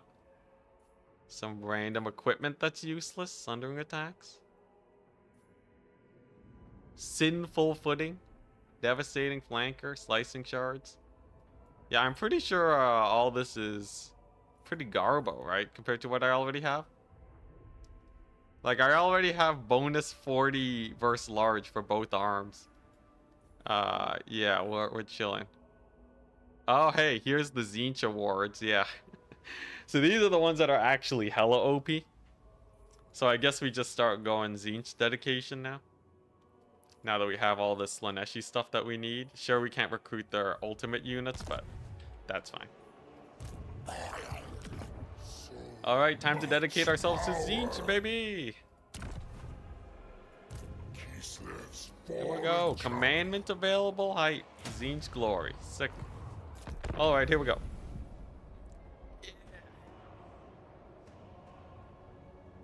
Yeah, nah. We don't need Slanesh anymore. We're going Zinch, because then we get access to a million crazy good spells. Giving yourself a goal might be better. Yeah, well, like in this case, my goal is to fight 4 Dwarven armies at the same time and come out victorious. I think if I can do that with like just Daniel's army before it even reaches full power, and it's an endgame Dwarven army, right? Just like 4, you know, like, because they're not going to get any stronger than that. then I think we will have sufficiently proven that Daniel is an absolute raid boss. A ruinous crusade. And then we're good. Destiny awaits. Alright, I guess we just keep marching. We have 10 turns of upkeep, so I'm actually good for a while. You want to lose? Play modded XCOM 2. I have played XCOM before. I would love to play it, but I can't play more than 2 games right now. Or I can't play more than 2 games as a streamer right now. Warhammer and Stormgate take up so much time. And then in my free time, I play Factorio. And that's it. That's all I have time for. Even as a professional gamer. Still don't have much time. And I still feel like I could be better at Stormgate. Yeah, we're top like what? 160 right now in Stormgate. Which makes me top like almost 50 Vanguard. But I know I can do better. I know we can do better. So yeah, I'm gonna go for that. Okay, so fun fact. We are gonna take attrition when we lose all of our territory. We have 2 territories left though, so I think I can afford to leave March stance for a bit, so I can take this place. Should be good. Should be good. Yeah, Factorio. Yo, I will say I am one of the most what's it? Like, I am one of the most lucky individuals ever. The privilege is insane. The fact that I get to finish my job of playing games and then play more games. It is bonkers. I'm only able to do that because family set me up pretty well. I'm not like mega rich or anything, but like, you know, the fact that I got to go to university, insane. All right, like, speaking genuinely, it is I think unfair would be an understatement. There are many people less well off than me. It's kind of hard to know what to make of that because, like, I guess if I enjoy my life, then we're doing okay. Enjoy my life and help others. We're doing our best here. Oh man, but sometimes I think about it. It's like, eee. Oh boy. Ooh. Anyways, what do we got? A seagull. Thank you for the prime. Thank you for the prime. And then people donate to me? What am I supposed to make of that? Well, I guess it's just work, right? We're just doing this as our job, alright? I'm not profiting that much off of playing games. I'm a good person, I swear. I swear, though, you get self-conscious. At least I do. I get self-conscious. I'm like, am I a terrible person? But I think I've worked through that enough. Thankfully, I've used my privilege, and sometimes I just sit on the couch and stare at the ceiling and just do a little bit of self-therapy. Because normal therapy is too expensive. Touch grass. Yeah, I should touch some grass. Actually, I have been exercising a little bit more recently, which is nice. But yeah, yo, I use my privilege to self-therapy, right? If you have, like, you know, 10 hours a day, this is what happened when I got laid off from as a software developer. I was like, you know what? If I can't afford therapy, I'm just gonna sit in my own thoughts and make myself okay with things. It kind of works. It's not as effective as therapy, but you know, it's great. I'm enjoying you enjoy life. Amazing. Honestly, that's the best case scenario. If me enjoying life means other people can enjoy life, amazing. Absolutely amazing. I'll take it. I'll take it. Thank you. That helps a lot. Dramatically so. What's happening? Event? Replace with an exalted great unclean one? Honestly, his AoE heals kind of high. Let's keep him as a herald.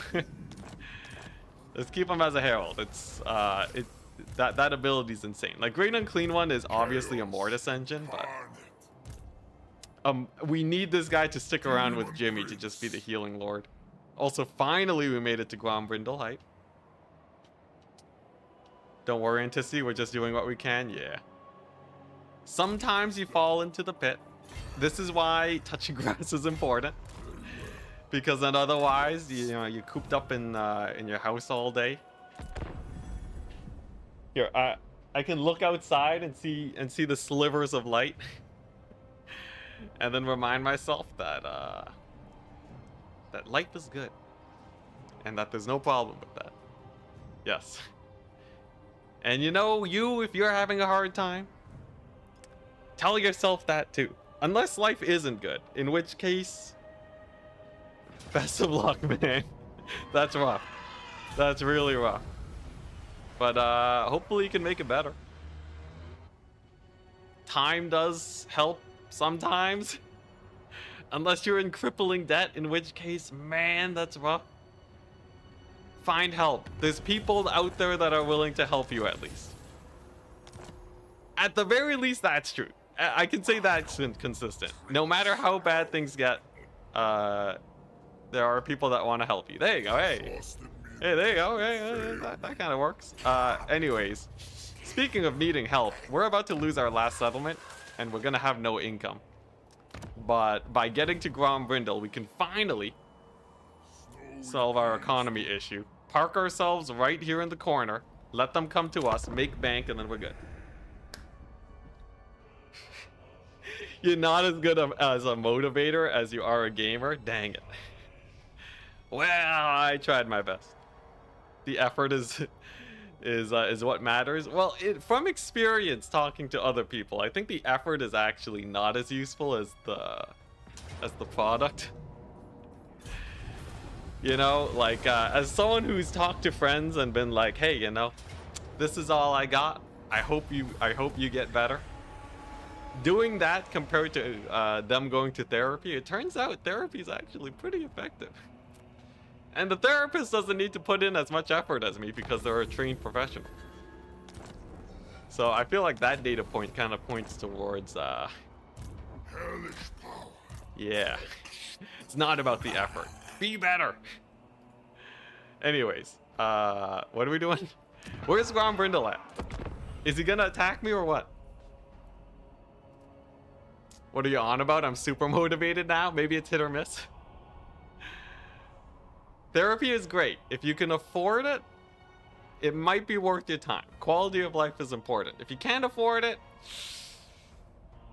YouTube tutorials is gonna have to carry you. What's it? There is one guy that I watch that helped me a lot. What's he called? Something Better Gamer. Let's see here. Better Gamer GG. I think that's the one. Yeah, Healthy Gamer GG. Healthy Gamer GG, legit. Great. Whoa. Whoopsie daisies. Whoopsie daisies. Accidentally, whoa, accidentally. Did that play? Did that audio catch? Did it, Did you guys hear that? Oh, God. Hopefully not. Hopefully not. Yes, god dang it. Oh my goodness. Oh yeah. Whoops. We're fine though, we're fine. Just whew. Yeah, let's not dive into that. This is not the place for war discussion unless it is Warhammer related. Whoopsie daisies. It auto-played. Anyways, yeah, Healthy Gamer GG, that's where you want to go. Dwarves! Dwarves! Here we go. We got a field battle. Yeah, the secret femboy audio. yeah, military stuff, of course, right? Of course I'm interested in that stuff. We don't talk about it, though, because it's a little bit too real for a random gaming stream. Here we go. Let's beat up some dwarves to distract ourselves.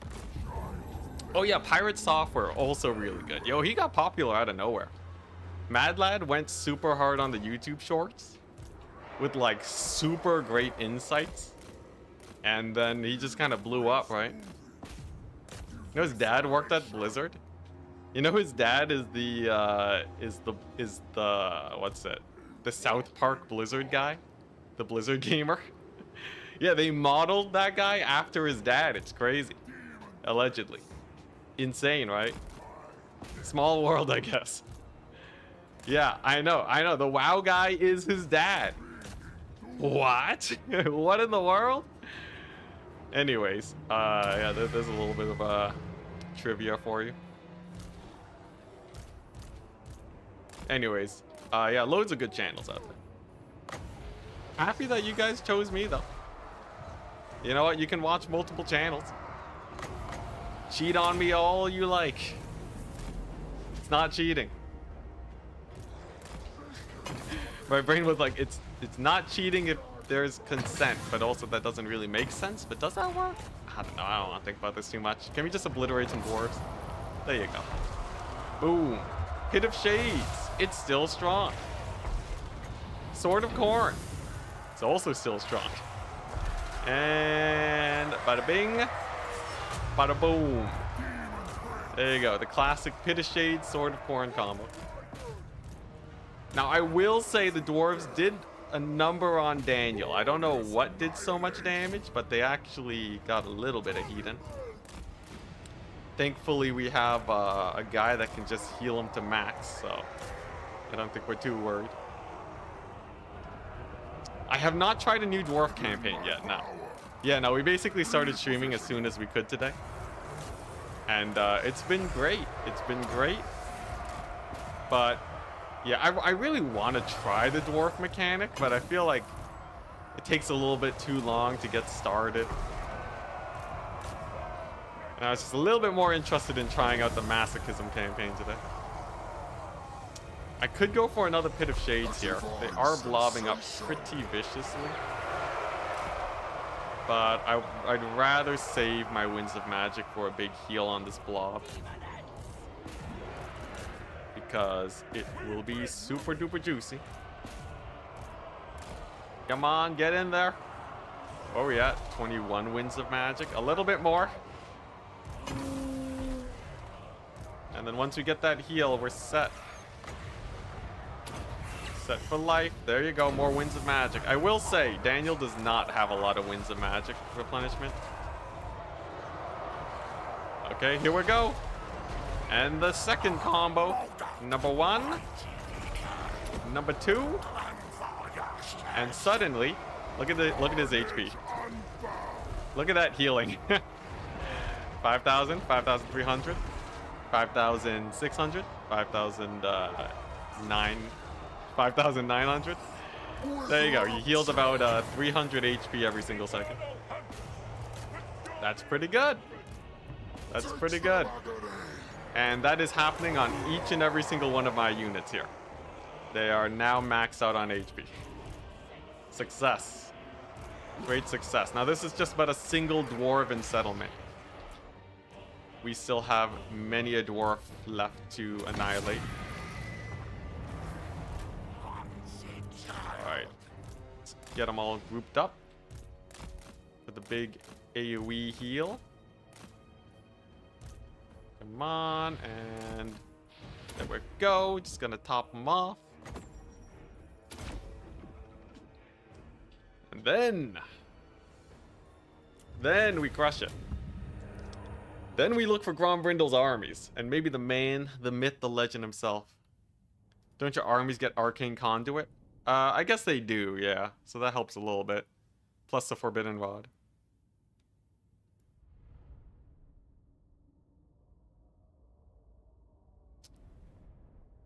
Yeah. Definitely Daniel is not as good as Tzeentch. Tzeentch has way better spellcasting, but Daniel has access to healing and damage. And honestly, there's an upper limit to how strong your magic needs to be. Unless you want to be, like, atrociously strong, you know, one-man army kills everything. Which Tzeentch can do. But with the Nurgle healing, it feels a little bit better. How do you like the new AI so far? They don't seem that different. Maybe they're conquering a little bit faster than before, but it feels about the same. Siren Standard, that's a good one. Let's see, we don't really need the Banner of Swiftness no more. Yeah.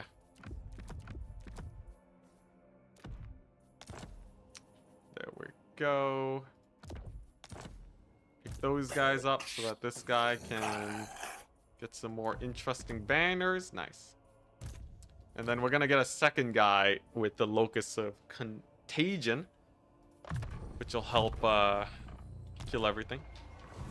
Nice. So we have the Palace of Ruin. It is only tier 2 though. We want to get deeper. The further in we get, the higher tier the settlements are. And there you go. See, this is the product of the new changes to the AI. Altar of Ultimate Darkness on turn 37. Already rank 4. So we'll be able to take that over soon and hopefully get a high tier settlement. Really, when you play against the Tomb Kings against the Lizards, how does it feel? For you guys who've played a bit of the campaign now, do you feel like it's a big difference or about the same? Are the AI stronger on number 1 or number 2? Number 1 or number 2? I feel like they are slightly buffed. Like I feel like CA's metric of plus 20% feels about right. There's a bunch of changes to what units they build. Also, wait. Wait a second. Can we just take a moment to appreciate the fact that this guy started over here? Yeah, he started about here. And he made it. He made it here. Also, hey, H4. Happen. I'm just gonna call you Happen. Thank you very much for the Prime sub. I forgot. I should be adding you guys as units. Here, let's get you the Giant. That's pretty hype. And then I think we had another one. Was it Tombo? Okay, we already got Tombo. Okay, hi. Thank you very much. The support helps a lot. Really, it does. Yeah, he marched all the way here just to fight me. And we're gonna milk him for money. Also, my economy is starting to fall apart. So we need to put the pedal to the metal and actually sack some settlements because we're gonna be poor. Also, yes, the Tomb King's Crisis absolutely hates the player. I don't know what AI they programmed in, but they will beeline it to you like all the time. Like me some Warhammer. Really enjoyed your Dwarven Ultimate Crisis stream. Hey, nice, nice. Yeah, that was a good one. That was a long grind. All right. So we haven't fought against these guys yet. So let's take it slow. Make it happen. They have a bone giant. They shot Daniel in the face. I see. We're gonna have to advance. Bone giant's a little bit spooky. Daniel, you can land. Mostly constructs. Not a lot of infantry. This should be mostly doable. Maybe if I can get my mobility around. And Daniel just kind of hides away for a bit. I think we can probably kill all the infantry and single out all the major threats from the Tomb Kings. And then we're good. Yeah, no, we're basically as far away from the Black Pyramid as possible, I think. There really aren't many places further away unless we're like Malekith. Because like we're even further than Archaon right now. It's crazy. I guess they just stand straight towards you. Probably because they're not at war with many other factions. If I had to guess what was causing it, it would be that. Okay, where are these guys at? So we can explosion the halberds there. That's good. Looks like Daniel taking a little bit of heat. Let's get our army abilities up. And then, yeah, we have a little bit of a multi-pronged fight, but it appears we are winning on both. Daniel's doing fine. Let's use his bonus verse large. to its full effect. See how that goes. And he should be able to just absolutely wall up this guy. Okay, some Furies are getting damaged. Oh, hey, Sword of Corn. Perfect for those halberds. Daniel, he doesn't have that much armor piercing damage, I'm noticing. Oh, wait, no, he does. Not that much. Oh, wait, no, he does. Yeah, he does have a lot of armor piercing. Okay. He's just not that strong. Rip. Regardless, he's going to be doing his best. Furies are dying, but at this point, they have kind of paid for themselves now. They don't really need to get much more work done. Bring us souls! Dang, we lost a unit of Furies. Rip. Okay. He does eventually kill that guy. Nice. And then I guess we'll just, yeah, heal up. Do a bombardment. It is pretty good against monstrous units, surprisingly. There we go. It's a little bit hard to see with the snow. There we go. That's a better angle. And nice. That'll shred some Ushopti. You got Daniel coming in onto the Giant. Giant can kill the Tomb Scorpion, no problem. And then I think we win this battle with minor losses. Pretty minor losses. Hopefully these doggos don't die. Do I have another explosion? I do. I love having so many activated abilities, actually. It's kind of fun being able to just like bounce between your units and get all your spells off. No, we lost another unit of Furies. I guess they were kind of just expensive at this point. We can get other mobility. They've been around for so long, though. What a shame. Maybe we hit of Shades to army loss them and end the battle. And the dogs will live. There you go. Okay, yeah, there's the army losses. Okay. Good stuff. Good stuff. Honestly, we're not crushing the fights just yet. But I don't have my full Doom stack. So it'll get stronger over time. Also, yeah, the animation with Daniel's a little bit janky. He, like, overshoots big units. So if you have, like, a giant here, instead of landing and then attacking, he, like, runs into him and then tries to, like, keep going lower, but he can't. And he can't move forward, so he just kind of slowly glides down until he hits. Did they have the healing proc? Probably, but the map is probably too bright to see it.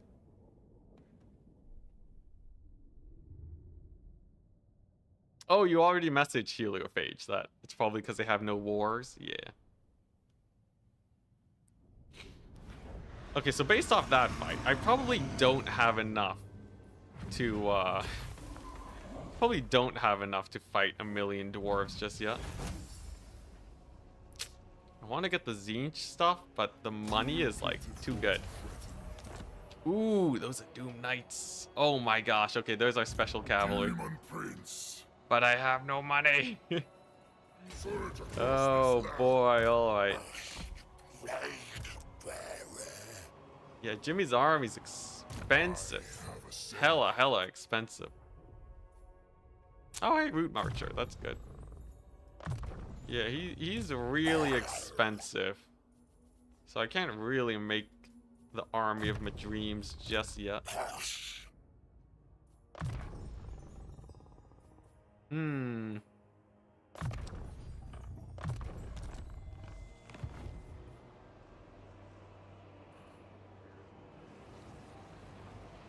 Just saw the stream. How's it going so far? It's going amazing right now, Olaf.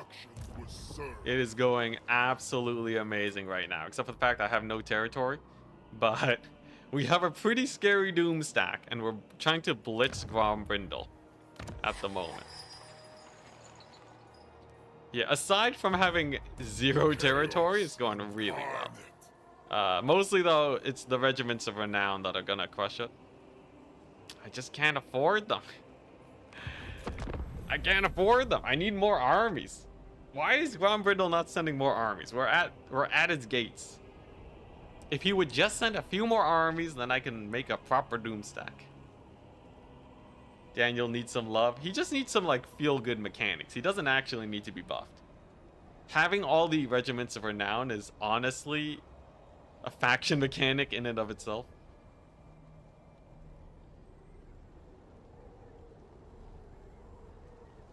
Disband the Nurglings. The Nurglings? But they're so cute. Also, I need one. Oh, wait, this guy's on the ground now. He's not mounted, so I guess I could get rid of them. Sure, that's an extra like 200. Okay. Alright, alright. Let's see.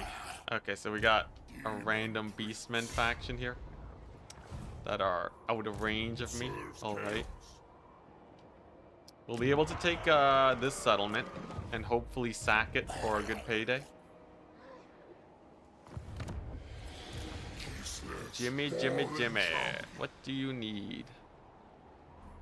If we're gonna be fighting a ton of dwarves, I should get something pretty chunky, right? You know what? These Eternal Heartseekers are actually pretty cheap, all things considered. Because they have the minus upkeep tech. So I'll take those. And they can help. They can help a bit. And then we take Cowark.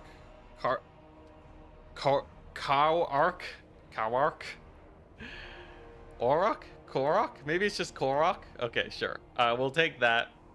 Grombrindal, there he is! The myth, the legend! Alright, here we go. Quark? Maybe? Ambush? Okay, this is actually fine. We can run away. It's not too hard to just run away. Speed banners for days. Oh my gosh. Not right before he gets level 20.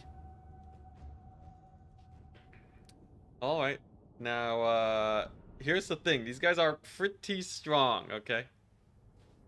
They're pretty strong. They might even be able to fight a little bit. But preferably we run away. The thing is, they might attack us again. So I should do a bit of damage before heading out. That's what the Blight Boil's for. Alright, great. Just great. Great view. Oh, look at that Nurgling just sticking out the back. Oh, beautiful. Oh, man, he's just hanging out there. Oh, my goodness. He's having a great time. Yeah, I really don't want to lose this guy right before we fight the White Dwarf. Alright, here we go. We got dogs. We got doggos. Okay, yeah, we're just gonna back up until this debuff wears off. It's a pretty massive debuff. We don't want that. It is... Okay, yeah, this is not the scariest arm.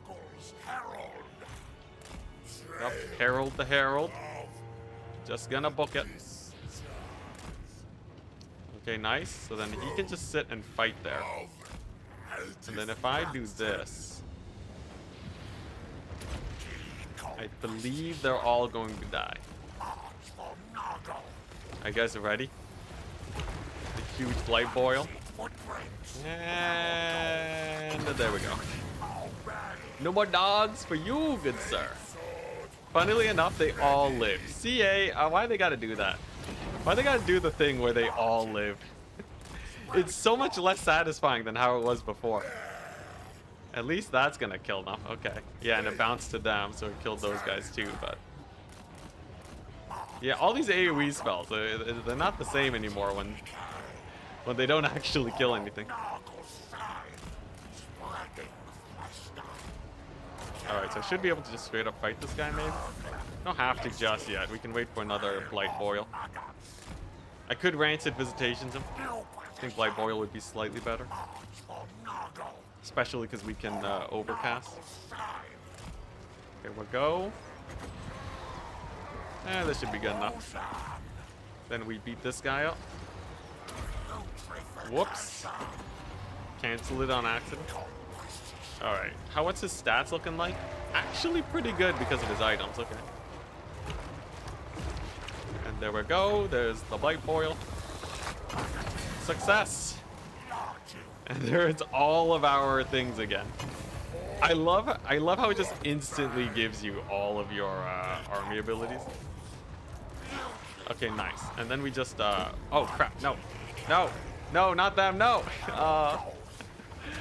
That's not what I wanted. I misclicked.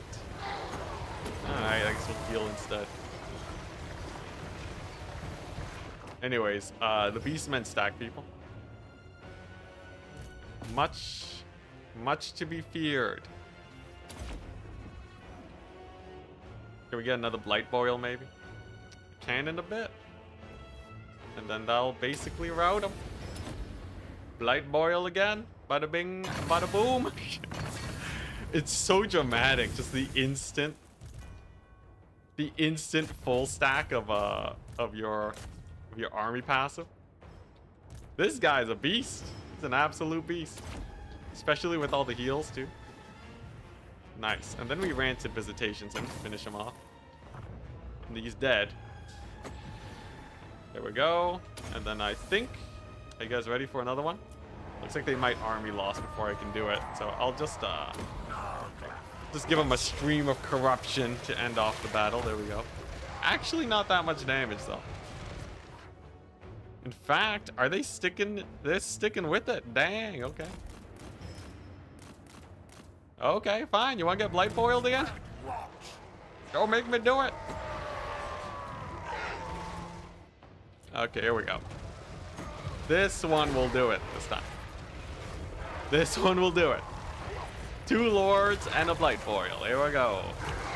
And... Great success.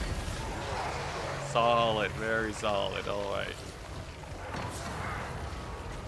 There we go. We did it. Sick. Woo. How many kills you guys think he has? Place your bets. Place your bets on how many kills he has, and the person that's closest will be named after him. Or he'll be named after you. What do you guys think? 300? Way too low. 300 is way too low. It's gonna be kills at the end of the battle. I'm gonna finish routing off these guys, and then we'll see. 2,200, 3,000, 150, 300. It really depends on the Blight Boiling. All right, here we go. I'm calling it here. Get your votes in. Get your votes in. 1,300, 1,000-ish. Heroic victory, nice. And he has 800 kills. 800 kills. Well, in that case, closer to 700. Noble Nadiator, I think you might be the closest. 670. Noble beat you to it, Heliophage. Noble messaged first. He messaged first. If you had said 701, you would have gone at Heliophage. Obese Chicken, you're too slow. Congratulations, Noble. You done did it. Gabby said... Oh, Gabby! No, never mind, Noble, you got beat. Gabby said 742. I missed that one. Dang. You got wrecked. You got wrecked. Alright, Gabby's got it. Apologies. The debate. Let's see, what do I want? Zinch Glory? Sure. Yeah, rip the pony. Congratulations, Gabby. Have one of the strongest lords we got. Gabby. Didlescu. There we go. Height. Alright, well that went pretty well. They have a spicier lord now, but... honestly, we can just ignore him. I want to fight Grombrindal. So they said you were strong. Do I get the Knights of Immolation? That means I need 3,000 gold to Terran. We're barely keeping up gold-wise. You know what? Let's fight him vanilla. It's a settlement battle. He has some Iron Drakes. But we got Regiments of Renown. Here we go.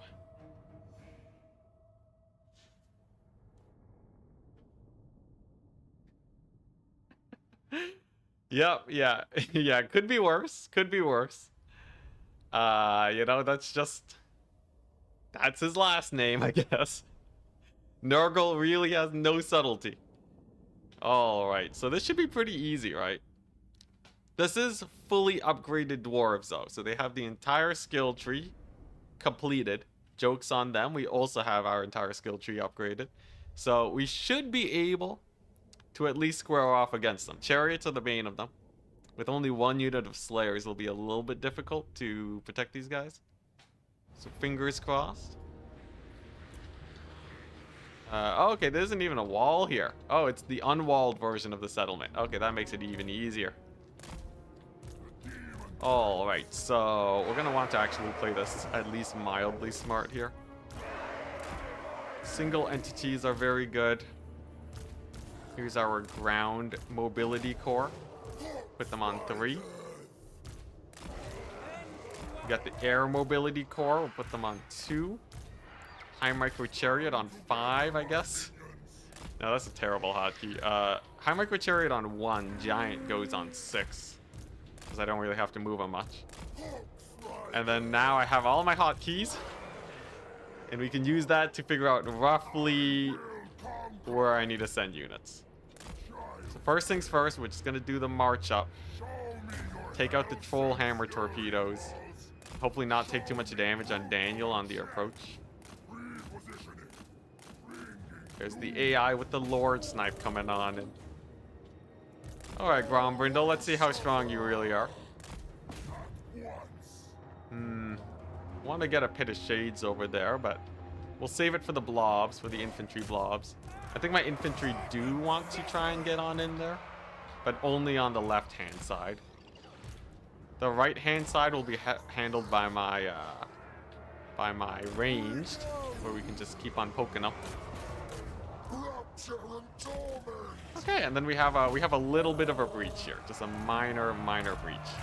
Then we knock these guys down, so that they do not cause too many issues. Daniel's just gonna kill the Thunderers because they're actually in a really good position. And so far, it's, you know, it's going. Pretty decent fight so far. They've traded into me a little bit. We're trading into them a little bit. These guys are really good because they have the Guardian ability. They have Supreme Vanity, which gives plus 10 melee defense for Daniel. Make him quite a bit stronger. And there's the giant AoE ability. And then if I dive bomb Daniel into this group, I think he can get enough disruption in to stop them from range spamming me. Yeah, there we go. I now see a gap on the right-hand side. Solid. We can shoot the tower, so it doesn't get too much damage in. And there's our duo. So healing's not a problem anymore. We can just send him in and get that AoE heal down.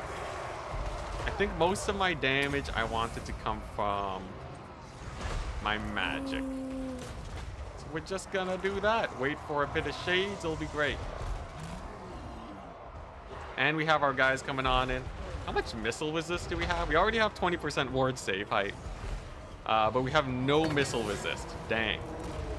Alright, good to know, good to know. So dang, the Forsaken are taking a lot of heat. Let's see here. I guess I'll overcast the Pit of Shades here. Just to really win this fight quickly. Because it is quite the blob. Yeah, here we go.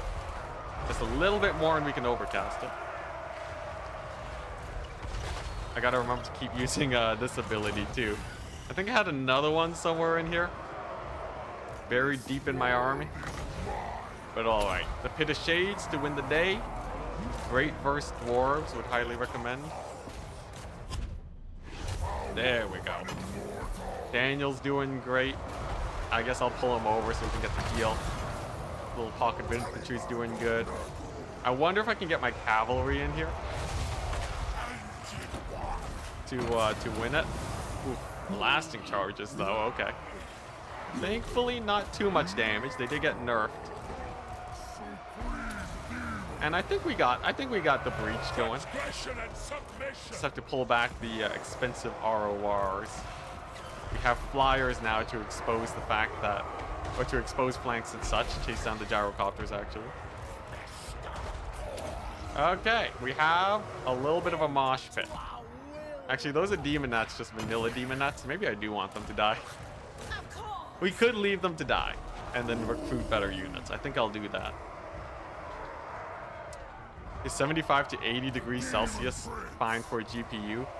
That sounds a bit high, but I don't really know my graphics cards. Okay, alright. Do I want a Fleshy Abundance or more Pit of Shades? Probably more Pit of Shades. Hey, nice. Gyrocopters are going down. Boy, that's a nasty volley, though, on my Furies. Something caught them. I think it was these guys. Okay. Yeah, the lines of range units are a little bit of a problem.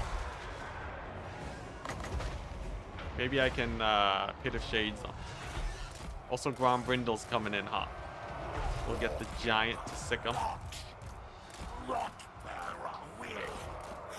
Okay, let's actually just group up here for a big heal. Efficiency is the name of the game. So if we just kind of get in here, nice. Then I can get a solid Fleshy Abundance on all of these guys. And then we're good. Here we go, here we go.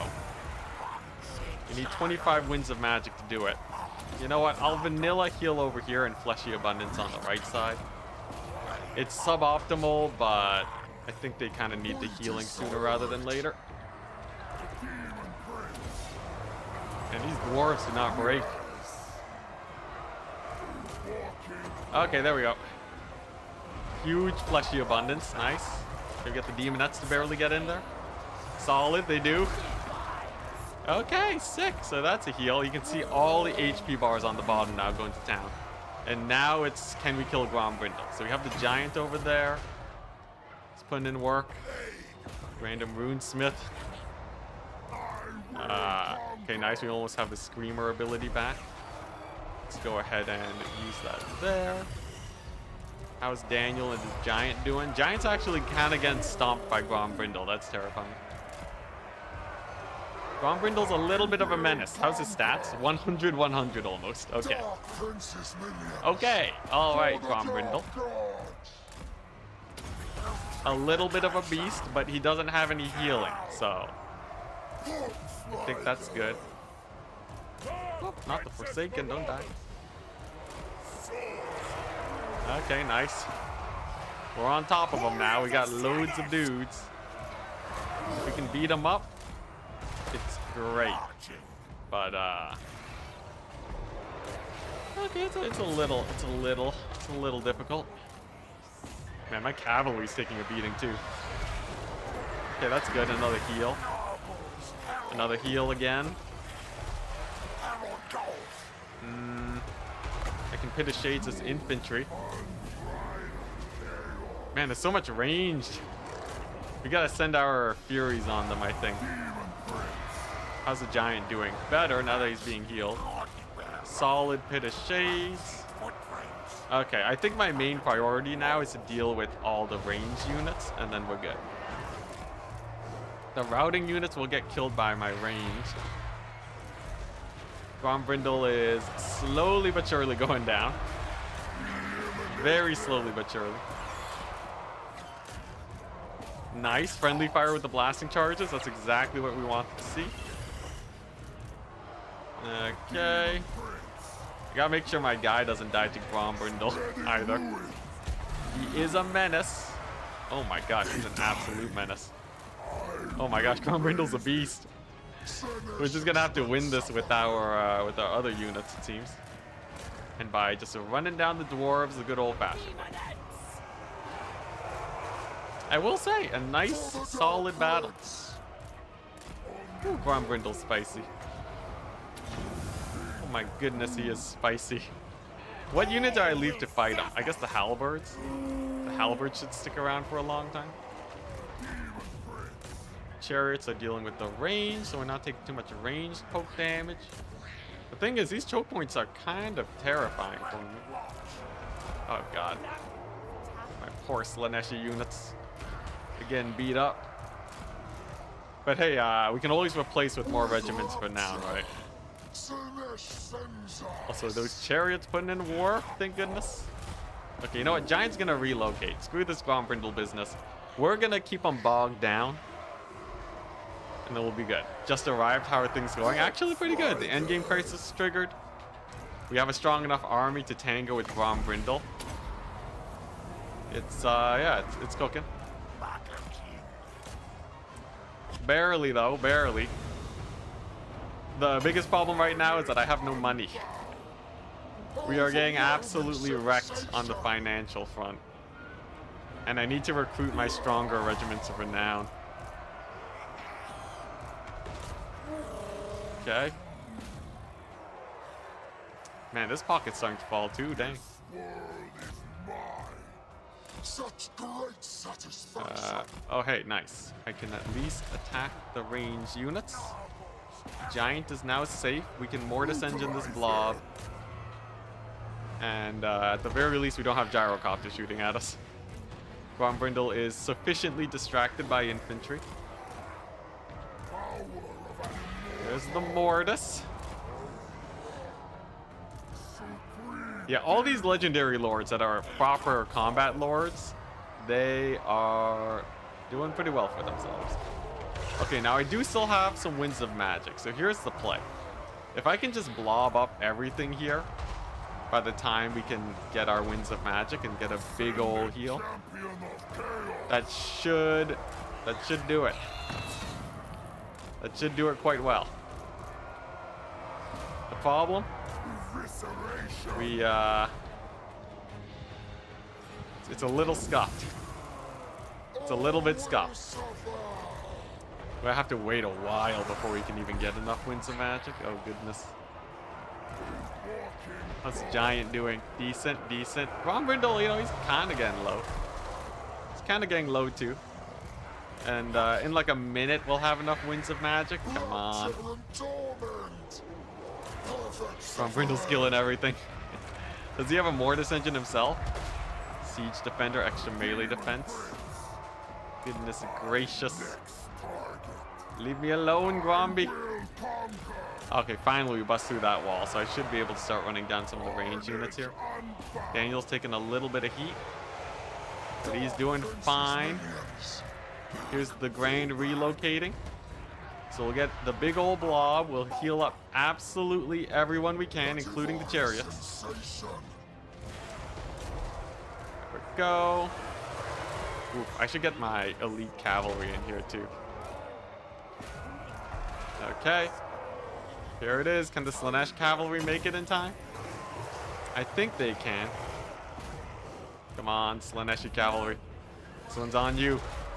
You just gotta make it. And then we'll have the biggest heal fest you've ever seen. Giant can try and bully Grombrindal. There we go. There's the heal. Slanesh cavalry, come on, don't die. Don't die. You're so close to being healed.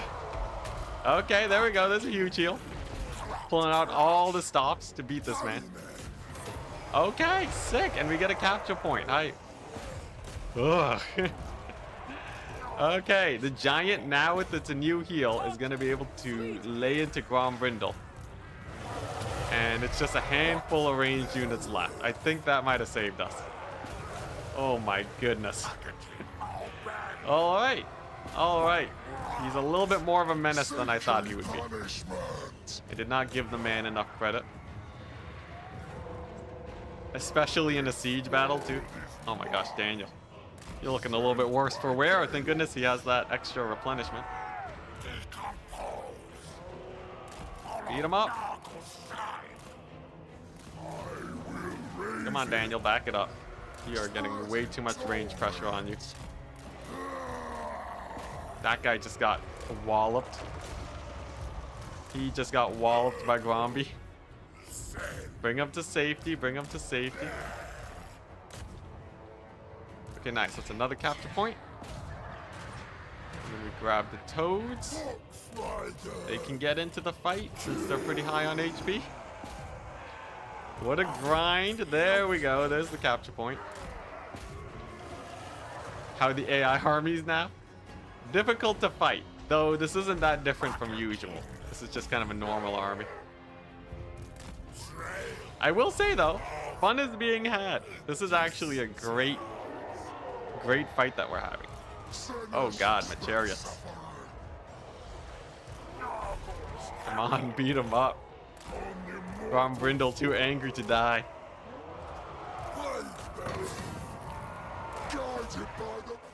Okay. The giant is heal capped too, so it really doesn't have much oomph left in them. I can silence him, okay. So no more abilities for Gromby. That's good.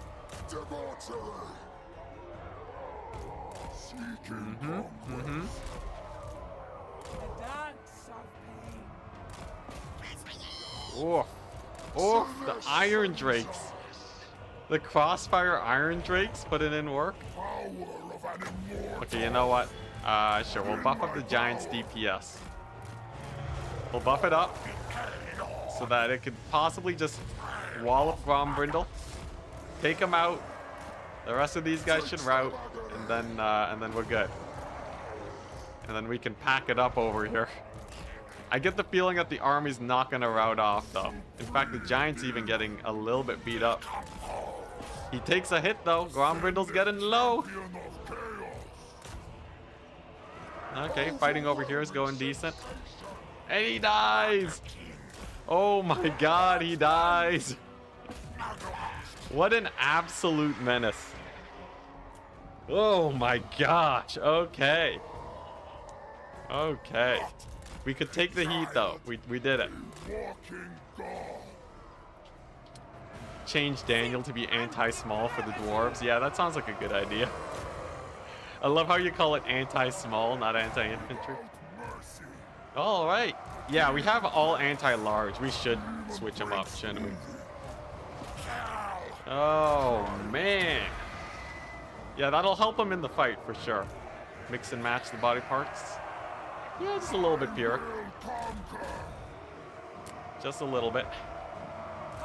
This is the last of the units, though. The Giant survived with 127 HP. Sick. Alright, a little bit of an AoE buff. Come on. Come on, there's basically nothing left here. Why are the dwarves so hardy? I guess we don't have much of an army ourselves, so they don't have a reason to get army lost. But our Daniel has 1,300 HP. He's nowhere near dying. There's the army losses. And success. Great success. Okay. So that was a fight. That was a fight and a half.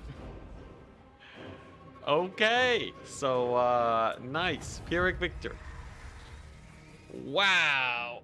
Oh, man. I do that 10 more times? Not every army is going to be Grombrindal. I can't believe that was normal dwarf warriors, though. If he had an army of hammerers, we would not have won that. Definitely, though, we got to step up the throttle. This is great, though. I have reason to actually start trying harder. So what we need to do is we need to actually get anti-infantry. Like 1 million anti-infantry.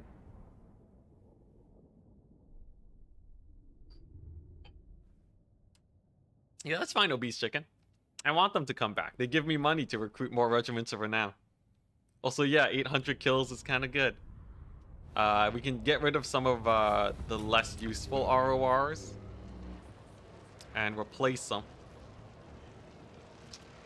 You know what? I'm just gonna sack it because we need money real bad.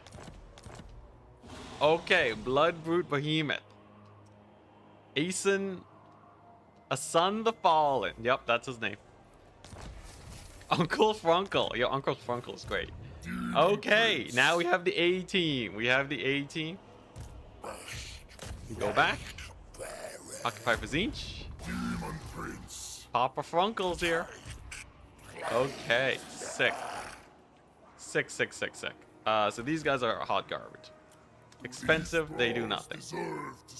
The blues, also, honestly, not that great. What we need is some power. Let's see here. Okay, so minus upkeep. I think minus upkeep on Slanesh units is doing us pretty well so far. Okay, we need to level up some more. I can't believe he's still not level 20.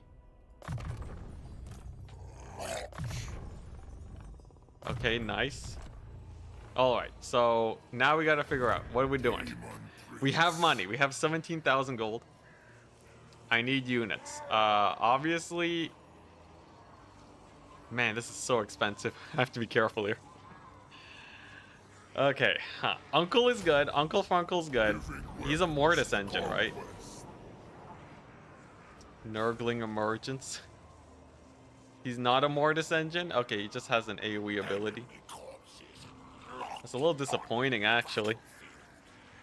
But, sure, I'll take it, I'll take it. Uncle's height. Let's see here. We need some mobility.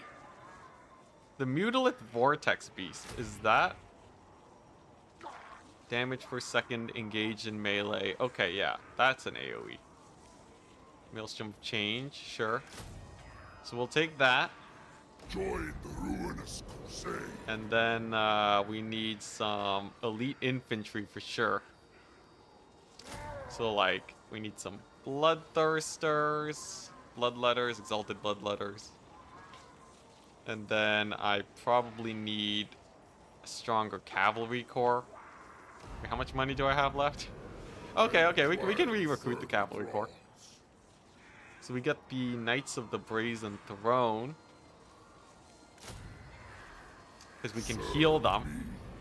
Right, that's the great thing about them. Hellish power. Ah, God.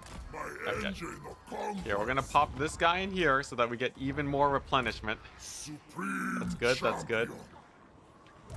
So much I don't want to power. get sieged. I feel like we're gonna get sieged, so I'm just gonna sit outside of the settlement. As weird as that feels. With And then... Exalted Demonettes are actually pretty cheap here, all things considered. living weapons. Okay, we have 2 turns of upkeep, and we have a much more elite army now with loads of single entities. This is where we do it. Now, as long as Grombrindal doesn't show up with like 50 armies right now, 1 turn of replenishment, we'll get Jimmy back to almost full HP. And the rest can be healed with our second lord, so. Here we go, ROR spam indeed. It's the thing that makes Daniel super strong. Now, will he be back?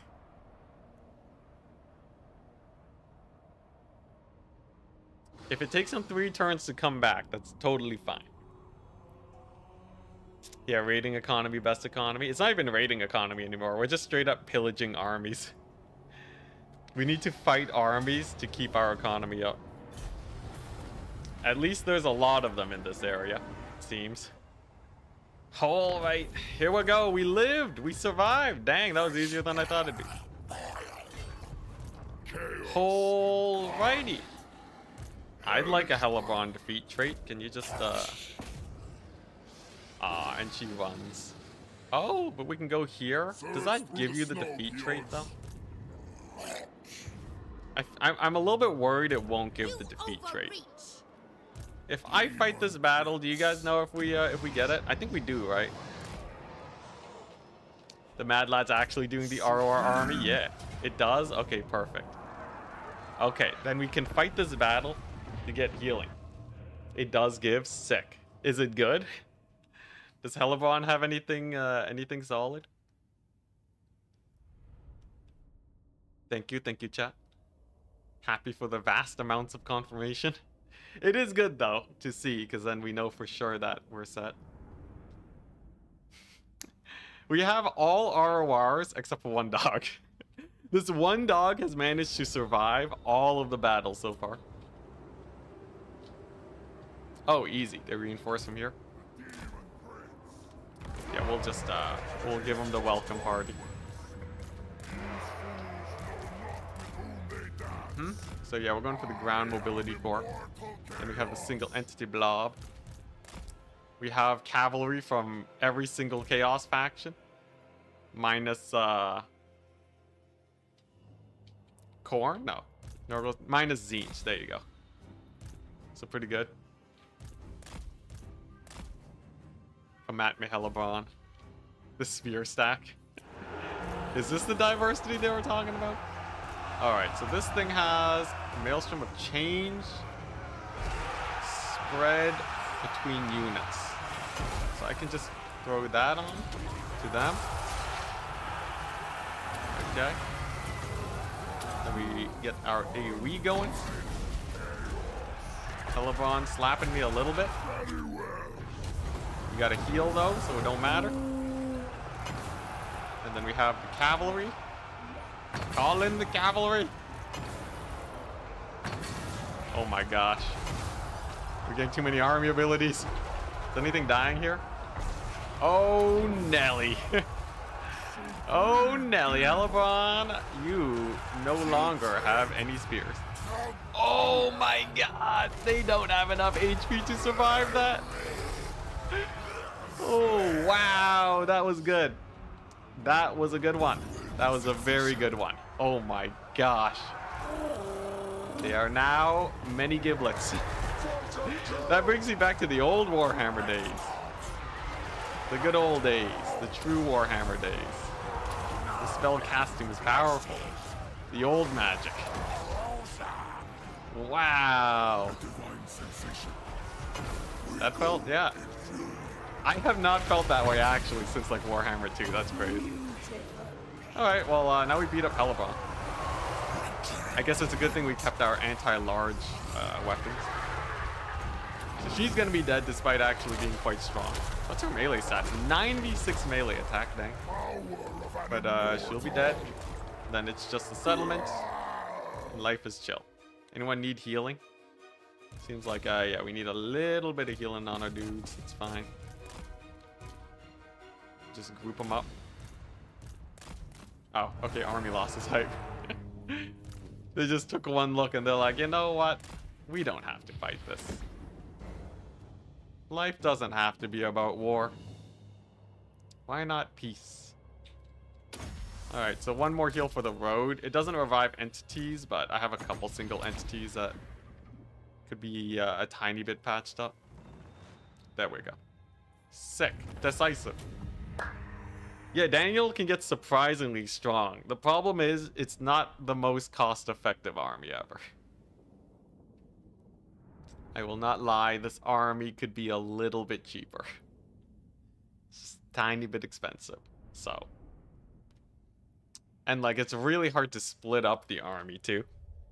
But at the very least, as a Doom stack, I'm a happy man.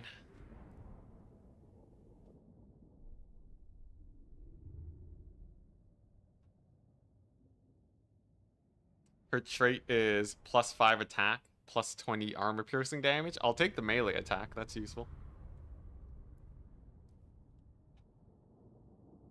This is good, this is good. And we can occupy this for Zinch, our new best friend. Okay, and then we want to look at this guy's melee weapons. Along with many other things. What does this do? Barrier, but we lose the melee defense. I like the melee defense too much. Yeah, this makes him kind of a spellcaster. Ooh, 10 ward. Wait, which one is equipped right now? Equipped all gifts and set. Does it show? Does it show which one is equipped right now?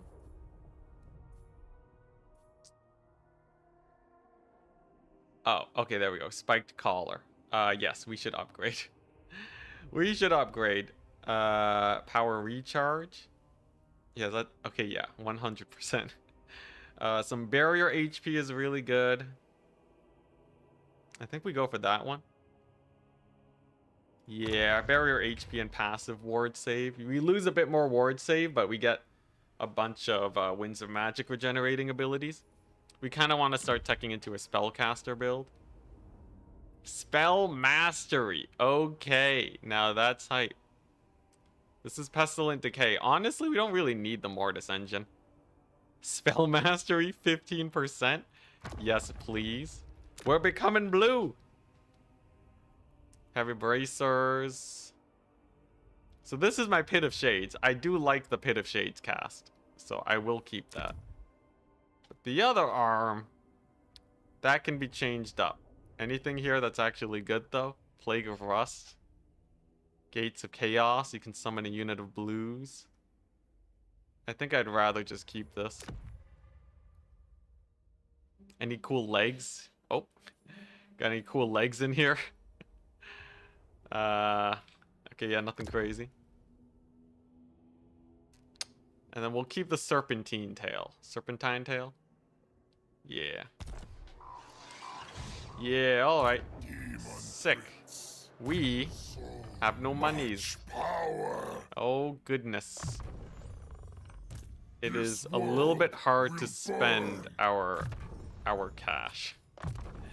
This is bad. This is very bad. And now I can't get rid of this guy because they're useless. The doggos, you served well, but budget cuts are gonna hit them. Yeah, here's our ROR army with 1 unit of pinks. Is this unit of pinks even worth it? I don't know. I guess I'll keep them around. At least we have a few places we can sack. 5,500, 5,900. Yeah, so if we just kind of sack our way leftwards, then I should be able to do all right. Income-wise. And then maybe recruit more units. It's going to be a slow and arduous process. I need... Does Corn give more money from winning battles or something? Apparently not.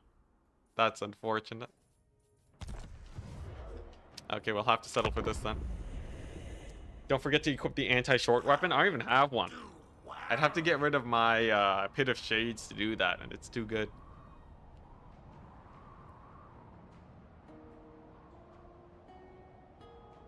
Yeah, like we could get the Gate of Chaos arm, but Pit of Shades has been really effective for us. Also nice. I think I'll attack Spite Reach and sack it. Okay, alright. And then once we build up enough economy fighting Grombrindal, eventually we can do a takeover. That's kind of how these campaigns work. Chaos. Oh, Vashnar? Vashnar's Conquest? Oh, what? Okay, no, he still has Chosen. Okay. Yo, Vashnar, my man. Sick. Alright. Classic from Warhammer 2. So we go here. I can barely afford a unit. Siege battle. Yes. Minor settlement with walls.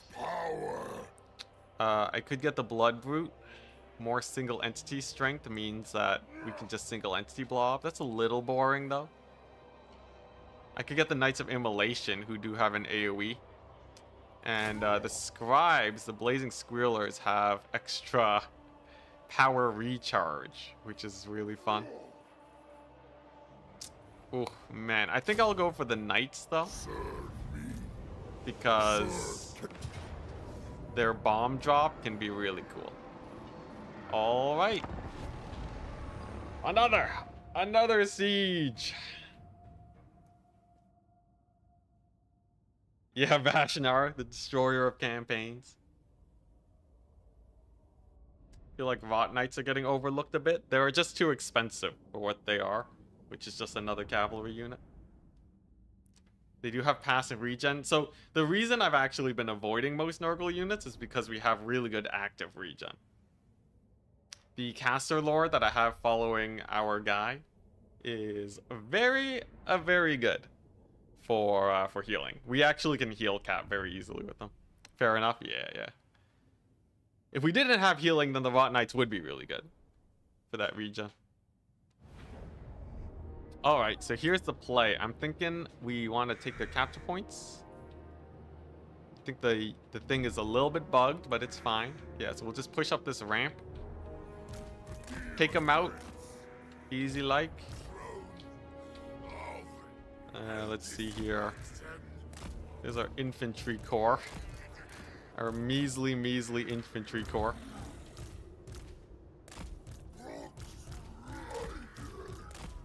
Okay.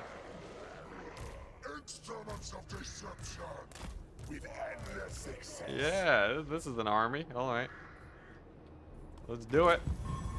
It's just the battering ram build. having a few flyers will do us well. We kill the cannons, and then this is actually a pretty good map for us because the dwarves can't get solid line of sight. Here's the bombardment ability I was talking about earlier. And then I guess the cavalry can just try and find some flanks or maybe some capture points. You know what? These guys deserve a different hotkey. Alright. Let's start with the single entities. They are my biggest asset with the healing. And later on, we can probably get a lot of work done with them. I won't need to make nearly as strong of an army. Also, dang, we lost 6 of those guys already. Woof. Alright, sick. Oh yeah, look at that damage hype. Okay. But yeah, so the great thing about them is that you can just keep healing them up forever. And then I can divert other units to different armies. So that this one doesn't have to be too expensive with infantry and such. Here we go, bombing run number 1. Let's see how this does. It's not the greatest versus armor, but it's decent damage. It's decent damage. Nothing compared to a solidly hit of shades, though.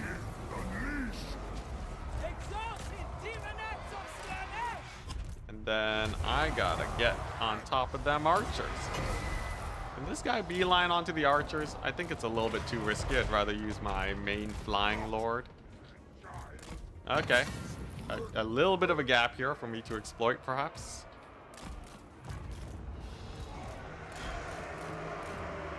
We'll have another pit of shade soon. And then it's just gonna be that big old magic spam that'll win it for us. Can I just cast this on anything? No, it has to be a caster. Okay. Oh dang, they actually have a little bit of line of sight. Good to know, good to know. I should, if I can collapse into the back here, that would be amazing. Come on, you know what? We'll vanilla Pit of Shades that. We got that damage boost, so that should be fine.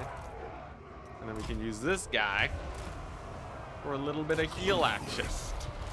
Bada bing, bada boom. Oh my gosh, Daniel. Daniel, no. Daniel, please. What happened? What happened to you? Oh my goodness. Okay, he was getting focus fire just a teensy tooch. It's fine. He made it out alive. Oh my gosh.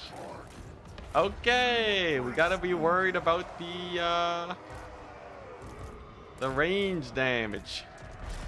Turns out they got pretty good damage. Jeez Louise. Okay, that was terrifying. He almost died for nothing. At least we still have great AoE coming down. Ugh.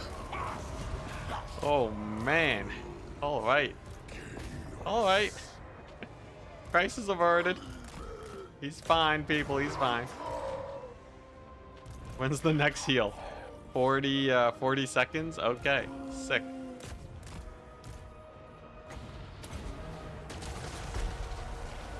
Ugh. Okay, so dwarves are a little spicy. Dwarves are just a tiny bit spicy. Their crossbows are insane, and they're not even bugmans yet. My goodness.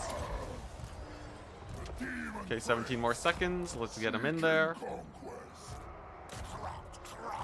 Okay, we got a nice solid engagement here. I think we lost our Slanesh cavalry. Unfortunate. They served well. Okay, alright, here we go. Back to the big blob fight. Yeah, Slanesh cavalry, they were squishy anyways. There we go, that's another solid Pit of Shades.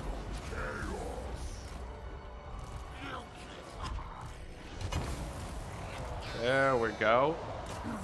Man, the Dwarven magic resist is actually really carrying them. You can tell because my passives aren't building up nearly as much as before. Okay. Get the heal. Get the heal. There we go. Okay. Alright, we're back in action. Whew. Oh my gosh, these quarrelers. These quarrelers don't die. Okay, let's pull through, dive in those quarrelers now. Fortunately, we are without many heals. Dang, these dwarves are hardier than I thought.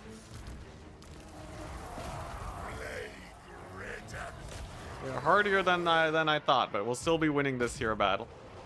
Dang, there go the toads too. Oh my gosh, they're really crushing that flank. I need a heal. I need another one of those AoE heals, or we're gonna lose a ton of dudes. No, don't lose the mutilate. Okay, a little bit of crumbling. Okay, so fighting 4 dwarven armies would be a very spicy proposition then. Good to know, good to know. Is anyone dying right now? Okay, no, most of our guys are still alive, and we got a little bit of convergence there. Exalted bloodletters are in, hype. And then I almost have the big heal. Daniel, please don't die. Please don't die, Daniel. Okay, he's out of there. Whoop. Okay, sick. Frunkle, get him. Oh. Okay, and we got the heal. Okay, sick. Oh my gosh. There we go. There we go. Alrighty. These dwarves, they are hardy. Very hardy indeed. Oh man, alright. Alright, let's get the range units in there. Not the Thunderers, please. Anything but the Thunderers. Come on, don't you dare die, Daniel. Don't you dare die. 700 HP, not a problem. Land. Run from the Thunderers. Okay, sick. There's another heal. We're basically heal capped with them, so he just has to chill for a bit. Okay, okay. Alright, alright. I'm getting my wish. The dwarves are spicy. They are so spicy. Alright, let's push in there. The giants got this situation covered at least. Chariots are needed to get those their axe throwers. Anyone dying? Okay, now we're good. Okay, alright. That was a terrifying battle. Turns out siege battles versus dwarves. It's a lot. It's a lot to take in. My goodness. Dang, those quarrelers used almost all of their ammunition. Whoa. Daniel's on his last legs. But we done did it. This looks like it's gonna be a win. Frunkle's even on full HP. He's got no problems. Do I save up for another huge heal? I think I do. Oh. Yeah, the torpedoes. Wrecking shot. Okay, there we go. This is solid AoE. They're pathing through me. We'll have another heal soon. Chariots can go to town. Maybe we should kill that artillery piece. Ooh, the Mutilith Vortex is having a rough time too. Ooh, okay, alright. Maybe the artillery's a little bit too spicy for him. We'll send the dogs in on. Come on, a little bit more healing. Just a little bit more. Are you heal capped yet? Not quite. So we can heal cap him. Okay, Giant's doing great. He's doing fine. Okay. Come on. Come on, get the Winds of Magic. There we go. Get him in. Get him in there. Oh my gosh, Daniel just got hit by some cannons. Okay. Alright, we're doing fine. We're doing fine. We got the heal off. Go, Exalted. This one's on you. They gotta kill that cannon, otherwise they're just gonna blast him. Gonna blast Daniel immediately. Okay, nice. So that's another little pocket finished off. Do I have any flyers left? Okay, I got the knights. They'll do. Okay. Get him. Get him good.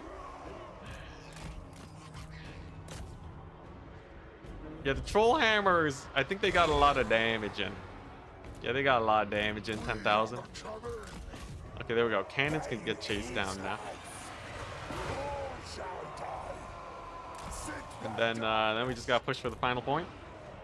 Just a couple guys left. Exalteds are gonna go down. My goodness. But we have this guy. He's pretty fast. Man, those gyrocopters. The nasty gyrocopters. Okay. They're gonna kill the Exalteds, but they serve their purpose. They got a whack load of damage in, and they disrupted the cannons.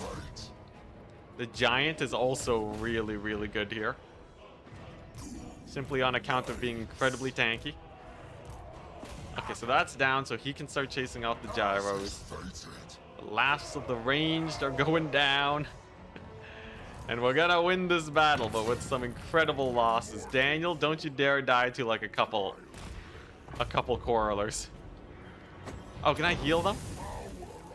Oh god, 900 HP? That's more than enough.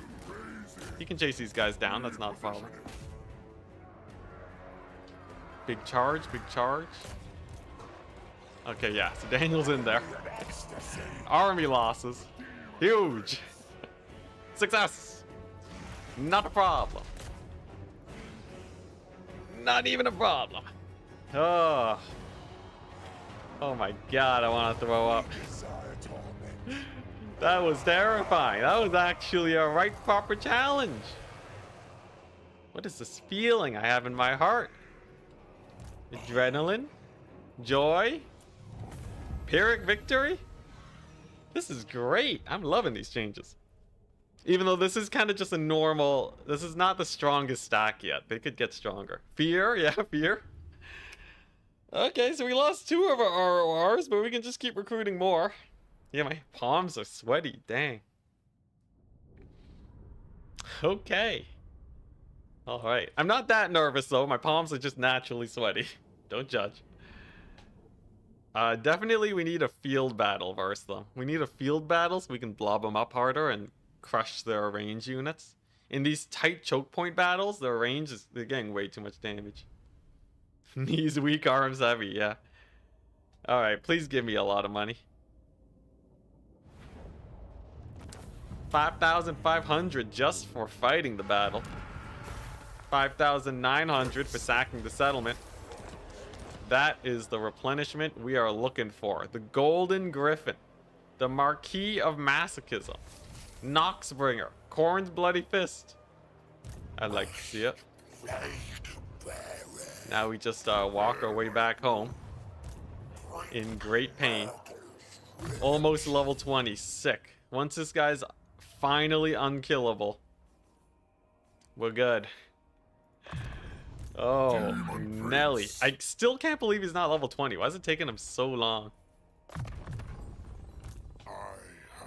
Alright, so now we have the cheapest of Slaaneshi units. We're just gonna go upkeep reduction on all of these guys. Get the cheap Nurgle units. Oh, we already have cheap Nurgle units. Hype. Yeah, so we got the cheap Nurgle and Slaanesh units, and then we just go hard on that. Ever more unstoppable. Ever more unstoppable indeed. So, I clearly need Winds of Magic. We got a restock on the cavalry, because they took a beating. And then Korn's Bloody Fist for some mobility. Or the Noxbringer for some ranged. He's so expensive, though. He's so expensive. I don't even know if I can afford him. I honestly... Wait. Serve me. Serve chaos. So expensive. Yeah, they reworked AI behavior a bit on the campaign map. That's 4,000 a turn. that means I have to take fights. We're gonna hold on this army. And then we can work it a bit later. Any body parts? Any anti-infantry body parts? Winds of magic capacity, power reserve. Shield doesn't really do much for me. That's why I kind of like my claw arms.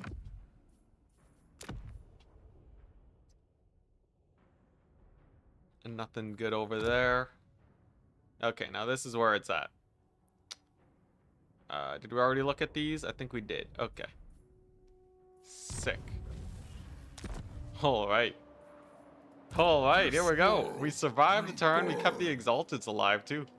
We're gonna get a turn of healing. Then we sack Harganeth. It's gonna be tier 4 settlement soon, too.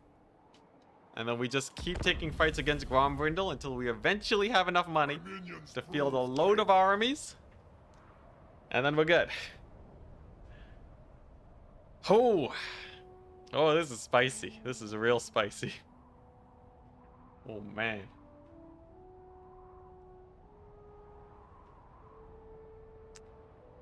You can always recruit when you get into a fight. Yeah, I'm just worried we're gonna get attacked by a random army. But we can indeed recruit the soul grinder when we're on the attack. It's totally fine by me.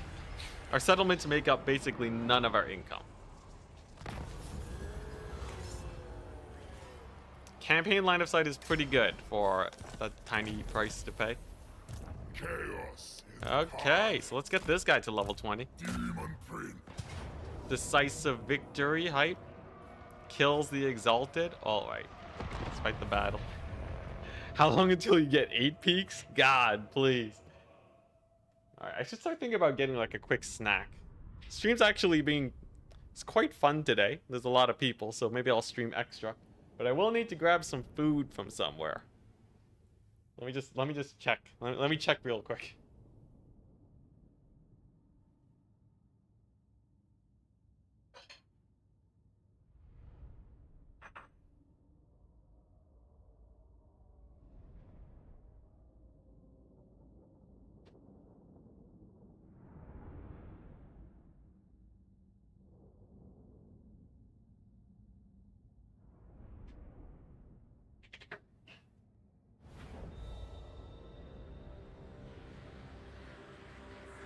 I made spaghetti.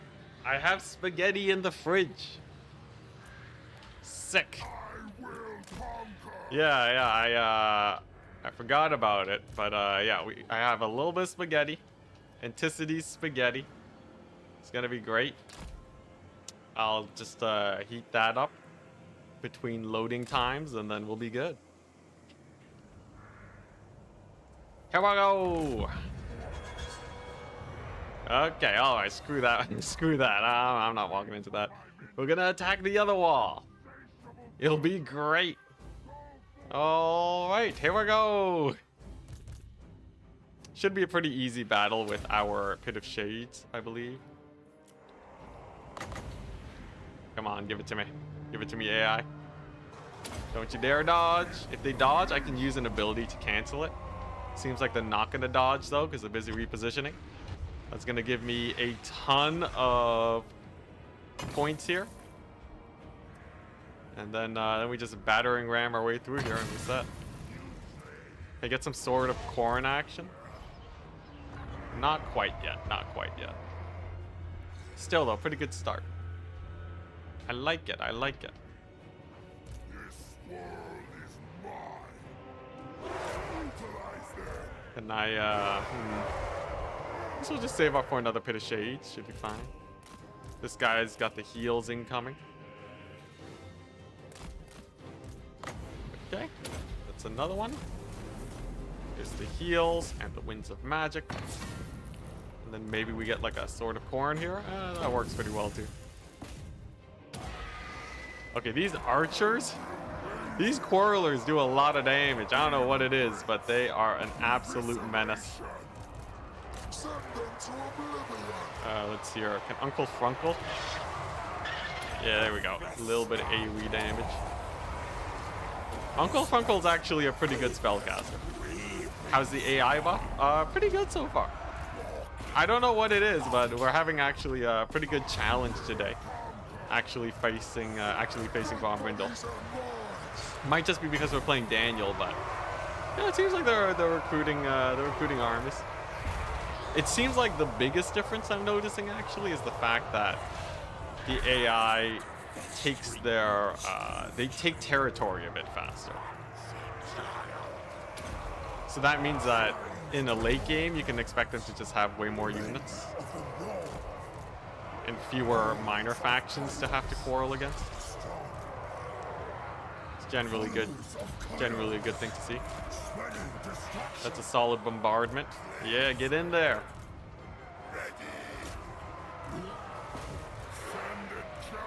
And then I don't know. I guess we save up for the heal. Now we have another heal right here. Boom. And then Daniel can heal up. And then we're good. What are these guys doing? They're just spazzing out. Yeah, I'm just saving up for the mega heal. Oh crap, the giant needs to get in here.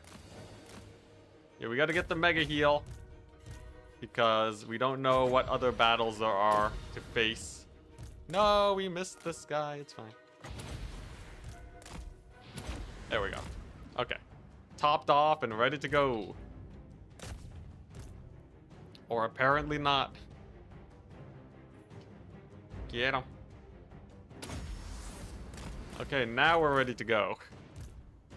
Okay, so we get him here with this guy. Do some of this. Army losses is not triggered yet. Oh, it's because they have a unit of archers. I was like, if they only have one dwarf warrior unit, surprising that they haven't hit army losses. Yeah, once these guys are down, then it'll be army losses. Just like so. Boom. Yeah, sick. Yeah, you have to kill a certain percentage of their army. All right, nice. Time to heat up that spaghetti. I'll make sure to mute myself when I eat.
Oh, we're done loading.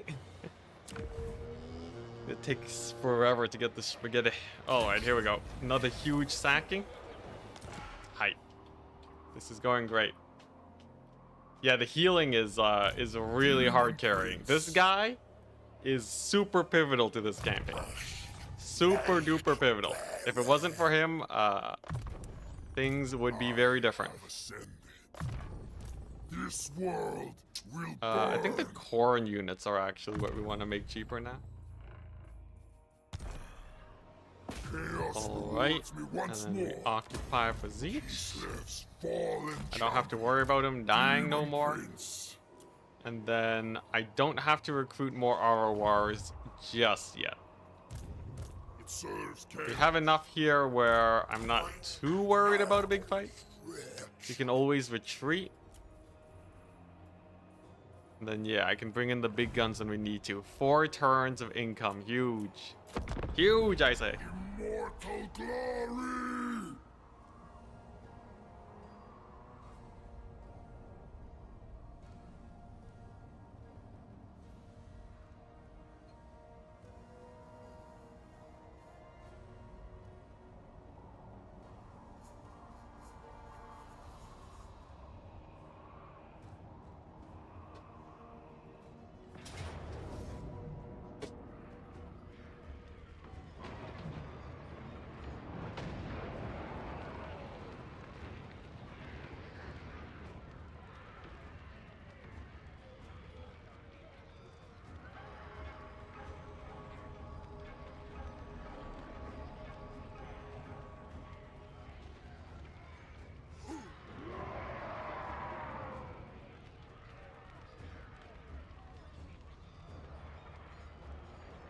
All right, what we got?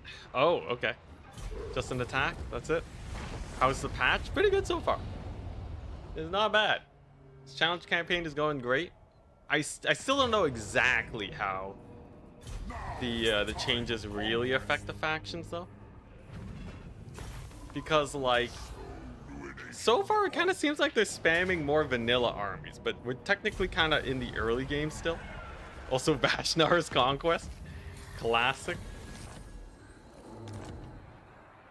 Hey, we got another Tomb Kings, another hand delivered cash grab. Sick.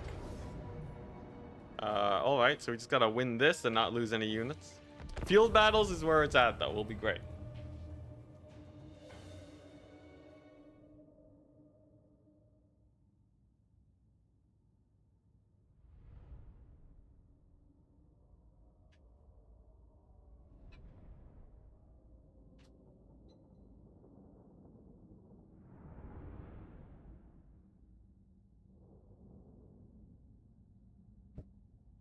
Alrighty. Oh, it's a choke point battle? Oh, dang. Oh, they super dead. Why are you at war with so many factions? Because we are playing on Beyond Legendary.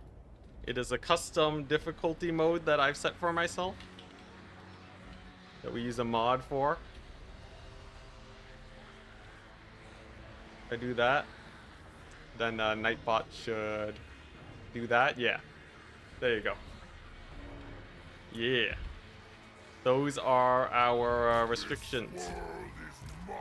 It's great.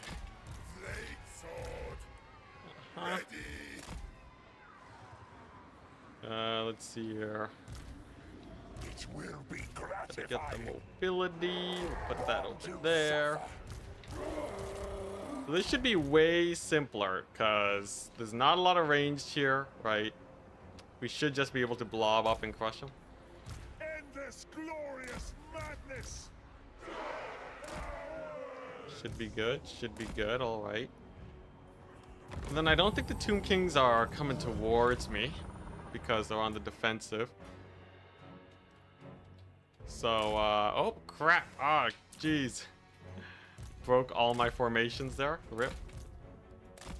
Ahem. Alright, yeah, we just want to wait for this guy to show up. Now, while he does that, I can take my food out of the microwave.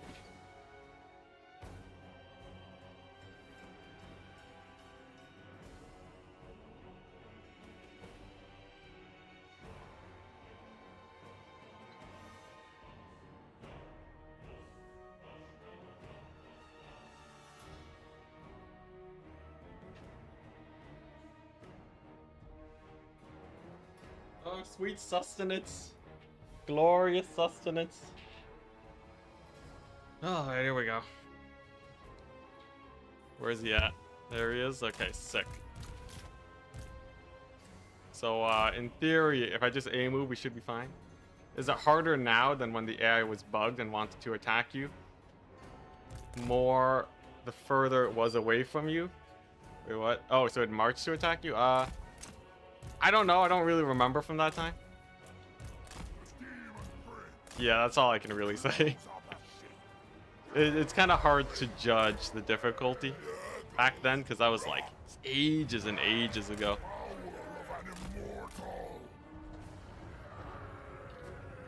I still feel like, honestly, it's probably a little bit too easy still. Alright, I don't want to be able to do Ultimate Crisis turn 10 to 20, right? The Ultimate Crisis should be impossible to hold so early on unless, like, you really cheese it. Because as it stands right now, right, it means that anytime I get to the late game, I'm obviously going to be able to hold the Ultimate Crisis. Because I could have held it on turn 10, right?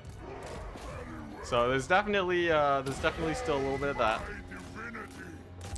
But it is an improvement. It is at least a mild improvement. Okay, let's dive these range units. Stellaris crises make you cry? In a good way, in a bad way?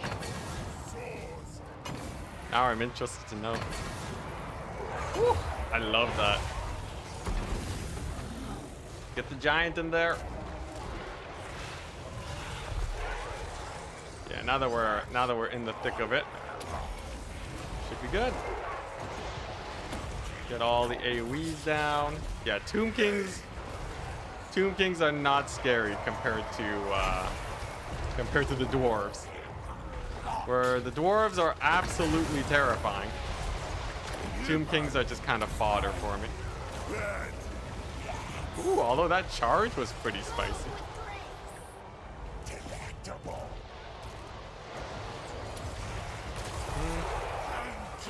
Gonna get our fleshy abundance here.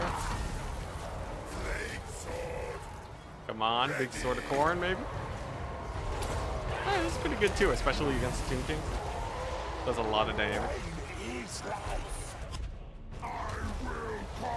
And then it's just endless magic spam, isn't it? Let's see, am I losing anything? Just the vortex beast a little bit. We'll have a heal for it, no problem. Daniel's ROR is really crushing it. Okay, this is gonna have to back up. I'm gonna put my knights in there. Okay, maybe we can do a bomb drop.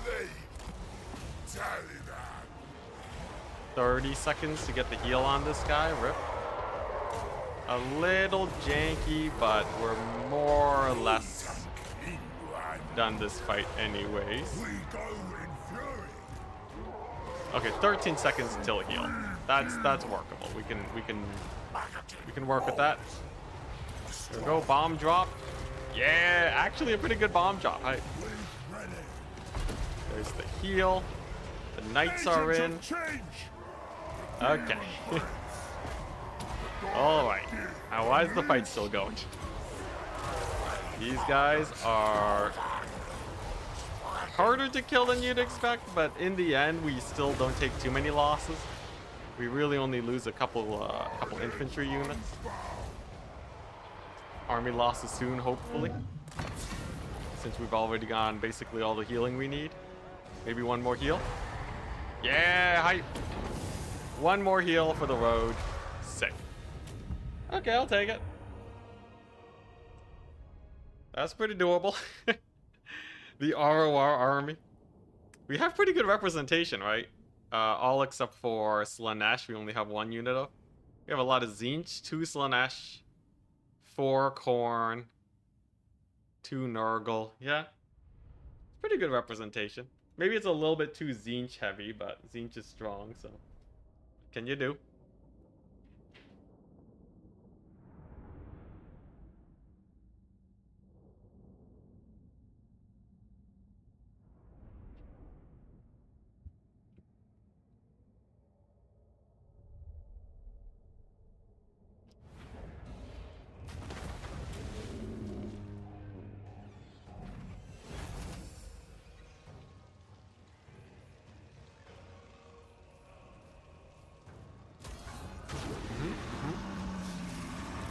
Also, yeah, multiplayer is so laggy. I wish it wasn't.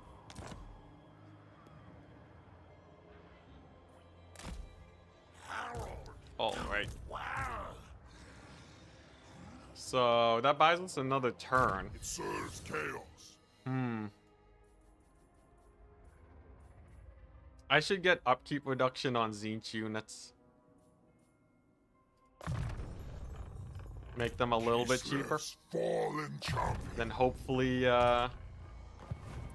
hopefully we can make this army cheap enough, because 6,000 upkeep is like insane. 6,000 upkeep is excessive levels of upkeep. We cannot afford to keep this going forever. Oh, we can, but we can't expand at the same time. Because the army really relies on its magic to win these fights. We need like a solid core army. And to do that, I need to capture probably Grombrindal's main settlement. Once it hits tier 5. Then we have a tier 4 settlement.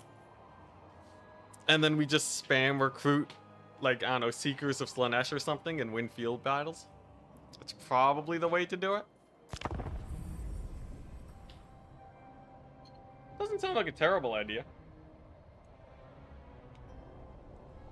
Because then, yeah, I guess the problem is, like, can I get enough money for that?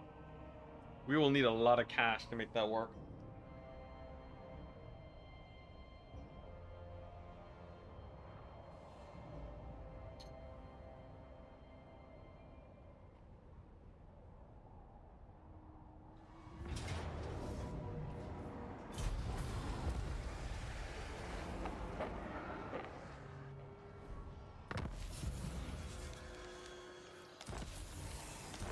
Why the white dwarf specifically? Oh man, he got it. The white dwarf, I really wanted to test World will burn. to see if Daniel was strong or I not, will not disgrace my and I felt like the ancestors. dwarves were the Supreme best target to champion. test our metal against. They're also in the corner of the map, which makes life a little bit more convenient in case we do want I to will not disgrace take my stuff over. ancestors. This is good. This is a great fight. He's gonna come off the edge of the map and we just kill him immediately. Sick. But yeah, I wanted to see if the rumors about Daniel were true and if he's truly weak or not. And I feel like he's not the strongest lord in the game by a long shot. But the ROR spam kinda slaps.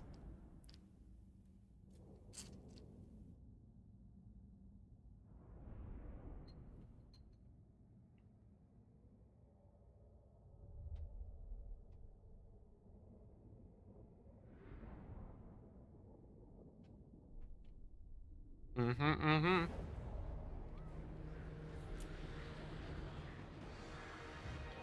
Carnage on. This is a terrible choke point. Screw that. I'm deploying here instead. Oh wait, we wanted to fight here, right?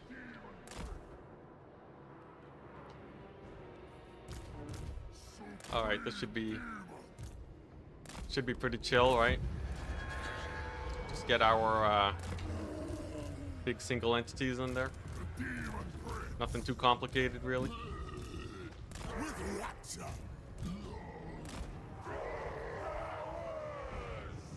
Can you please do a build guide for Daniel? What is the optimal build for Daniel's endgame power? Sure, sure.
Dang it, spam calls, wasting my time.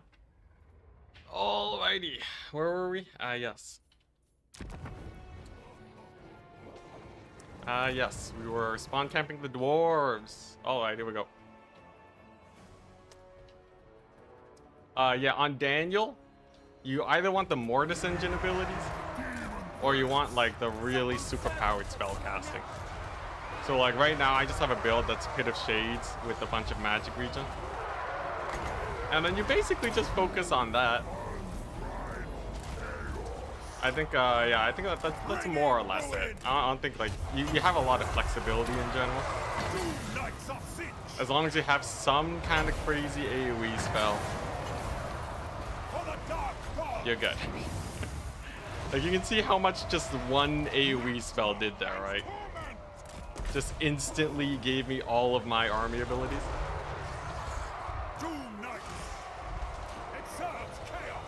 Dang, those gyrocopters are just looking.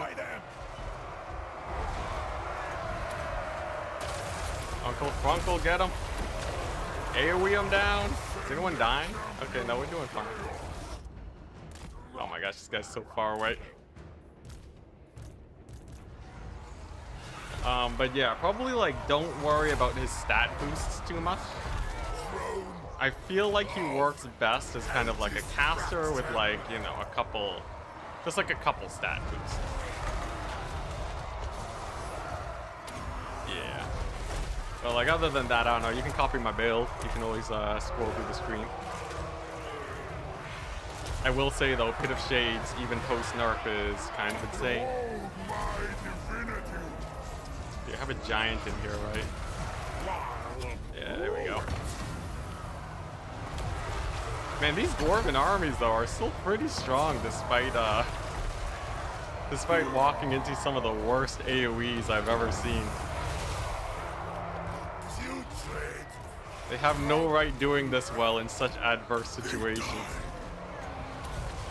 I could have also tried to just steal the settlement super early on, but it's fine. At least this way I don't have to think about it too much. Alright. So then we just go back here, we heal up all these guys, and then we're set to take the settlement. Mortal. Seeking victims. Yeah. Hey Phil, what's up? The demon prince. We're just here doing our best against the likes of Grombrindal.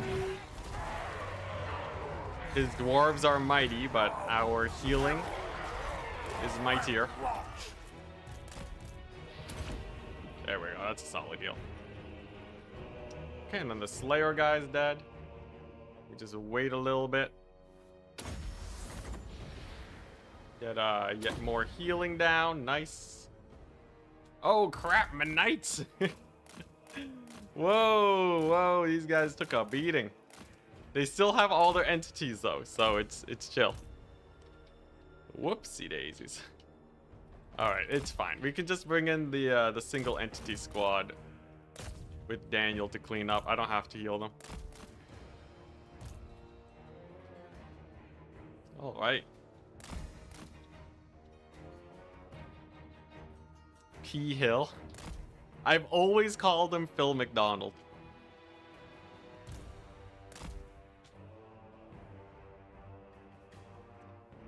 Oh yeah, I feel like Daniel is about Norska level. That actually is quite apt.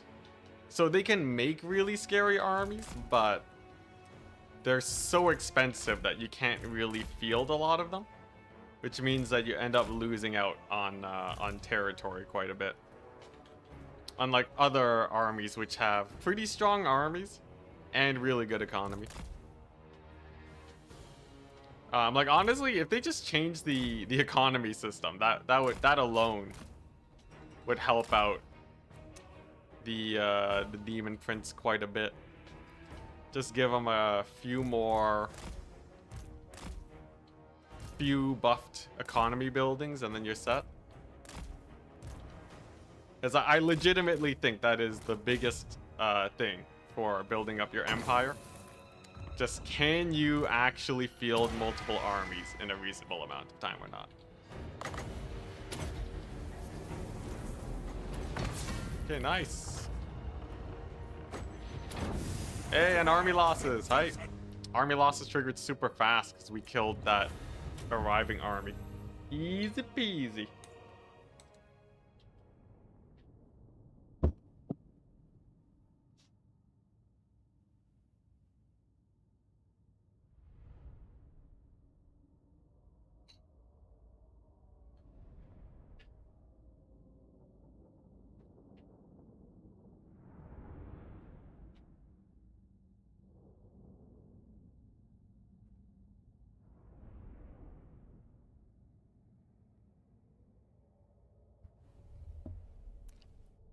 Wait. You can get 90% off Slanesh units? When did you mention that? You just have to get like a Slanesh Lord and then they can stack it up, or what? The vanguard, the ruinous crusade.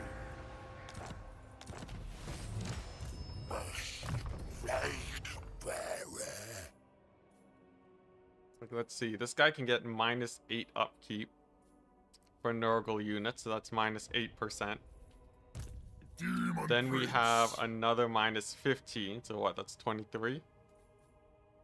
Plus another -15. That's 38. I only see minus 38%. I don't know how you can get more. How you can make it even cheaper unless this does something. No, it doesn't look like it does anything. Yeah, how do you get to minus 90%?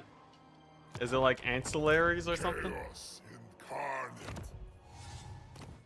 Are there like sick ancillaries you can pick up? Much power.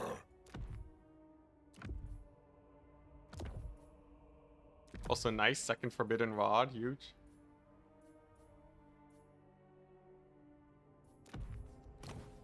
Let's see here. Income from buildings, recruitment cost, seduction cost reduction. Yeah, I'm not seeing it.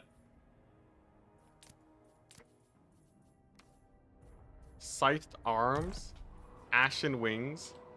Wait, you can actually get body parts that give you cheaper units? That's crazy. Okay, well that's good to know.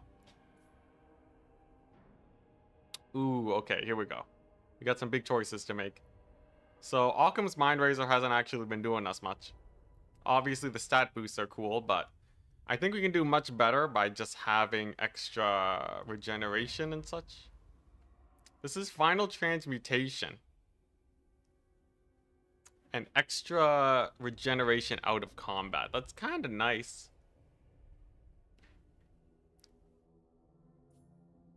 Oh, maybe it's like a set bonus. Anyways, yeah, I kind of like that. We don't really need our melee stats anymore. We have other single entities for that. The question is, do I want Final Transmutation or do I want Tzeentch's Firestorm? I think Final Transmutation is better. Oh god, we got a bird head though. It's a bit of a, excuse me, big difference than before. Arcane Aged Wings is insane. Spell Mastery. Still want the Pit of Shades. Yeah, now it's not that fitting anymore. It's just a Tzeentch bird with Slaanesh claws. It does not meld as well as it used to. I need my fashion souls. Has anyone been able to test the new campaign changes yet to see if it fixes late game difficulty? That's one of the things we're investigating right now, but it's pretty hard to get super late into campaigns. Or at least it takes a long time. So I think we're kind of waiting on people to get that together. Ooh, barrier hit points? Or stats? Okay, I feel like I don't want my stats to drop too low, otherwise we'll just start getting wrecked. Sure, okay, that's enough customization.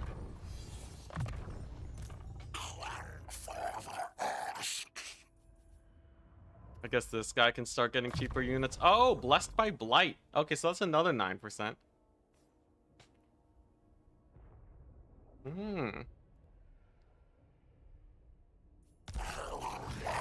Yeah, the fashion is off now. Okay, we're still good though, we're still good. So now we gotta go to Grond. We have money now, okay? We can actually afford to get some good units. I think the Soul Grinder will be a solid investment. And the only investment I'll be taking, because now we only have 2 turns of upkeep. So much power. And then, yeah. We'll just start marching westwards. I want to make my way to the altar of Ultimate Darkness. Nagaron could also be pretty hyped, though I think we'll be sacking that one. And then it's all about establishing a foothold. And also just generally seeing how many armies Grombrindal can actually throw at us. If he throws 2 armies at us every turn, he might be able to beat our replenishment. But that's asking a lot for the AI, especially on turn 40. So we'll see, we'll see.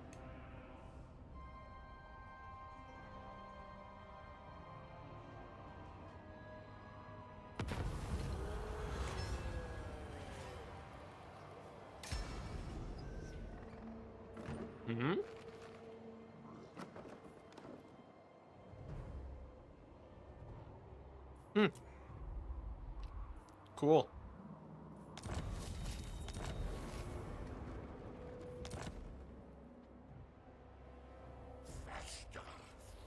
bird is not the word. Also, hello there. This is forbidden. Serves fallen champion. Short-sighted. Hellebrand is back with creative assemblies, new and diverse armies. Obviously, Hellebrand's been getting kind of wrecked by the by everything going on, but I love how they advertised better built armies, and now it's just like, what if Dread Spears? I have sent. All right. Here, we'll take the Black Pillar. It won't make me that much money, but I think the fight will. Nah, let's not. What's this stance teleport? Oh, I can teleport stance now? Prince, it will aid my conquest. More lands to subjugate. Okay. Now this guy might take attrition because I'll run out of settlements, but as long as he doesn't, we're fine.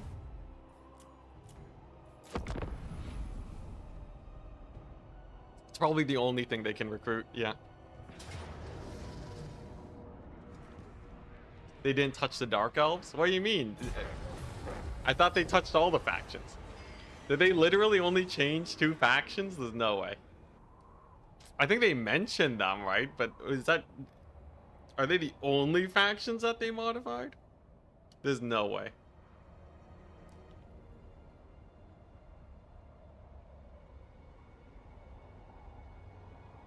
Hey, nice. We actually have some armies on our tail.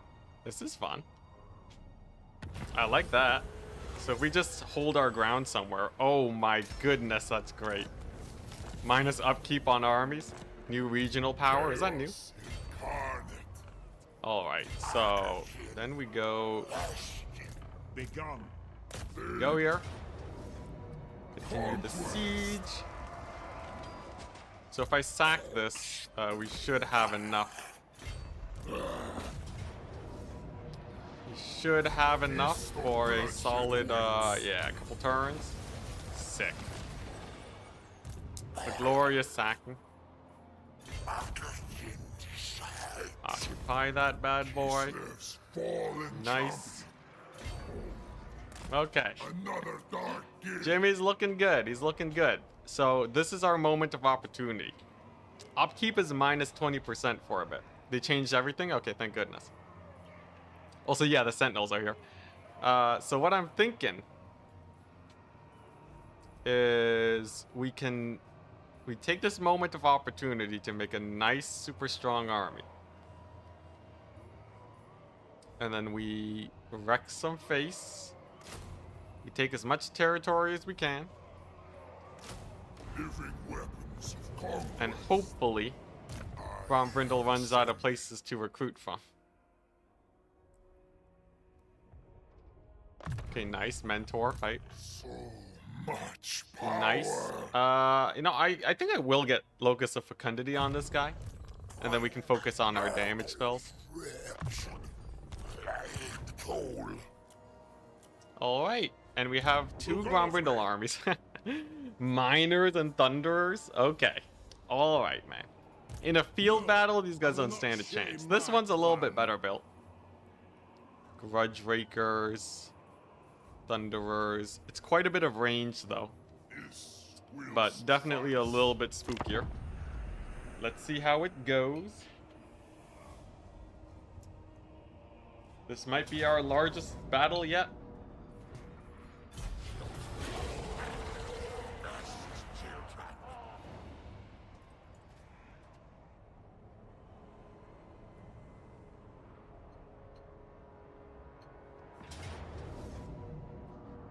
Mm-hmm.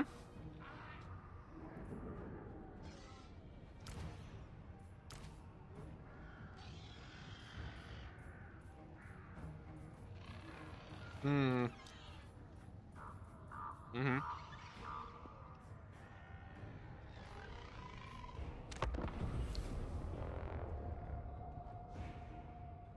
Here we go. It's time.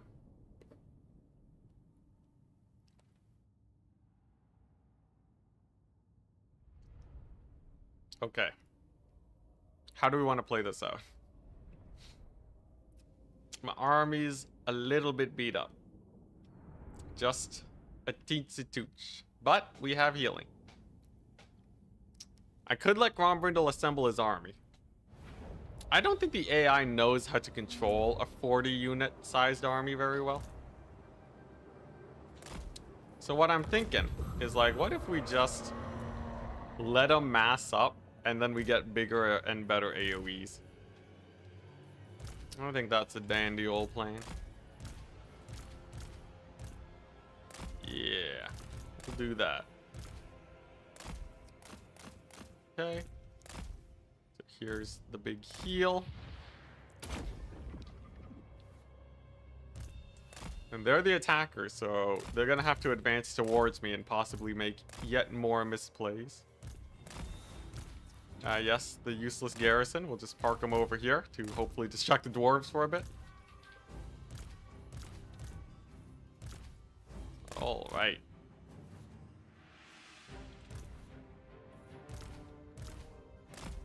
Alrighty. Yeah, well, we'll see how this pans out. I'm thinking the mobility core will probably do really well. We got that final transmutation cooking. Grombrindal, we can probably focus fire down. Let's buy myself a little bit more space by advancing. So the soul grinder has an ability that shreds. It shreds ammunition. Very unique. Okay, there we go. There's another big heal. We'll have to take this very carefully. Maybe the Furies will move up and we can kill them with the Doom Knights. Have you played any MOBAs? Yeah, I played League of Legends for a few years. Back when I was in high school, but that's about it. I was not that good at it.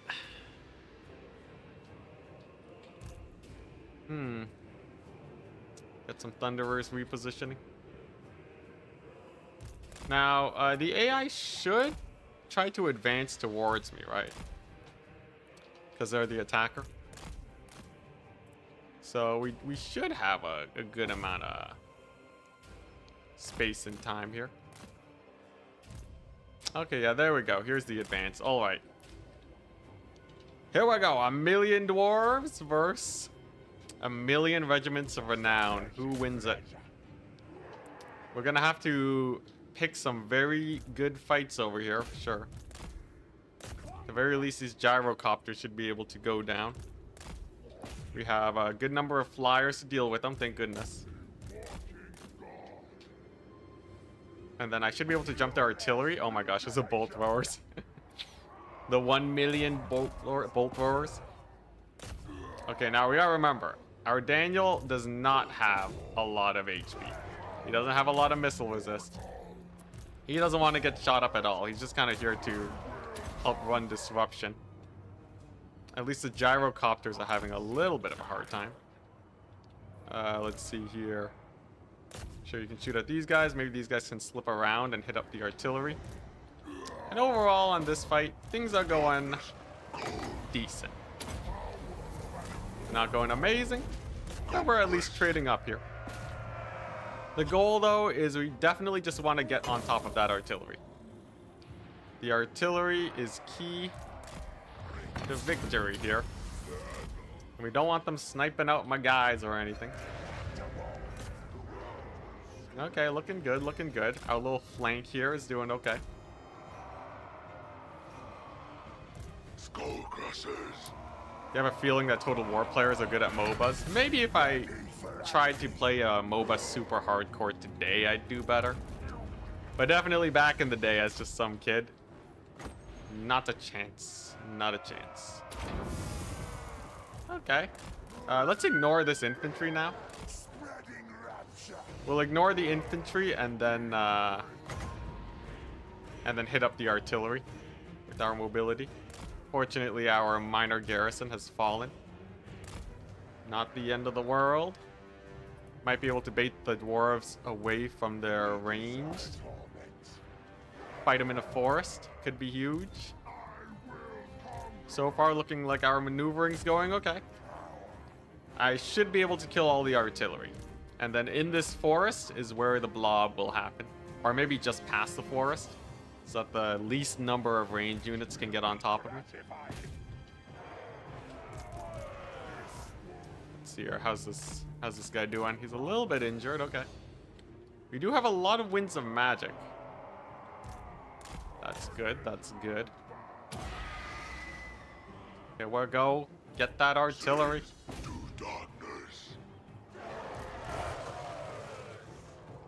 Man, the gyrocopters are hard to catch. 80 speed. At least the AI doesn't know how to micro them. Okay. Nice. So the gyros are gonna go down. That's hype. Artillery slowly but surely getting hit up. And then it's just the dwarf tide. Now, half of these units are miners. So that's a blessing.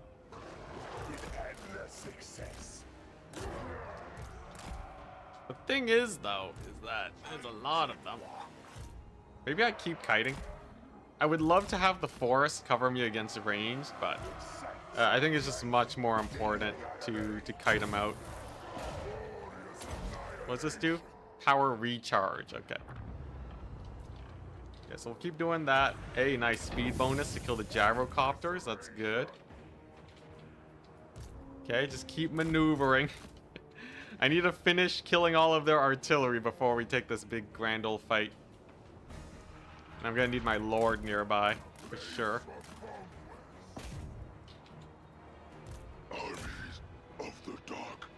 Okay, nice. I'm seeing a little bit of blobbing. A few pockets here and there. But it's still a little bit too spooky.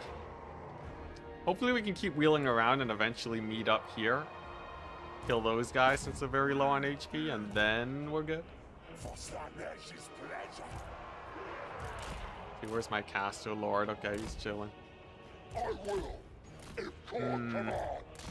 Thunderers in range, that's not good. Can I send in, you know what, the berserkers? Oh god, are those blasting charges? Okay, those are more thunderers, huh? Okay. Just keep maneuvering. We keep maneuvering then. Okay. Yeah, I'll take a couple thunderer shots if it means I don't have to fight this. Berserkers can stall the miners for a little bit. Very good, very good. Artillery's down, height. Some of them are coming back up, but mostly they are disrupted. Alrighty, alrighty. And then we have a couple ranged units here that we can now engage. Sick. Oof, okay, those ranged units though. Come on, Grombrindal, don't do this to me. Let's see, how's this guy doing? Alright, he's doing okay. Oh man, those flamethrowers. Flamethrowers, mildly spicy. Taking loads of damage here on my mobility core. That's not good. All right. This is mildly bad. This is mildly bad, but not the end of the world just yet. Kind of situation that we got going on here. Obviously, losing so much mobility is rough. We basically traded them out for the artillery. I guess there's almost no saving them, sadly. But... How am I gonna deal with these range units? Maybe divide and conquer. Maybe we just keep dividing and conquering.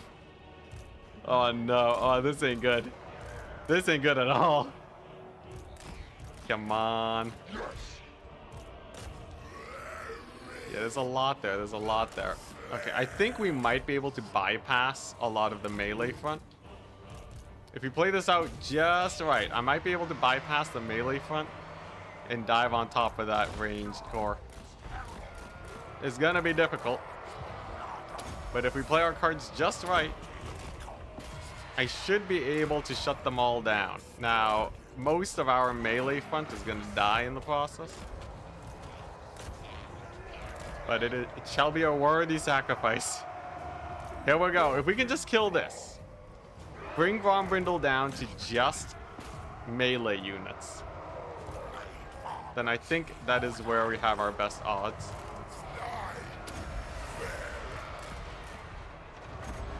Okay. Oh my gosh, my lord is taking 1,000,000 damage. Yep. Keep dodging, keep dodging. Woo. Okay, here we go. We gotta shut those guys down. Get the final transmutation. Okay, nice, nice. He lives, he lives. Okay, now we're right on top of them. We're right where we want them. Then we wait for the melee units to blob in, and then we get some sick. We get some sick action on. We get some sick AoE action. Oh God! Oh, don't die! Oh God! Do some of this. A little bit of that action in. Oh no! Oh no! I think we just got outranged by Grombrindal. Dang! My lord's gonna live for half a second, but now he's dead. Oh my goodness. All right. All right. Grombrindal's armies are a little too spicy then. Dang. Yeah, the single entities don't do well against the dwarves. He got annihilated. It's like way too many ranged. At the very least, though, I think we showed Daniel has a little bit of teeth. Can he win an ultimate crisis and beeline towards the dwarves? No. But I will say I did have some pretty good fun. The winds of magic were also pretty great. We had a lot of good magic in there. Dang. Also, the dwarves have 1,000,000 magic resist at this point in the campaign. They're at 45% because of the tech tree buff. Dang. GG, CA. You win this time. You win this time, but I'll be coming back. I'll be back. Maybe not with Daniel, but with another faction. With 19 cheap soul grinders. Honestly, that many range units, you kind of need a wide army. Like, if I had my slayers, we would have done well. Dang. Alright, GG. GG. It's been a long stream anyways. Pretty good though. Pretty good. Game too easy. Yeah, game's too easy. Oh man. Yeah, we just weren't able to get the settlements. This is great though. We finally got an L. We got an L. Next time you should try Bellacore. I want to play like a high economy faction next time. I'm also surprised that this is just a mid-tier army. It wasn't even like a proper full Ironbreaker army. So we technically didn't even get to see most of the update. This is kind of like vanilla what you see when the endgame crisis triggers. Good stuff though, good stuff. The battles feel well fought. Grombrindal's an absolute menace. And I guess that's it. I'm gonna call it for a day for today. Let's go ahead and see if we can raid somebody. And then I can finish eating my spaghetti. GG's. High economy. Taste thy pleasure. Play Scarbrand. Actually, you know, post-battle loot's like super important. Means they weren't lying about the difficulty buffs? Maybe. The true test would be to play, the Slayer King. And see how different it feels, see if it's still doable. Because if that one it actually feels significantly more difficult, then we're talking. Alright, anyone I recognize streaming? Unfortunately not. Alright, I'll just end it then. Whew. Long stream today. Not my longest though. My longest is almost twice as long. But yeah. I'm gonna call it quits. Enjoy, people. I hope to see you again tomorrow. We'll probably be streaming more. Have a wonderful day. And enjoy the new patch. It's looking promising. Peace. Does the ice